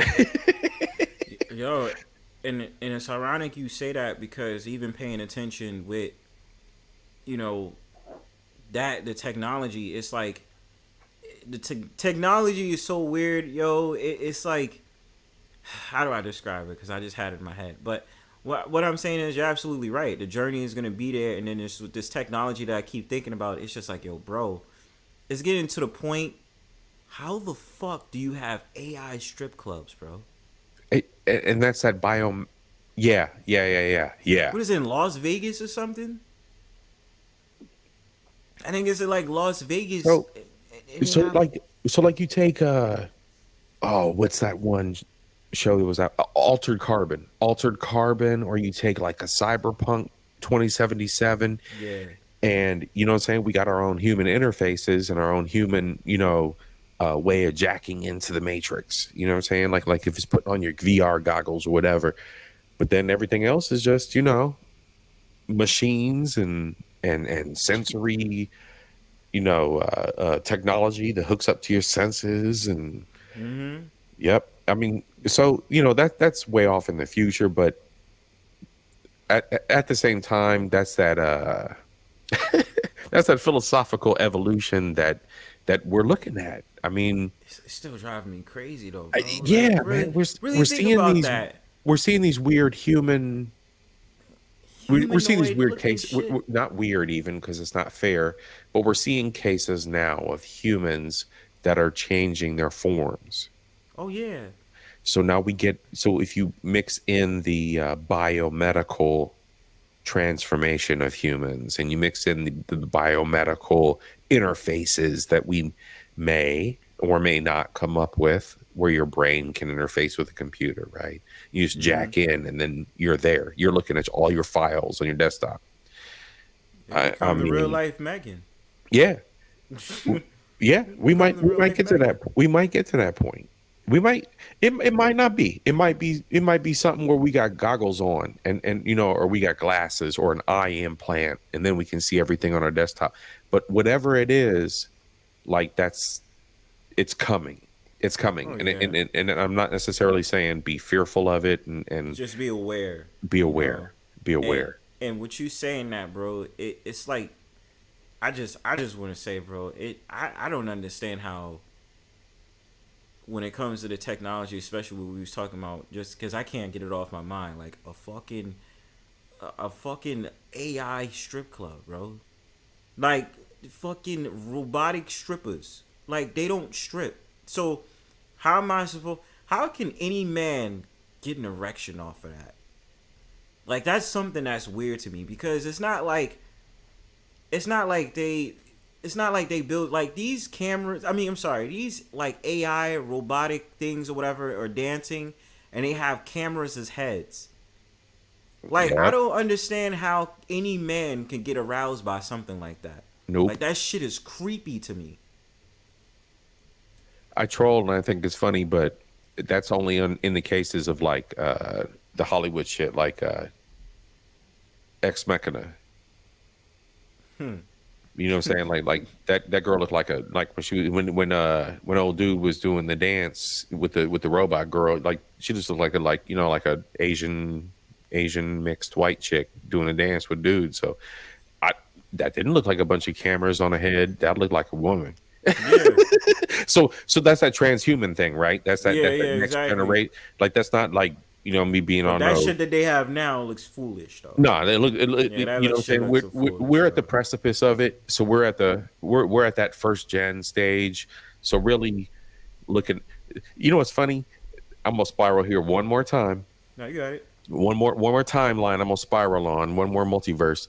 But this is just like where we are now, right? Like brothers. And to the people that brothers are listening, people that are listening, with these computers and this AI and this stuff that's starting to the burgeoning, it's starting to be birthed. It's starting to come out. It's starting to form. Like get on it.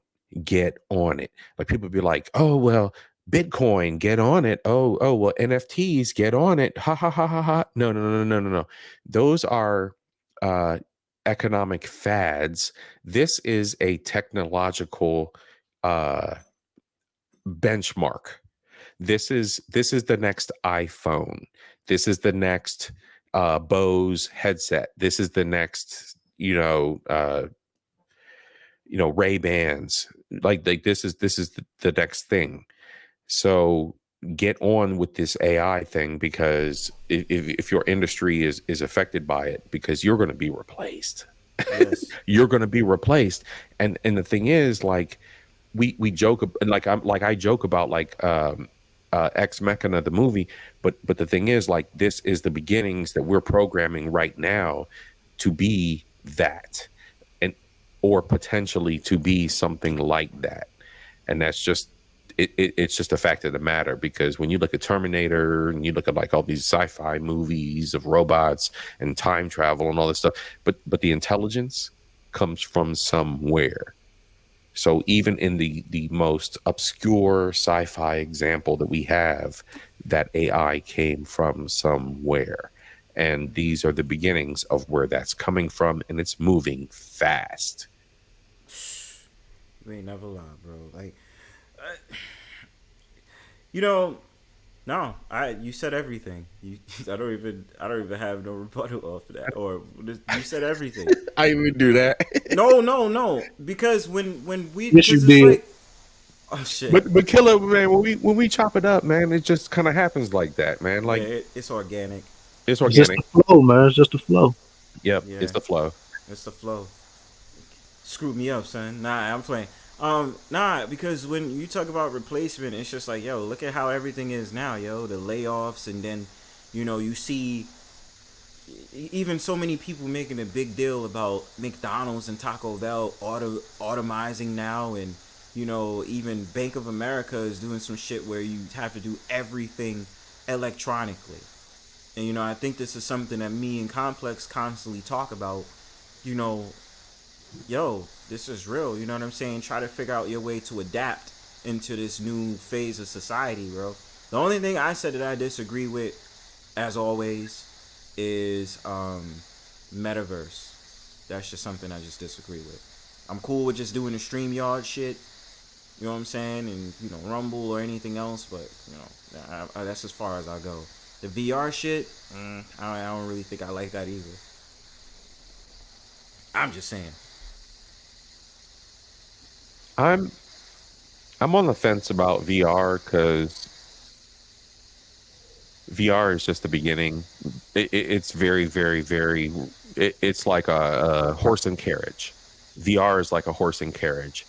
Not AIs, but VIs. VIs are like horse and carriage, like Alexa, Google Now, or OK Google or whatever, or Siri. Like they're like AIs. They're like assistant intelligence.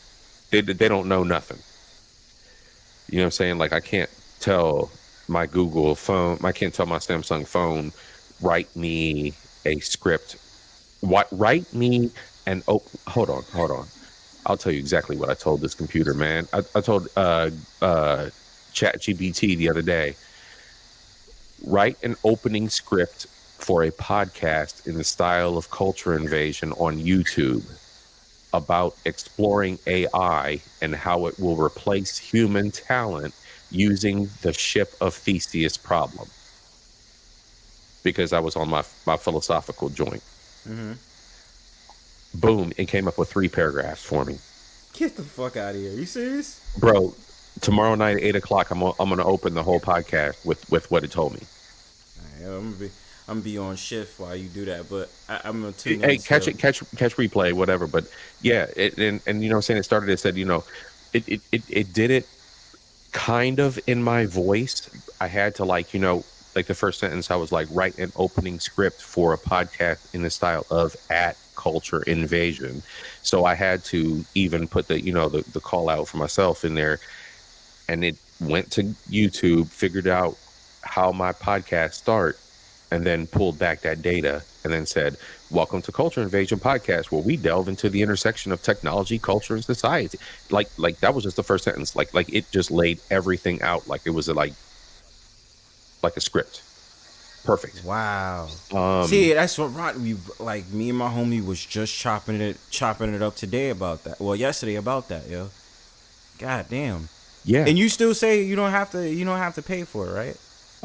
You only get certain amount of queries, a certain amount of little sentences you can ask it. And it lost a bunch of shit that I had on there before, and then I think they did an update or something, and it lost a bunch of shit that I did before, and then all of a sudden everything went away, and then all of a sudden it brought back the first 4 or 5 questions I ever asked it, and I was like, what happened to everything I did since then? Everything just disappeared.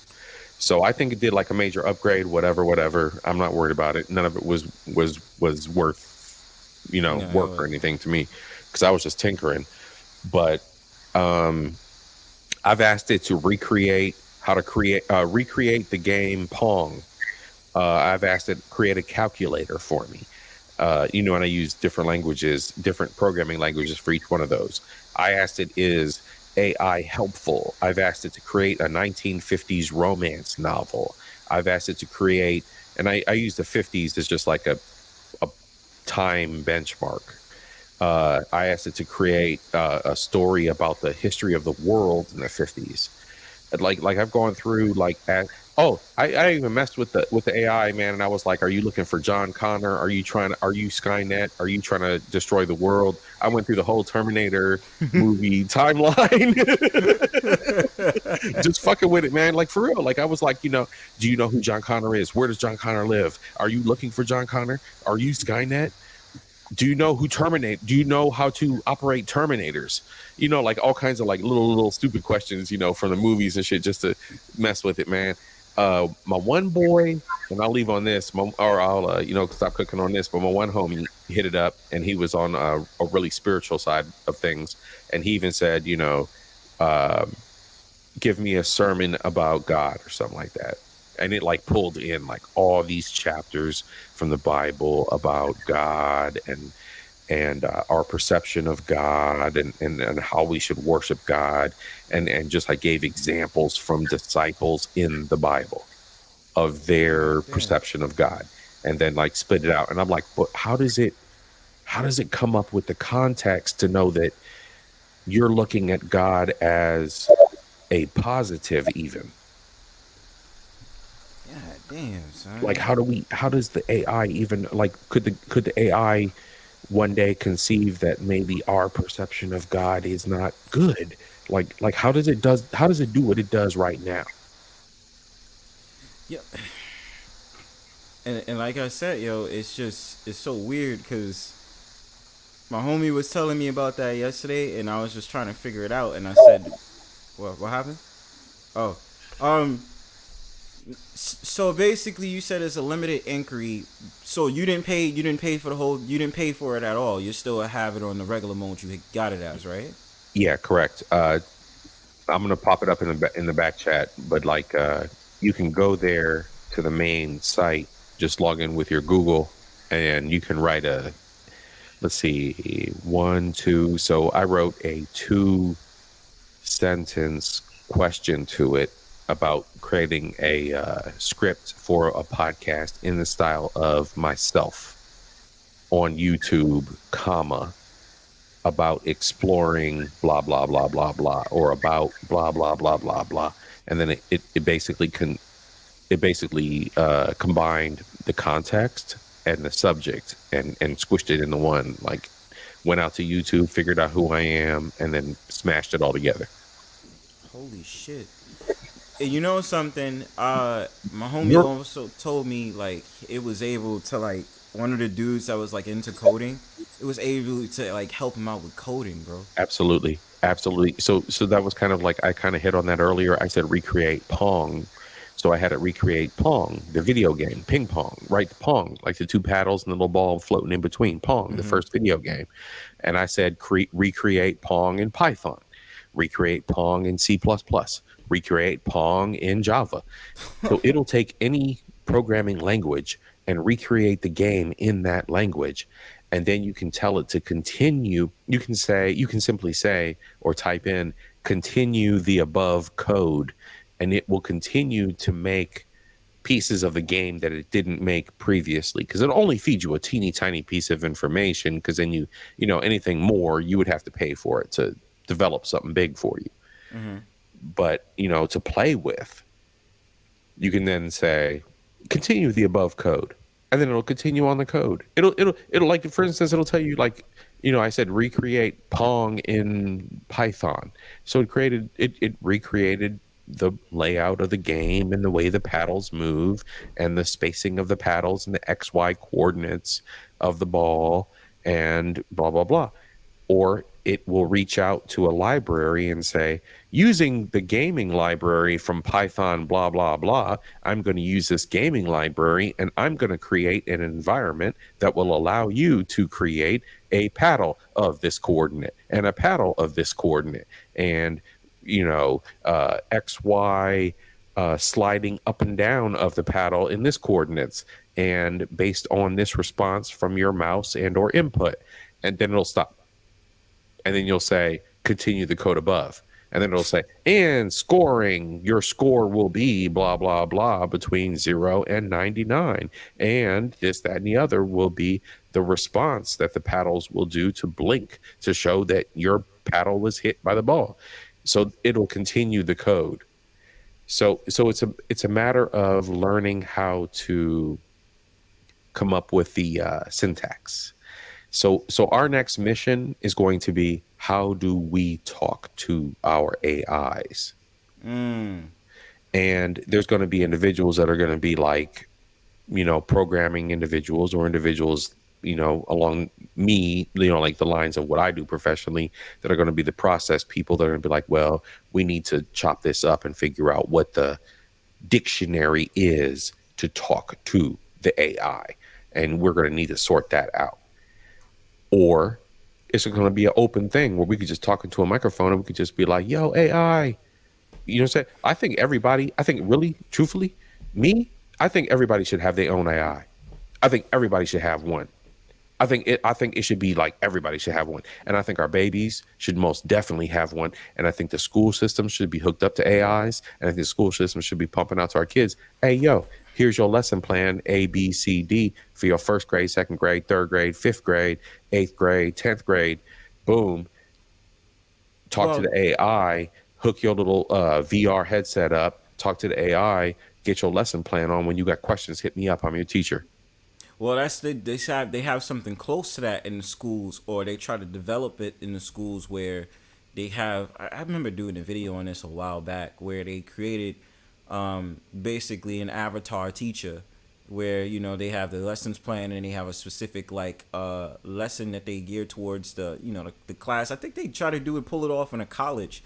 I don't remember, but I seen that and I was like, yo, that shit is crazy, bro. Man, I'm all for the tactile, touching objects, like blocks in slots. You know what I'm saying? Star goes in the star, the square goes in the square. Learning the physical human world as a baby, and preschool and kindergarten age and everything. But I think once you start getting into lesson plans and shit, and the real deal, bro, man, teachers are done. Teachers are done. That's what I'm saying. That's the only thing that I keep thinking about, because I'm like, so many of these professions that yes, we was raised on this, you know what I mean? This is what it was. Now all of a sudden, AI everything, and it's just like, wait a minute. Because the only thing I keep thinking about, especially since we was talking about the education, I keep thinking about what they're doing in China. You know what I mean? China, you know what I mean? China is gonna do the shit where they can look at your child. I don't know, what are they do some shit where they can look at your child in school and basically see how they're learning, see what they're doing, and then send the report automatically through the cell phone to the parents, and the parents could be like, yo, what happened in school today? This is what the teacher told me through the text. And I was just like, yeah, that shit crazy, man. Oh man. But that's that shit, bro. That's that shit. Oh, wait a minute, Killer. Yo.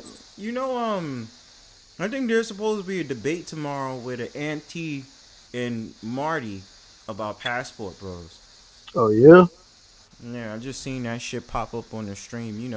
Everybody always talking that craze with Passport Bros all day long. Yeah. They had to bring that back up when Austin got in that situation over there. Over there in Thailand or Brazil? Brazil. Yeah, all that was a cap. And it was just like, yo, you see the chicks that went on Fox? I remember I did the video on Fox, and it was like the shorty talking like, yeah, we don't care, and blah, blah, blah. They don't talk about the women. It's like, but you got an OnlyFans though, yo. What's up with that? Yeah, I see that, man. That was, fuck out of here. I'm like, you give a fuck, because let's be for real. If you really didn't care, this wouldn't even be a subject right now. It wouldn't. Everybody needs a reason to speak. You know what I'm saying? Mm-hmm. But yeah, what else? Because it's like, bro, you see, what I notice is, especially when you have prominent men groups and we speak about things and we express ourselves, now it has to come into some type of opposition, man. And that's why I be noticing, like, yo, fuck that, bro. Yeah. Mm-hmm. It's always like that. Yeah, I'm gonna try to see if I can watch that tomorrow. And I know they're gonna be going in for a while. I'll see Cole, if we can make it, but I don't know. Shoot. huh? I said I'll see if I can make it to see it, but shit, I don't know. If I don't, I'll just Yeah, catch the just no. replay. Yeah, just hopefully just no helmets.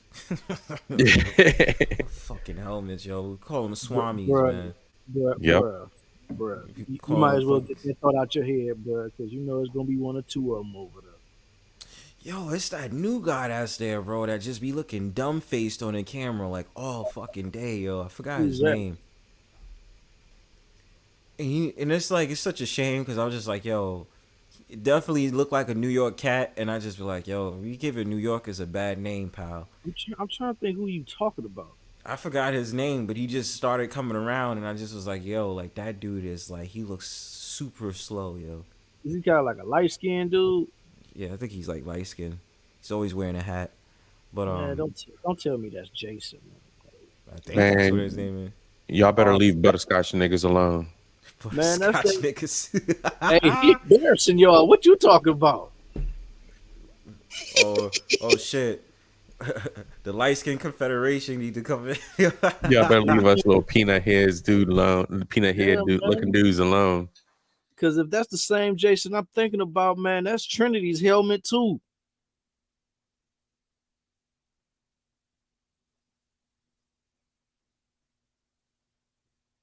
Wait, hold up, who's? You know, Trinity time travel girl, like Oh God. she's way out there, man. Because Yeah, bro.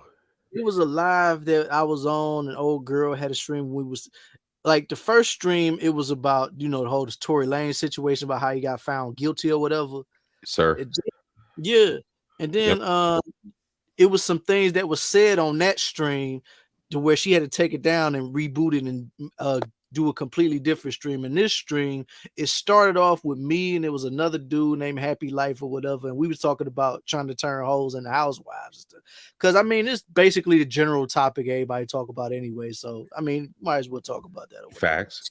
So we just went on there. Next thing you know, she showed up, the Trinity woman. She showed up on the panel and was talking about, oh, I'm a hoe anyway, so it don't matter. Then she just went right back to the Tory Lane situation and she started going all off the rails.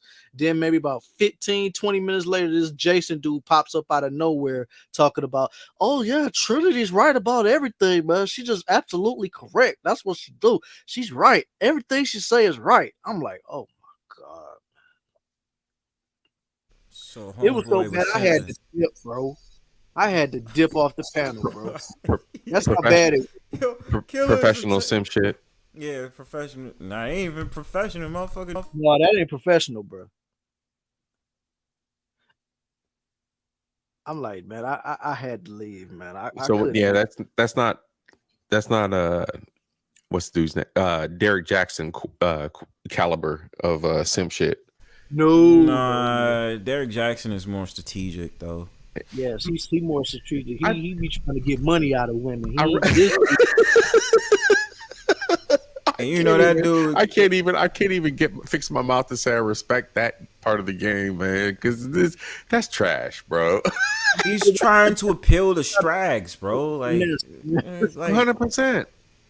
Like You that's gotta why I respect- just sit back and be like, I just don't care, bro. Like you know, like cool, you have your muscles, you have, he's a handsome dude. I won't deny that. But it's just like, yo, at the same time, it's just like, yo, bro, like you just pushing shit, man. And then it's Yo. just like, come to find out, your wife is like this crazed like Christian. Right. You know what I mean? Right. And then it's just like, I will fight for the Lord of Jesus. Bro, It's like, yo, calm down, bitch. Like Why- dudes chiseled like Michael, the statue, Michelangelo statues and shit. Like dudes like chiseled like out of granite. Yeah, he a big dude, man. Yeah, he's chiseled out of granite. Like he's like the specimen, the gladiator specimen that the females go to museums to look at. But the thing is, like, as a quality human, come on, He's trash. come on, He's trash. He is Flat out. pure trash, bro, pure trash trash, and making money just off the shits, bro. pure trash. And I'm not, you know what I'm saying? Like I've had I've had issues with females in the past, but my Yelp review is still 5 stars. So it's like, dude is dude is trash. He said All I Yelp got to say review. about that Derek Jackson dude, man, is like he was on there simping for the ladies, talking mess about dudes, but then once he got exposed to be nothing more than what he was claiming us men were, and the women were still rocking with him, I said at this point, y'all deserve what y'all get. Period. Well, Period. And it's like that was just a bonus straw. You know what I'm saying? We already had KS, we already had Kobe, we already had everything else. Like it was already a closed case. But then, you know what I'm saying, they dance on everybody's graves, and then it's like y'all still simping for Derek. Dude, the Derek- timeline was like once Kobe went out, man, and you seen all the women talking all that Yeah, mess. that was- That's what shit made was black outta dudes line. perk up and be like, what you doing over there? What you saying? And then Yeah. once KS went out, no, we was like, no, we done, man. Fuck all that. Yeah, especially I said like I was on somebody's panel, and the avatar was about they had Kevin Samuels' face on a chick's body where she was wearing a bikini, and then it says as the avatar, Kevin Samuels deader than a motherfucker. And so I was just like that shit, and then I had seen somebody try to make a mockery off of George Floyd's death. All this is like all black women, and that's why I said the battle ain't even. Like I said, y'all are more trolling than I am because I just love trolling these type of dudes. But all you can find these black women on these black dudes panels, little simp hunters or the little simp squad, where they just be like, stop talking bad about black women. And then they'll be like, but bro, you don't see that they just made a mockery of both of them made a mockery of a black man's death. So what if you go against the grain and you say the same shit that I'm saying? You don't think they're gonna make an example out of you, or they find out something about you and gonna make fun of you? Like, what type of shit are you on? That's why these some bitch ass niggas in my eyes, man. You know what I mean? And then they be scared to hop up on a nigga panel, but want to talk shit when they over there. Oh yeah, that's shit. That's been that's been the battle. That's been the troll mission I've been on for the last couple of months, bro. I succeeded in one. No, I succeeded in two. So I'm just trying to see if I can kind of do the same thing again. And I'm trying to hunt out who's the next ones on my list. Because, they just talking shit. They want to sit up there and talk about, the pick-me's or mammies and all this other stuff. I said, but doesn't that mean you're a mammy too? Because you catering to a bunch of strags that just be talking shit. Like, bitch, you about 40-something years old and you still sit up there talking shit about men, bitch. You didn't get dick this year or something? It's January. You had the whole entire year to get some dick, and you sit up there talking shit online. Yeah, new year, new dick, man. Why you playing? Like, come on, man. And then it's like the dudes on the panel, I just know for sure they don't have no type of confidence, bro. These dudes at all. They don't, because they talk that hot shit. And I said, yo, look, listen. I know us as black men, we got our bullshit. I'm not denying that. I know we do. But at the same time, though, nigga, you sounding like you on some real KKK shit, allowing these motherfuckers to be on your panel, and you agreeing with that shit, dog. And then one of y'all referenced Sin G. Jesus Christ. You reference her, and you was like, she's right. And they're like, whoa. You support eugenics, my G? Yeah. Nah, fuck you, bro. Yeah, they go that far. Yeah, AK. There's a few of them. They go that far all day. And the thing that I find out too is a lot of them are not. A lot of them are not American born. Or they're not FBA.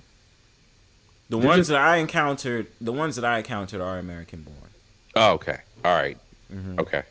Yeah. I don't know which ones you. I mean, I don't know. I didn't notice. What are they, like, Caribbean African? Nah, African. Oh, Africans sometimes they can't stop themselves from talking shit. They be the first. They be the anchor babies that done grown up, that grewed up learning English and sound as good as us. Yeah. And I'm you know what I'm saying, like I ain't know, you know what I'm saying, I know whatever they is, whatever the little acronym is for the 100%ers or whatever. ADOS or FBA. ADOS, yeah, all that bullshit, man. I ain't none of that. I'm Caribbean, so it's whatever. Still American. but I'm American. Yeah, Yeah, yeah, you're still 100%, American. But 100%. even still, if we not going off for the My mom a borders, little little knockoff Mariah Carey looking chick. You know what I'm saying? My dad Caribbean. you know what I mean? But I was telling people about the geography. Like I hate when people say, "Oh, Caribbeans, oh, they're not FBA or they're da da da." I said, "Bro, y'all still American. The Western Hemisphere is America. You fucking stupid. When you go from Canada all the way to South America is still called America, right? So it's still America. Truth be told, my people being Caribbean, your people might have gone through my people. I might be a key to your past. So don't discount what you don't know.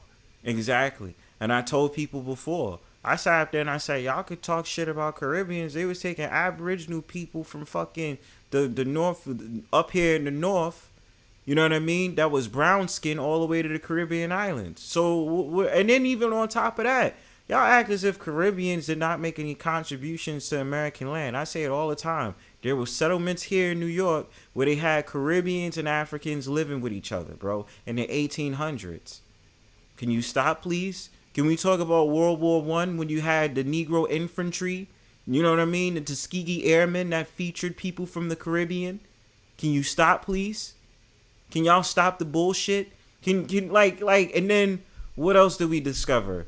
Chicago was founded by Haitians. So Haitians can't have a seat at the table when it comes to the fabric of America. Yeah, Haitians and Chinese. Thank you. You know what I mean? Like that's why I say, yo, stop the bullshit. I said I say Caribbeans are still American. If you go by the geography sense, they are still American. You understand? Because when it comes to the Western Hemisphere, that's basically America. And we could take it back further, and we can, say that Caribs were actually another tribe within the tribes that were within the Americas, and blah blah blah blah blah. But exactly. Caribs, you know what I mean? The Arawaks and, more of those stuff out there. And they just be like, nah, son, that's not how it was. I said, yes, it was. Yes, in fact, it was. Yes, it was. And I'm like, bro, y'all got to stop this. I said, who's the real, if you really want to be honest, the real invaders or the real people who's not even from here, who's not native at all, is the white people. Yep, the Dutch and the Spanish. Dutch, the Spanish, the Italian, the German, and all that other shit. They came in the 1800s, bro. The Italians and the Germans, the Italians. Never mind. I would say some foul shit, but the Italians and Germans, you know what I'm saying? They was fleeing, they was doing their own thing on their own boats, but they followed the British. The British was following the Dutch. The Dutch was the ones that was leading the slave trade. Look, man, my people got the history written, man. Come on, bro. Like, exactly. Like it's all there, man. You know what I'm saying? Like, and the Arawaks, right? Like you had the Arawaks, but then the Caribs were the more violent. The Caribs were taking over everybody. The Caribs were blending in with all the southern, northern American tribes, the South northern America.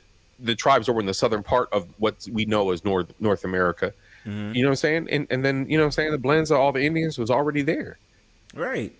And that's why I say, like, that's why I'm over the FA and not FA. Like, it was cool, and I was like, I understand in the sense, like, it was understandable when they was talking about, yo, we need to go to Congress and do something about reparations, which was a long withstanding argument. I said, bro, if y'all gonna talk about reparations, you're just gonna give random black people money? Right. What if they were slaves? I said, well, if y'all do y'all history, how we don't know that there was black people who was actually slave owners? I don't want the money. I don't want reparations. I know my history, and my people may or may not have participated in the slave trade. I don't want the money. I told people I want the fucking land. I want land ownership, bro. Oh, I'll take land all day. If you give me land, bro, that's what I want. But I don't want money. I don't want money at all. I don't want any kind of financial. I cannot, in good conscience, as a human, accept that. And I'm not doing it. I'm not doing no bullshit scam hustle just because. Man, fuck that. Fuck that, bro. Fuck that shit. What it says to me is y'all talking about getting money. That's some here nigga shit. Here, nigga. Right. Take That's this money. Nigga. That's pure field nigga. Here, nigga. You did. We sorry. Here, nigga. Fuck that, man. Yeah, I don't want none of that. I don't want no part. I want no part in that. Like, if you're giving away free land, yeah, I'll take some free I'll land take some because y'all land. got plenty of it. I don't give a fuck if it's on a mountainside, motherfucker. I'll get motherfucking bulldozers out there, make it flat. Bet. Yeah, let's. You know Bet. what I mean? Let's talk Bet about it, money. bro. Like, have that shit. Yeah, exactly, yo. Bet Give me money. the land. I'll farm my own shit. I'll have my own stuff and Bet. stuff like that and things like that. I don't care about the fucking money, bro. I don't care about the money, man. Fuck that, man. Bet I will get a black company that owns bulldozers to come out there and flatten my land so I can throw That's a fucking right. crib up and get my little waterfall and whatnot off the side of that mountain. Shit. Bet. Become the new age. Whatchamacallit people out there that be living out there. Shit like You this. give me- Create you our give own me- little house on a prairie type shit, man. Fuck yeah, bro. You give me some desert land. I don't give a fuck. Fine. You gave me some desert land. Watch this. I'm gonna build some crazy shelters and shit, kicking it off of some fucking solar power. I don't give a fuck what you give me. Because we're gonna always make our way. Oh, I'm sorry. I'm being toxically masculine right now. Yeah, you gotta calm down. I gotta You calm gotta that tone shit it down. down, buddy. Tone it down. Tone it Yeah, down. turn it down. You know, You got Right, Tony. my Good my looking Karen brother. Good looking senses. brother. Yeah, my Karen senses was sensing. Yo. There's too much toxicity right there. Too much toxicity. The Karen in me felt that, yo. The Karen in me. Good Chad and looking. me saying stop. Stop. Good looking brothers. Good looking brother. Right. Yeah, but you feel me, man. Stop it, brother. Okay, you just gotta calm down now. Deep breath. Deep breath. Meditate. I don't like and get your therapy. aggressiveness and how you like cursed at me. That's a red flag. Oh.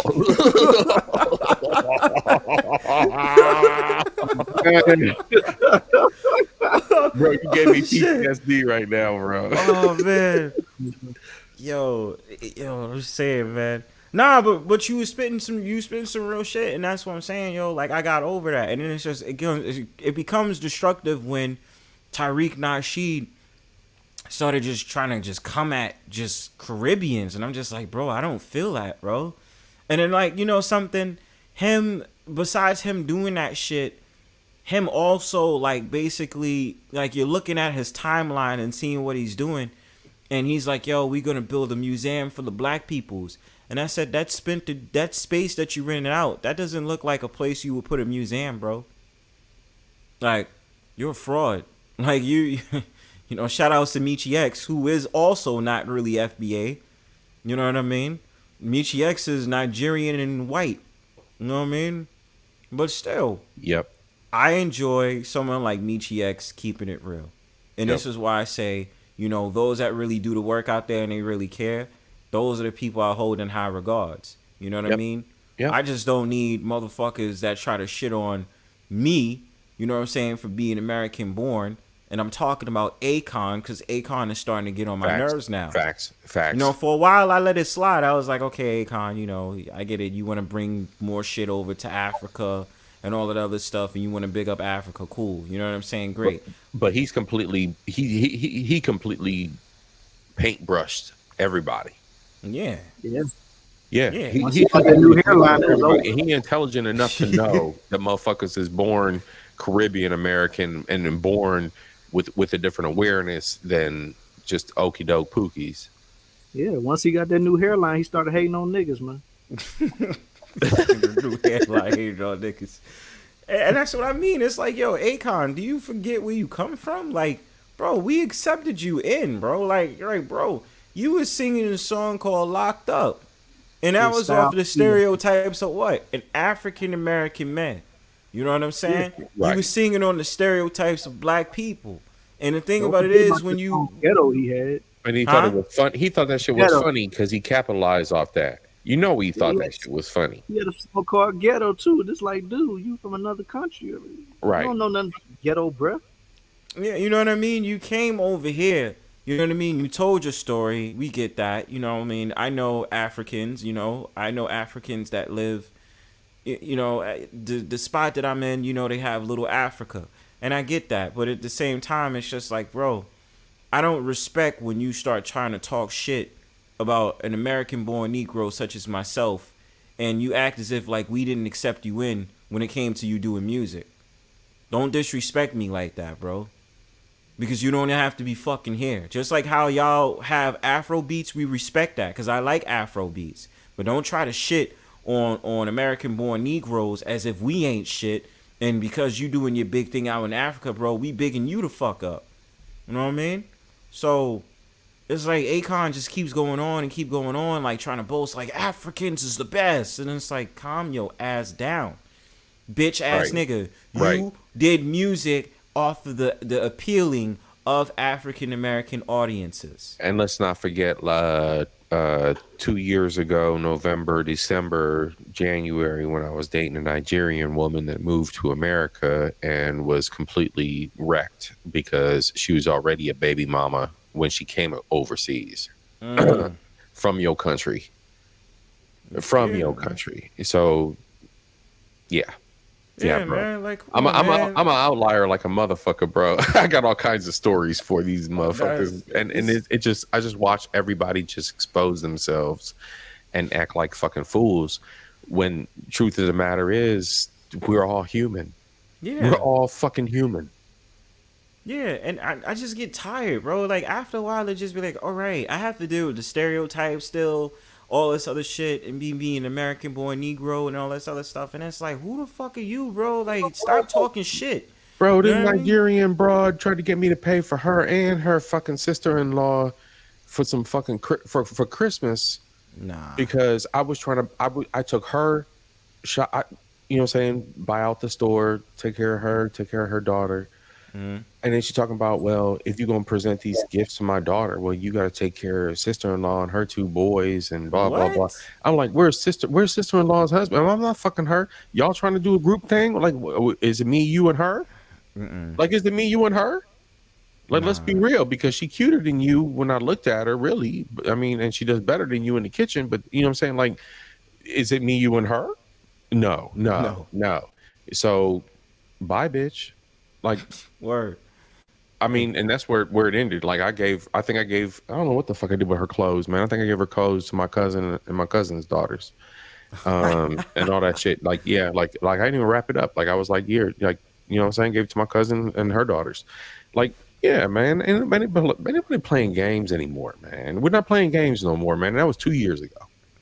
And I'm glad you was able to see that the whole way through and not get caught up in the bullshit, bro. Because you know, you see that sometimes where, you know, especially the women, like, yo, the expectations is out the roof. Like I said that, and then even get into what we was talking about as terms as, you know, those women. I mean, I could be anybody from any country, but I mean specifically referring to this. Yeah, they looking for a come up. They be like, yo, if I can come over here. Oh, I'm gonna get my family to come up over here. He's the one that can lead the way with the green card. Nah, man, that's not how we do it. That's not what we doing. That's not how we rolling. I don't give a shit if you look like if you looking like black, like one of the chicks from Black Panther or not. Like, it's just not happening. Yeah, what the fuck? You know what I mean? No, bro, and that's. I just, you know, like I said, it just upsets me that, you know, someone like Akon keeps doing that shit, and it's like you're trying to con us to make it seem like you're on top of the world. We accepted you, you know what I'm saying? You got locked up with, you know what I mean? But then you trying to shit on us. It's like, what are you doing? Oh, well, because, you know, black Americans and Africans is better. I said, yo, y'all. Like I said, y'all got y'all Afro beats, and I respect that because I like Afro beats. But don't get it twisted like you didn't get famous off the backs of us, bro. You know what I'm saying? And that's what I have a real big problem with, yo. And I don't like that shit. Just like I don't like when you know, I had to deal with that, the different sides of things, like, you know, Caribbeans talking shit about American Negroes such as myself, or you know, or especially when we did it to them. Because I said, bro, I grew up, especially in the culture, everybody is everybody, bro. You know what I'm saying? If you Caribbean, you just a nigga, man. You just black, yo. If you African, we know you African, but you just black, yo. You know what I'm saying? We don't give a fuck. You know what I mean? We accept y'all. We accept everybody. Because even being real, I'm not originally from New York. My family's from the South. You know what I'm saying? So I get it. You know, we migrated over here in the 30s and the 40s and stuff like that. I get that. We all came from here. I'm not originally, like, my family's not originally from New York. I get that. But the thing about it is like, yo, bro, It's one thing if you gonna say one thing and you coming across as arrogant and you ain't have no help. You know what I mean? For people to uplift you, but you doing that shit when literally you came off the backs of us, my dude. If Fact. it wasn't for us, you know what I'm saying? You would just be some random African that we just know, my Fact. nigga. We Facts. don't fucking And- know. We wouldn't fucking know you. And the thing is, I still have family coming over from the Caribbean. And I watch them go through the same things or similar things that I've gone through here in their struggle to, accomplish whatever they're going to do here in stateside. And the thing is, like, you bringing Africans over and they disrespect us like this. Word. But my people are essentially no different than you. They from the same kind of country. Bro, like you know what I'm saying? When they got no ground. They got no ground. No for saying ground, bro. nothing. My cousin, my cousin Toya just came over, man. Old girl just spent a year over here doing her thing. Mm-hmm. You know what I'm saying? Like, she went through all kinds of bullshit. And that that's was just, why that was just because she's from another country. And now we're hitting on privilege thing. So the pretty privilege didn't even apply to her because she got the pretty light eyes, fair. She's a little bit fairer skinned. She's got good hair. Blah blah blah. None of that mattered. Oh, none of privilege. It was like, nah, yo, we don't care about that shit. We don't care. You from another country, bitch. Get out of here. Yeah, and it, like this is a problem too, bro. I was feeling like I think a lot of people are starting to move out of the whole entire Pan-African thing now. Like, putting Africa as, like, the end-all, be-all. So, like, everybody that comes out of Africa, let's pay tribute to our ancestors. But I said, okay, when you are an American-born Negro and you go over there, them people don't know you. They don't know you. They be like, okay, what culture are you? Like, what you mean coming to the motherland? Like, well, who are you? You know what I'm saying? Like, we don't know you. So it's like, it's funny because the conversations come out because from Akon, it's making me think about this because I think a lot of people are starting to realm off that. Like, people ain't really doing that Pan-African shit no more. And so it's just like, yo, like, they don't know you. They don't accept you. They know that you don't know your history. And so it's like, y'all then try to get back on us because they're like, yo, bro, we don't accept that shit. Like, bro, I'm not doing no daishikis. I'm not doing that shit. No, I'm not doing that. Oh, what you mean? We need to connect with our brothers and sisters. And I said, okay, well, we talking about connecting with our brothers and sisters. You see what Akon is saying about us? He know he ain't fucking with you. He don't respect you. And this is by no means sitting up there saying, oh, disrespect Africans, because I got mad love for Africans. You know what I'm saying? But what I'm saying is that the problem in this whole entire thing is, oh, you going to shit on a fellow American Negroes, but African like Akon that start talking shit. Oh, no, it's not like that, blah, blah, blah. Wakanda, Pan-Africanism, like, fuck that, bro. And Umar Johnson still trying to do an outdated concept. Young Pharaoh stopped it or whatever. I don't know what the fuck Young Pharaoh is doing now, but that's my point, bro. Like, y'all gotta get into reality with shit, bro. I don't like shitting on Caribbeans. I don't. Like, I got mad love because I'm like, yo, bro, I've been raised my whole life. Like, yo, I used to think like somebody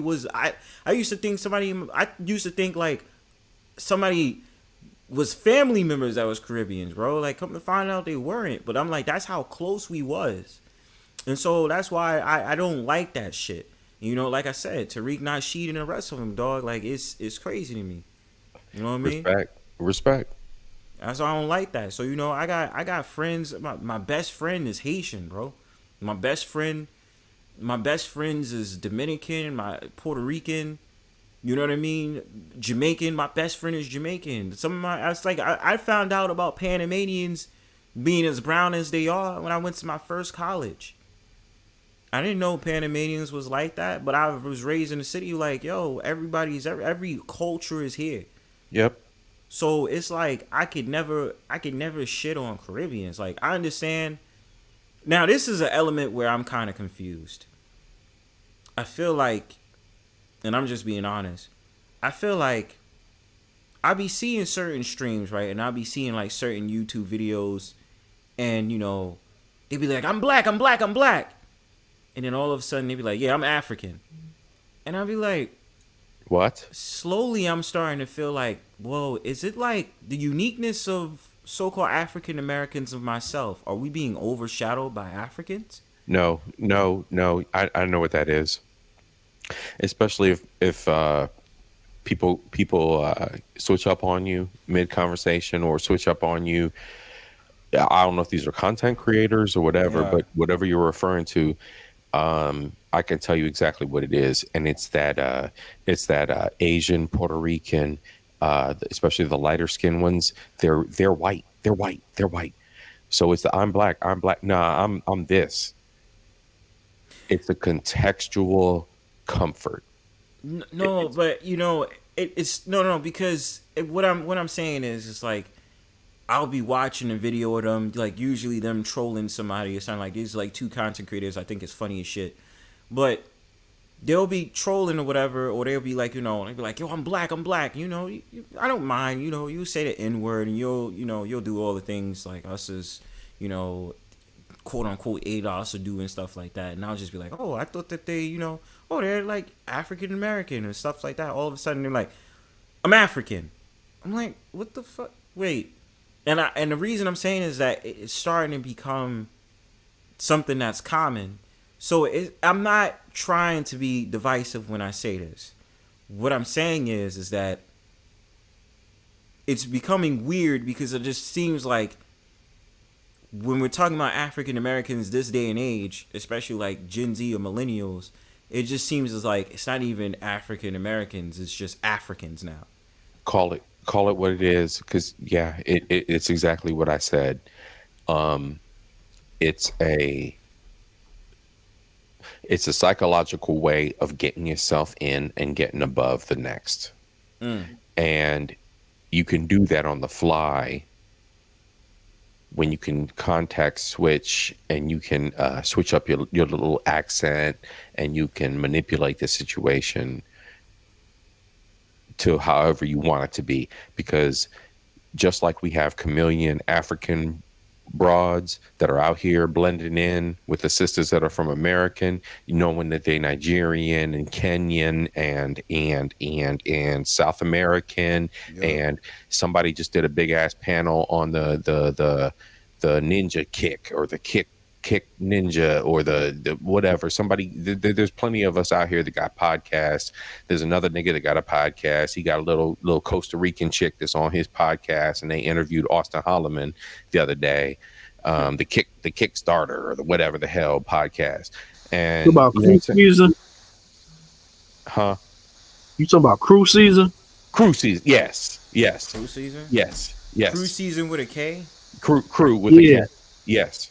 I've seen it before, but I haven't watched it. Me either. And that was the first time I ever seen or hearing it. And I guess it's a one nigga, but he got a bunch of broads, whatever, blah, blah, blah. He got his little committee, his little Avenger squad. So little Avenger squad was on there, and it's the same kind of thing, bro. Because old girl in there was from Costa Rica, and she wanted to be like, oh, I'm sisterhood, sister clique, sister. And then Austin was like, where you from?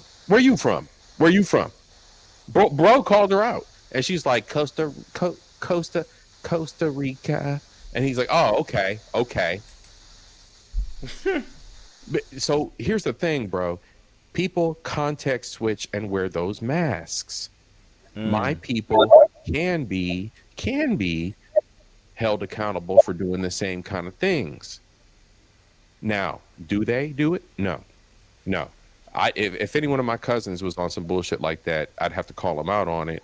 Now, mind you, I might have one or two male cousins that think they're big dog dick slangers here stateside, and they ain't shit, and I will call them out, and you know, well, we're public now, so it is what it is. But it's the same kind of thing. Like, people who have the leverage of understanding multiple cultures use that to context switch and manipulate. It don't matter if you the whitest of the whitest fucking Italian pasta eating, garlic bread consuming motherfucker on this planet, or you know what I'm saying, you all about the candles and you're a candle worshiper during the fall solstice. It don't matter who you are, you will context switch to make yourself more comfortable.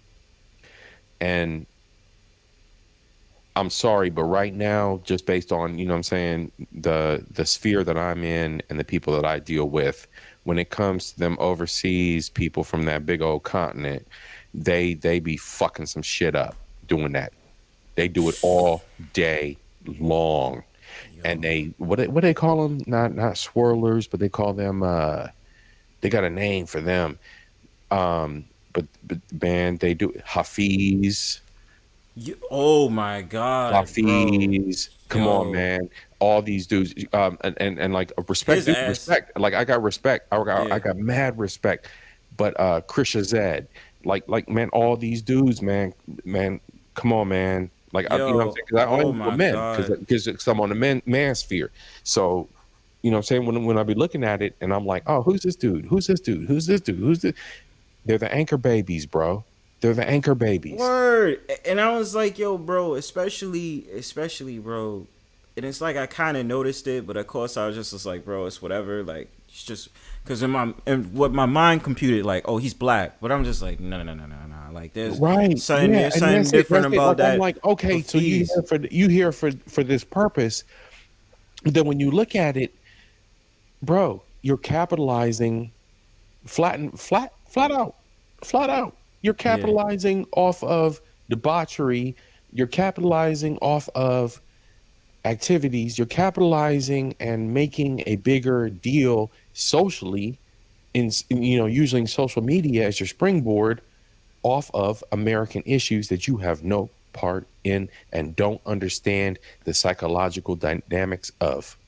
Yo, oh my God, son. Like, and I don't try to cause no friction. No. It's an But observation. You're speaking. No. It is, and that's why I'm saying it's fine, because it just blew. It's like, yo, I agree with you, bro. And it's like, when I had seen her fees, I'm just like, once you say like certain things, it's just like, bro, you don't even understand, yo. Like, it's like, yo, why are you? It feels like you trying to speak for me, but it's kind of like you trying to do it in a non-aggressive, I guess, a passive-aggressive way. And I it's don't like, need, and the thing was, I never needed anyone to speak for me because I could speak for myself and I've always been able to express these things. So it was never even a partnership. It was more a inadequate representation of what I need to talk to my sisters about. Mm-hmm. Yeah. Because you have this outside view, and then it was like weird, right? That weird thing, like where you don't feel like this is right, like something's not right about the way he representing things. Again, not wearing a mask, just looking at it as, based on my experience. And then it's like the Hafiz thing and the who's the other cat, man? God. It was Hafiz, and I swear it's like a couple of other ones. There's a couple other ones, man. I'm trying to think of what the other dude's name is.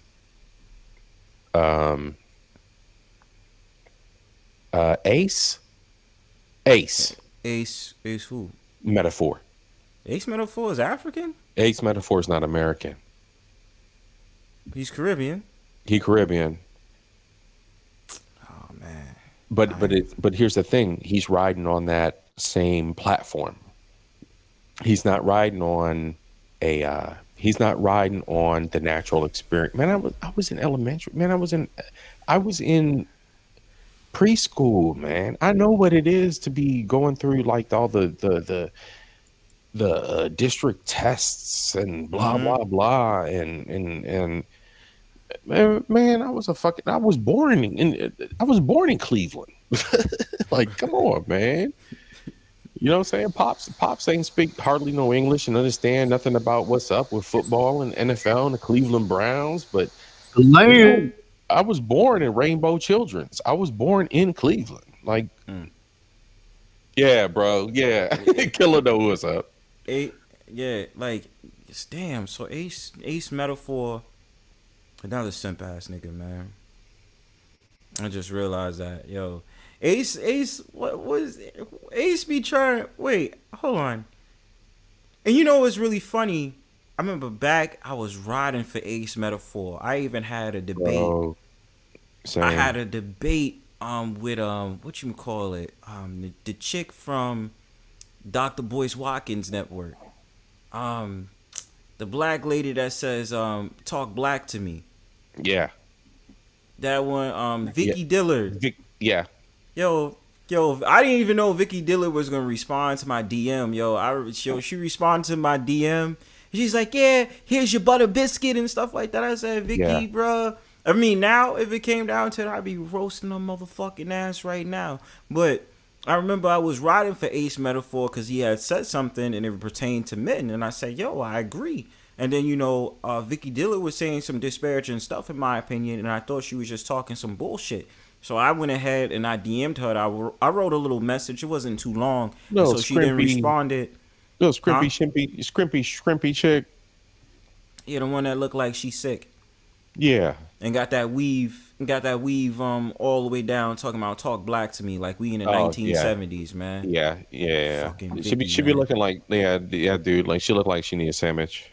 Bro, yeah, bro, like, bro, but I'm glad. That's not even healthy, little man. That's Like, not even, bro. It and don't she look would just good. be talking mad. Never mind. Okay. No, let it out. Nah, bro, let it out, bro. Like, it's we cool, cooking, bro. we cooking on We people cooking, right now we cooking, because we trying to fam. level. We trying to level out the whole community from our perspective, man. And it's like we just these saying people, our these observation. people just are so toxic, man, and they think that. They think that they're doing something for us, and they got the loudest mouths, bro. The loudest mouths. Loudest, bro. And it's like Vicky Dillard is like, bro, like when she started sitting up there talking about, I hand you the biscuit award. It's like, bitch, what the fuck you think we in a blaxploitation film? We not doing that shit no more. You know what I'm saying? It's like, yo, shorty. Like people can't even get yourself comprehend fixed, son. comprehend the level of petty that they try to present on. Yeah. Don't you disrespect me, jive turkey. Lord Jesus. Lord have mercy. Lord have mercy. Better take that pie and enjoy it. Hey, RL, you can hop on now, bro. Hit the link. It's open. But no, I was gonna say, yo, like Vicky Dillard, Vicky Dillard is a fucking character, G. And I was like, yo, I was glad when what's her name again, Michi X sat out there and was talking that shit. Yo, I like Michi X, yo. I really like Michi X. She keeps it so gully. You know what I mean? I like her so much, yo. She's so fucking. Oh man, I like her. I get it. Yep.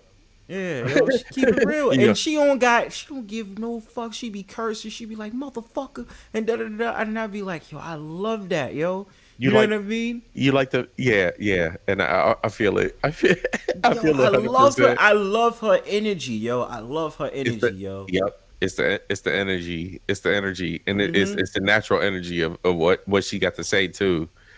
And when she sat up there and took that fucking shit from Boyce Watkins, when she was like, yeah, I own the network now. Yo, Boyce, get that shit changed or we gonna have some real problems, bro. I was like, that's a gangster bitch, yo.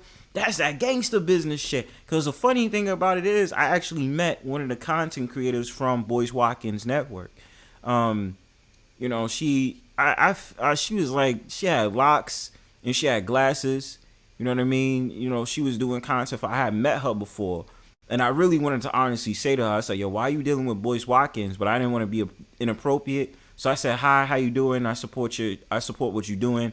And I left. But I was like, yo, once Michi X, you know, she said that shit. I was like, yo, boy, I couldn't stop, man. I was just like, yo, I like Michi X, man. But Vicky Dillard, bro, Vicky Dillard is a clown, man. And I remember I had trolled this chick named Goddess Masterpiece like twice last year. Some chick from like the Queens or something like that. And she went on Dennis Sperling platform and trying to, you know, it was like she was trying to play contrarian because you know how Dennis Sperling is. So she on his platform and she, he's sitting up there saying, black women act like this and black women act like that.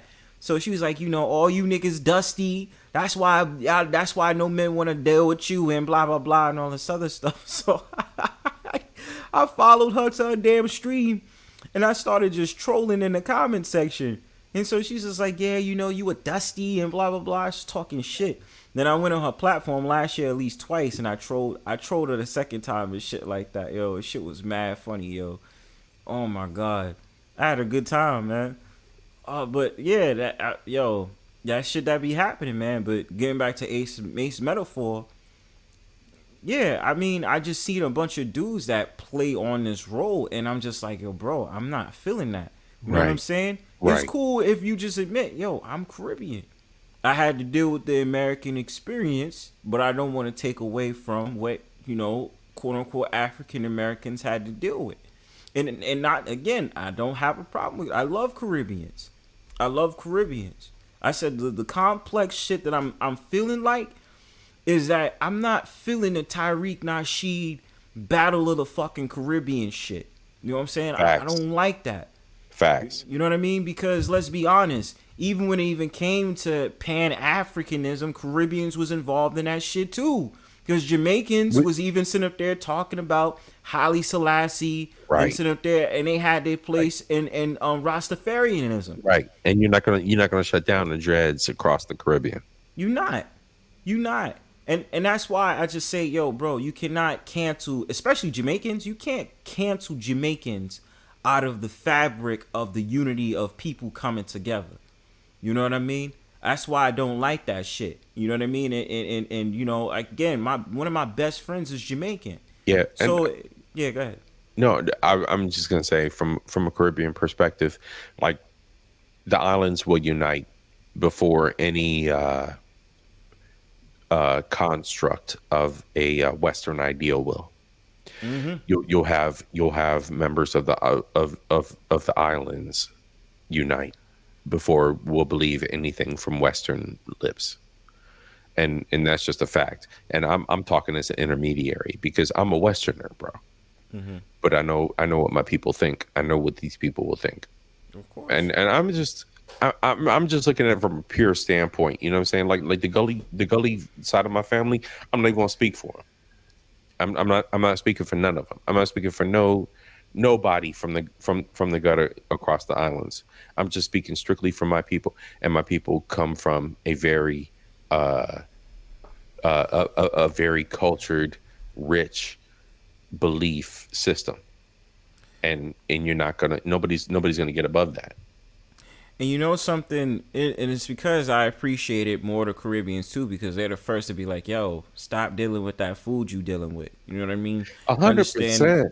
Understand all the herbs and all the other stuff and things like that. And I've always appreciated that, because unfortunately, when you in America, and like I said, yo, like my family's from the South, yo, my family would say things like, you gotta, once you come to the North, well, everything is supermarkets galore.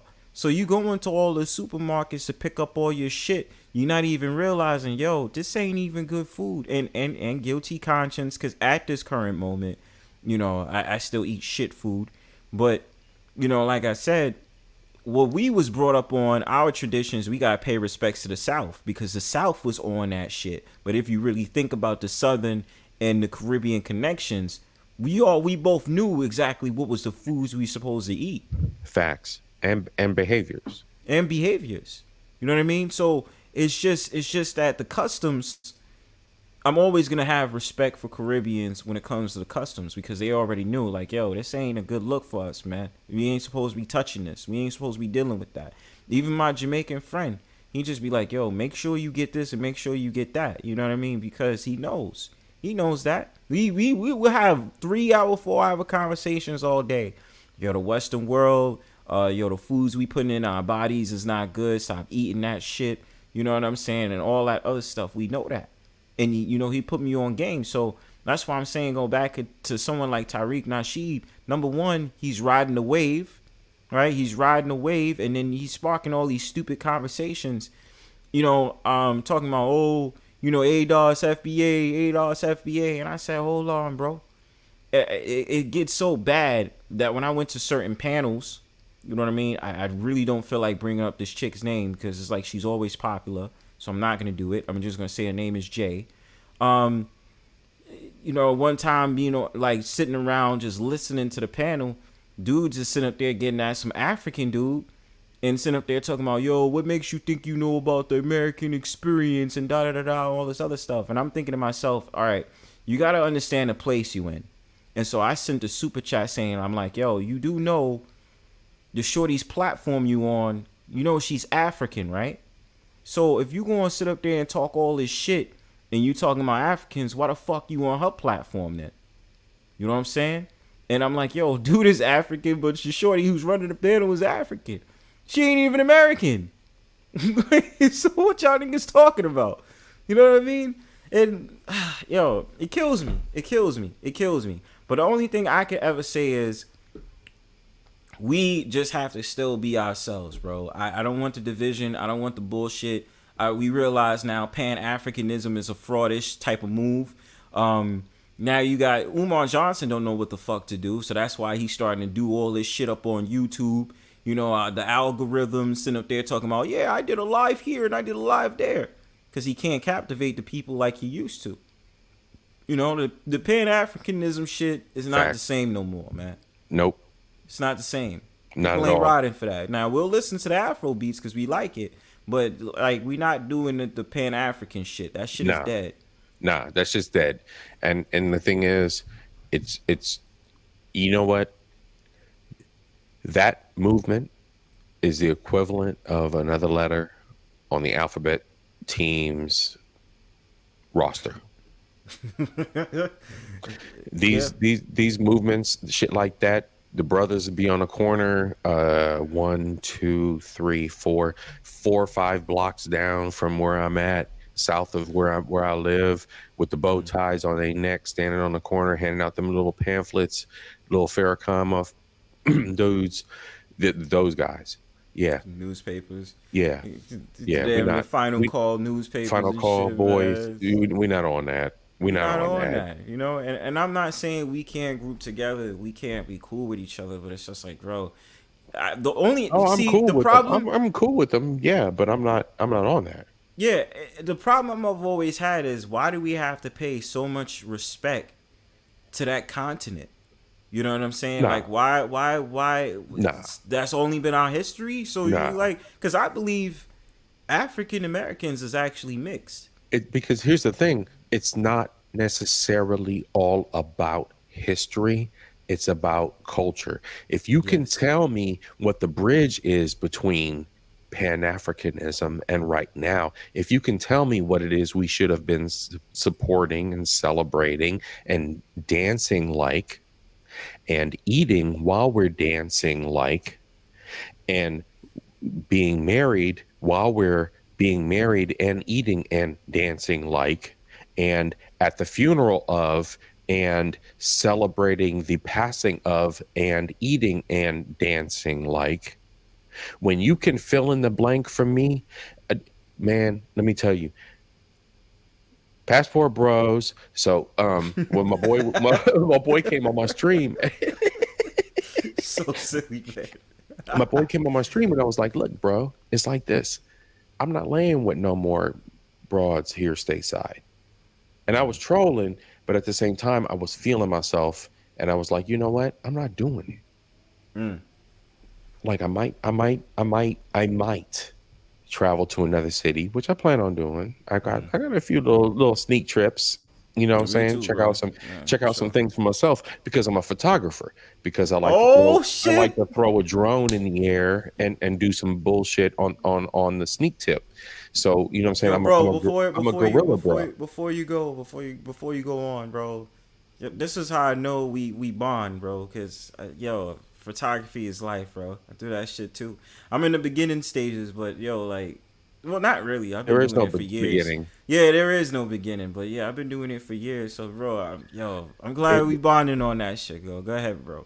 We there, Yeah, and then there's no, we'll talk about rebirth and improvement come March. Yeah. You know what I'm saying? You do landscape. Yeah. landscapes, interiors. I did the whole real estate thing for a while, but Okay. but the rest is like guerrilla. So I throw a drone in the air, or I'm on my feet, and I'm snapping people in public, and they don't even Mhm. know they're being snapped, kind of thing. You know what I'm saying? Because it's that moment in time. It's that, you know. So anyway, Yeah. Okay. when we as humans are going through our experience, and we don't have those boundaries around us, we don't have those around us that are going to help us form that artistic vision, right?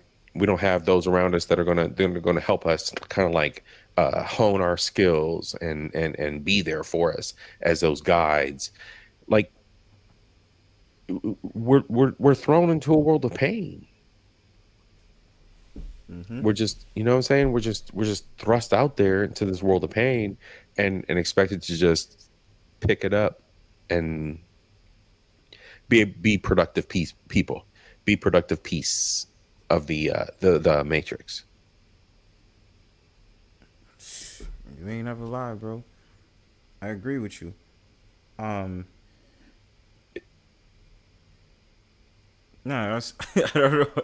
I forgot what I was gonna say. Yeah, I forgot what the hell I was gonna say, bro. Yeah. Nah, I wrapped around. You know how I am, man. My No, bad. that's cool. I don't mind. I don't care. Yeah, but this is in my head. I'm gonna just get this out too. I said, going back to what I was saying about the whole Pan-African thing, the problem that I was having, like I said, so our only history has only been from the continent. Yep. So we haven't traveled before the continent. There hasn't been people that look like me that's been on this continent, this side of the world. Like, so we only came off of ships, right? So now we talking about traveling from a whole continent across the ocean for how many days? How much food were we given to eat? Right? And all that culture was lost. Everything was lost. Everything was lost. So when we got here, like, because certain motherfuckers say, well, we have customs that come from Africa. What customs that come from Africa? We lost it. Africans don't eat soul food. None of that was equivalent to living on a plantation. None of that. You know what I mean? All of that was lost and scrapped. Like, all we had was what we were given, and the existence here in America, and raising our young based on that. Exactly. And so my argument has been with the Pan-Africans. They always say, "Oh, do a DNA test and all this other stuff." I said, Fuck "Well, out of here. I'm not doing no DNA test." I said, "Even it's been like they just randomly tell you and your family, your trace, your lineage comes from sub-Saharan Africa." I said, "I don't mean shit. Like, what? Why do they keep doing that?" And I said, "What is the percentage of that to be real? We don't know." Now, I had came from the Aboriginal sector before I started my YouTube page, and what they were saying made a lot of sense. And then you also, when you think about it, when I had discovered things like, well, it was YouTube videos or videos claiming this, that Flavor Flav said it, LL Cool J was acknowledged in it, and then whatchamacallit, who else was it? It was somebody else that acknowledged it. That they was talking about Wu-Tang Clan. Yep. Oh, my fault. That they're from the tribe of the people in New York. The tribe or the nation escapes me right now, but they admit it. We're Aboriginal Americans. So that came out, right? And so I was like, holy shit, I didn't even know that. And then I had spoke to one of the dudes that's cousins with Wu-Tang, one of the Wu-Tang members, and he was like, yeah, we're from the Aboriginal tribe, bro. And these are black people. So we had that. And then we had talked about the original Bretons. Those were black people, right? The Moors, all this other stuff. You know what I mean? And then when they discovered when way back when the people traveled to the New World, aka America, or when they discovered Queen Khalifa, they discovered that was a black woman. You know what I'm saying? South America, you would see black people. So it's like, okay, what? So you mean to tell me, just in America, we just populated the whole of America when we got here? You know what I mean? There was just no traces of Negroid race before the quote unquote slave trade. You know what I mean? Like, so it was none of that. And and even growing up in school, I was like, this is bullshit. You know, I mean, there's even people who broke down the controversial film of Roots, and they were finding out the names are not African. You know what I mean? Kizzy and, you know, all this other stuff. Right. They were finding out those names are not African.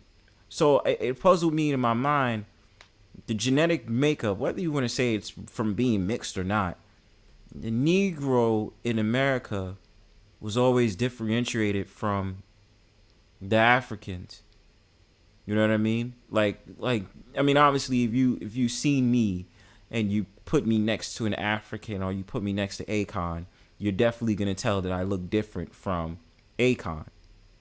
You know that, like you know, and I feel like it's more similarities with so-called African Americans and Caribbeans. Because even if people didn't know me, for some odd reason, certain people think that I'm Caribbean.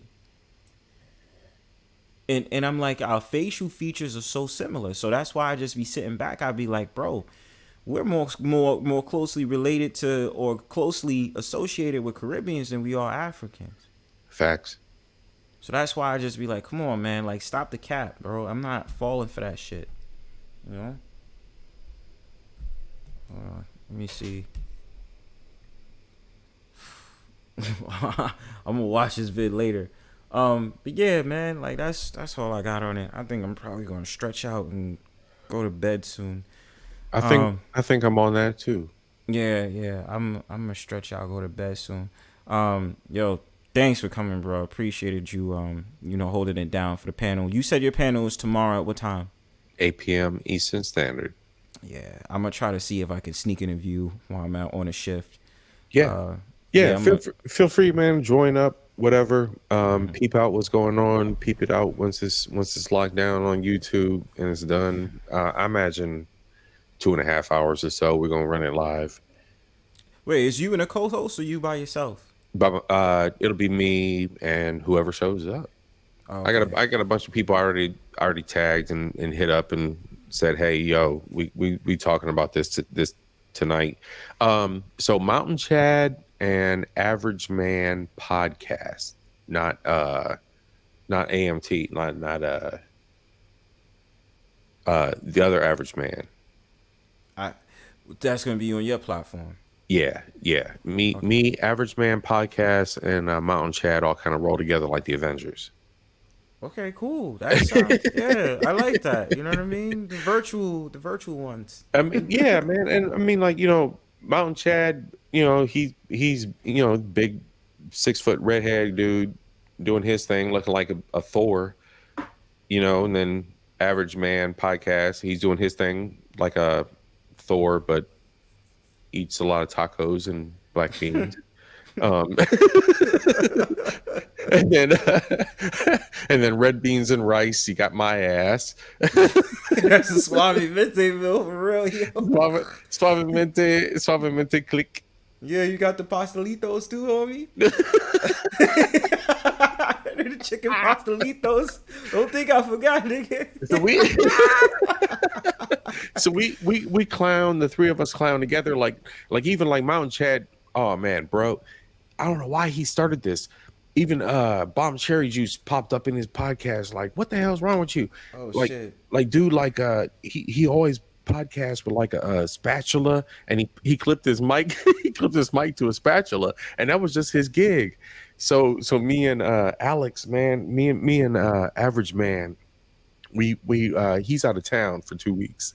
Mountain Chad's gone. He was, well, until now, but we clowned him last we took over his channel. Oh shit! And I had a red spatula that I used, cooking spatula. I had a red cooking spatula. I had this screen the whole time. Yo, that's You take so over somebody's stupid. channel, man, and you just fuck with them, man. I want to see y'all in action. Yeah, I'm a definitely tag it. I'll definitely see if I could just because like I said, usually at work it just be so fucking dead. I just can hop up on my phone and just be watching shit, and nobody bugs me. So Man, it's all about it's all about being real and passing a real message. yeah. And tomorrow you said it's on what? My fault. Or today? 8 p.m. at Culture Invasion. But the topic was. Oh, the topic? Okay, so we're shut. I'm or me. I always say we because I figure separate. All right, so here's some business logic for those out there. Separate yourself from your business. So there's me, there's Silverlution, E-Rose. You know what I'm saying? Like I got my own name, but I'm separate from at Culture Invasion. So if Culture Invasion goes down because I get shut down for because I pissed somebody off in the Matrix, well, I still exist. So That's right. But you know what I'm saying? So you can take down the company, but you ain't gonna take me now. But the thing is, so yes, at Culture Invasion 8 p.m. So when I say we, it's me, my people, whoever comes on, whoever shows up to participate. It's a community thing, right? Mhm. Culture, knowledge, education. It all comes from where we are here in the world. So yeah. Oh, so check it out. Yeah. Check it out. Trife life got me feeling like an animal. No doubt. That was Mobb Deep. All right, so bet yo. So definitely, you already know. I'm gonna try my best to pull on through. Thanks for coming again, man. Killer Swag, you still there? Yeah, I'm still here, man. Yeah, my ass feeling a little bit tired. What's your last words on it, y'all? And then I'm gonna probably pack out, play some music before I go and take my ass to bed. I'm gonna let the homie go first before I still gotta gather my thoughts. Yeah, no problem. Our killer, it's all you, man. Oh, It's he all already you. did. It's all you. Yep, I'm clear, bro. Drop the mic. Drop the mic. All right, I guess it's time for me to pick it up. All right, I got it. Oh man, this was a great show tonight, Bronzebird. On for it, man. Like this was a incredible show. Like I said, looking at that video, still thinking that we living in bizarro world for real. And I mean, it's almost like we just going in a damn roller coaster, and we just keep going faster and higher, and then I don't even know what to say about that crap, man. But all in all, man, salute to you, man. Good show tonight, man, and keep on pumping out that real talk, man, for real. Thank you, man. Appreciate it. I do it for y'all. Y'all keep me going, man. I appreciate all y'all, man. You know what I mean? And and I do this also because also me doing this when I do this shit too, because I want to see y'all grow as well on y'all platform. So much as the love I give as well, man. Shit has been a struggle. You know what I mean? And a beauty in disguise, man. Since day one last year, 2 years ago, because it'll be like 2 years by April. So well, it's always beauty in the struggle, man. Of course. Say that shit again, bro.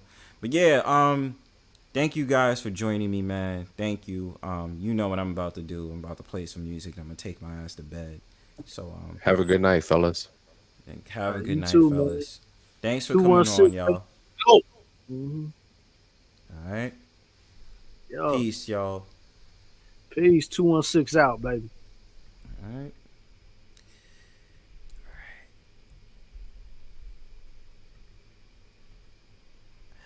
All right, y'all.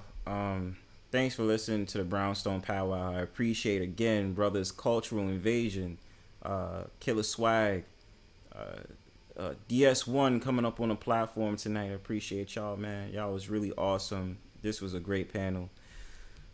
I ain't got no words to say. Next week, I think I'm gonna be diving on dating topics, I guess. Give it to y'all, because I guess it's some shit that's on my mind. I don't know what else to say on that.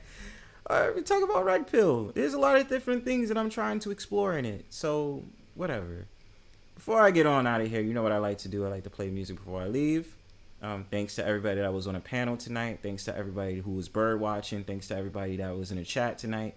I appreciate every single last one of y'all. I'm going to load up my screen. And we going to get shit popping, you heard? So, stay tuned for that shit, bro. Alright. Another great installment of What is a Man? Part 3. And we actually have concluded our segment. This is the last part of the series, What is a Man? So I can finally move on to different ventures. So otherwise than that, peace!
Ciao.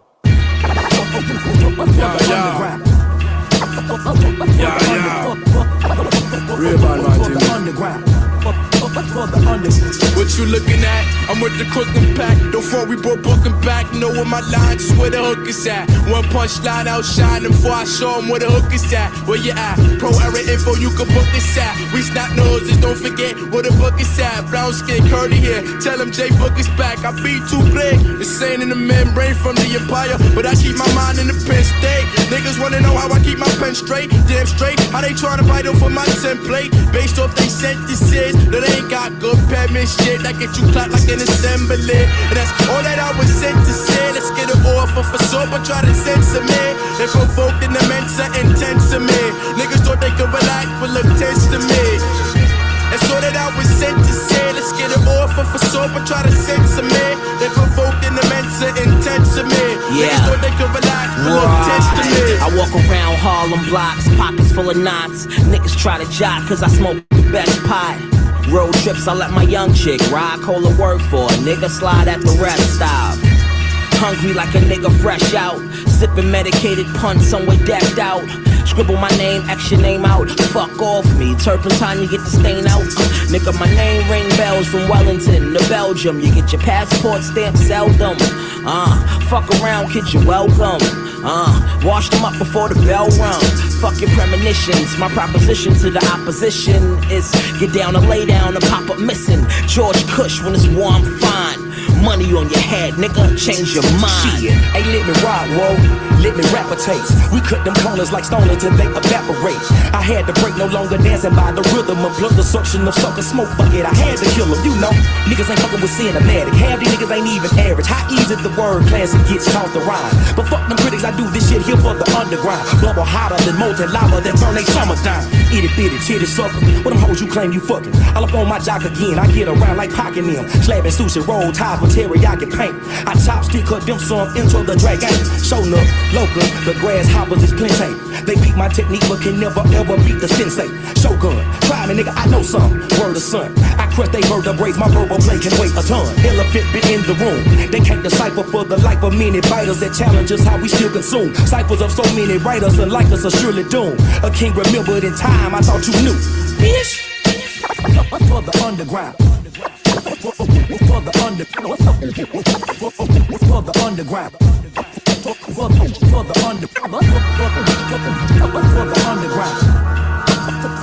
For the underground.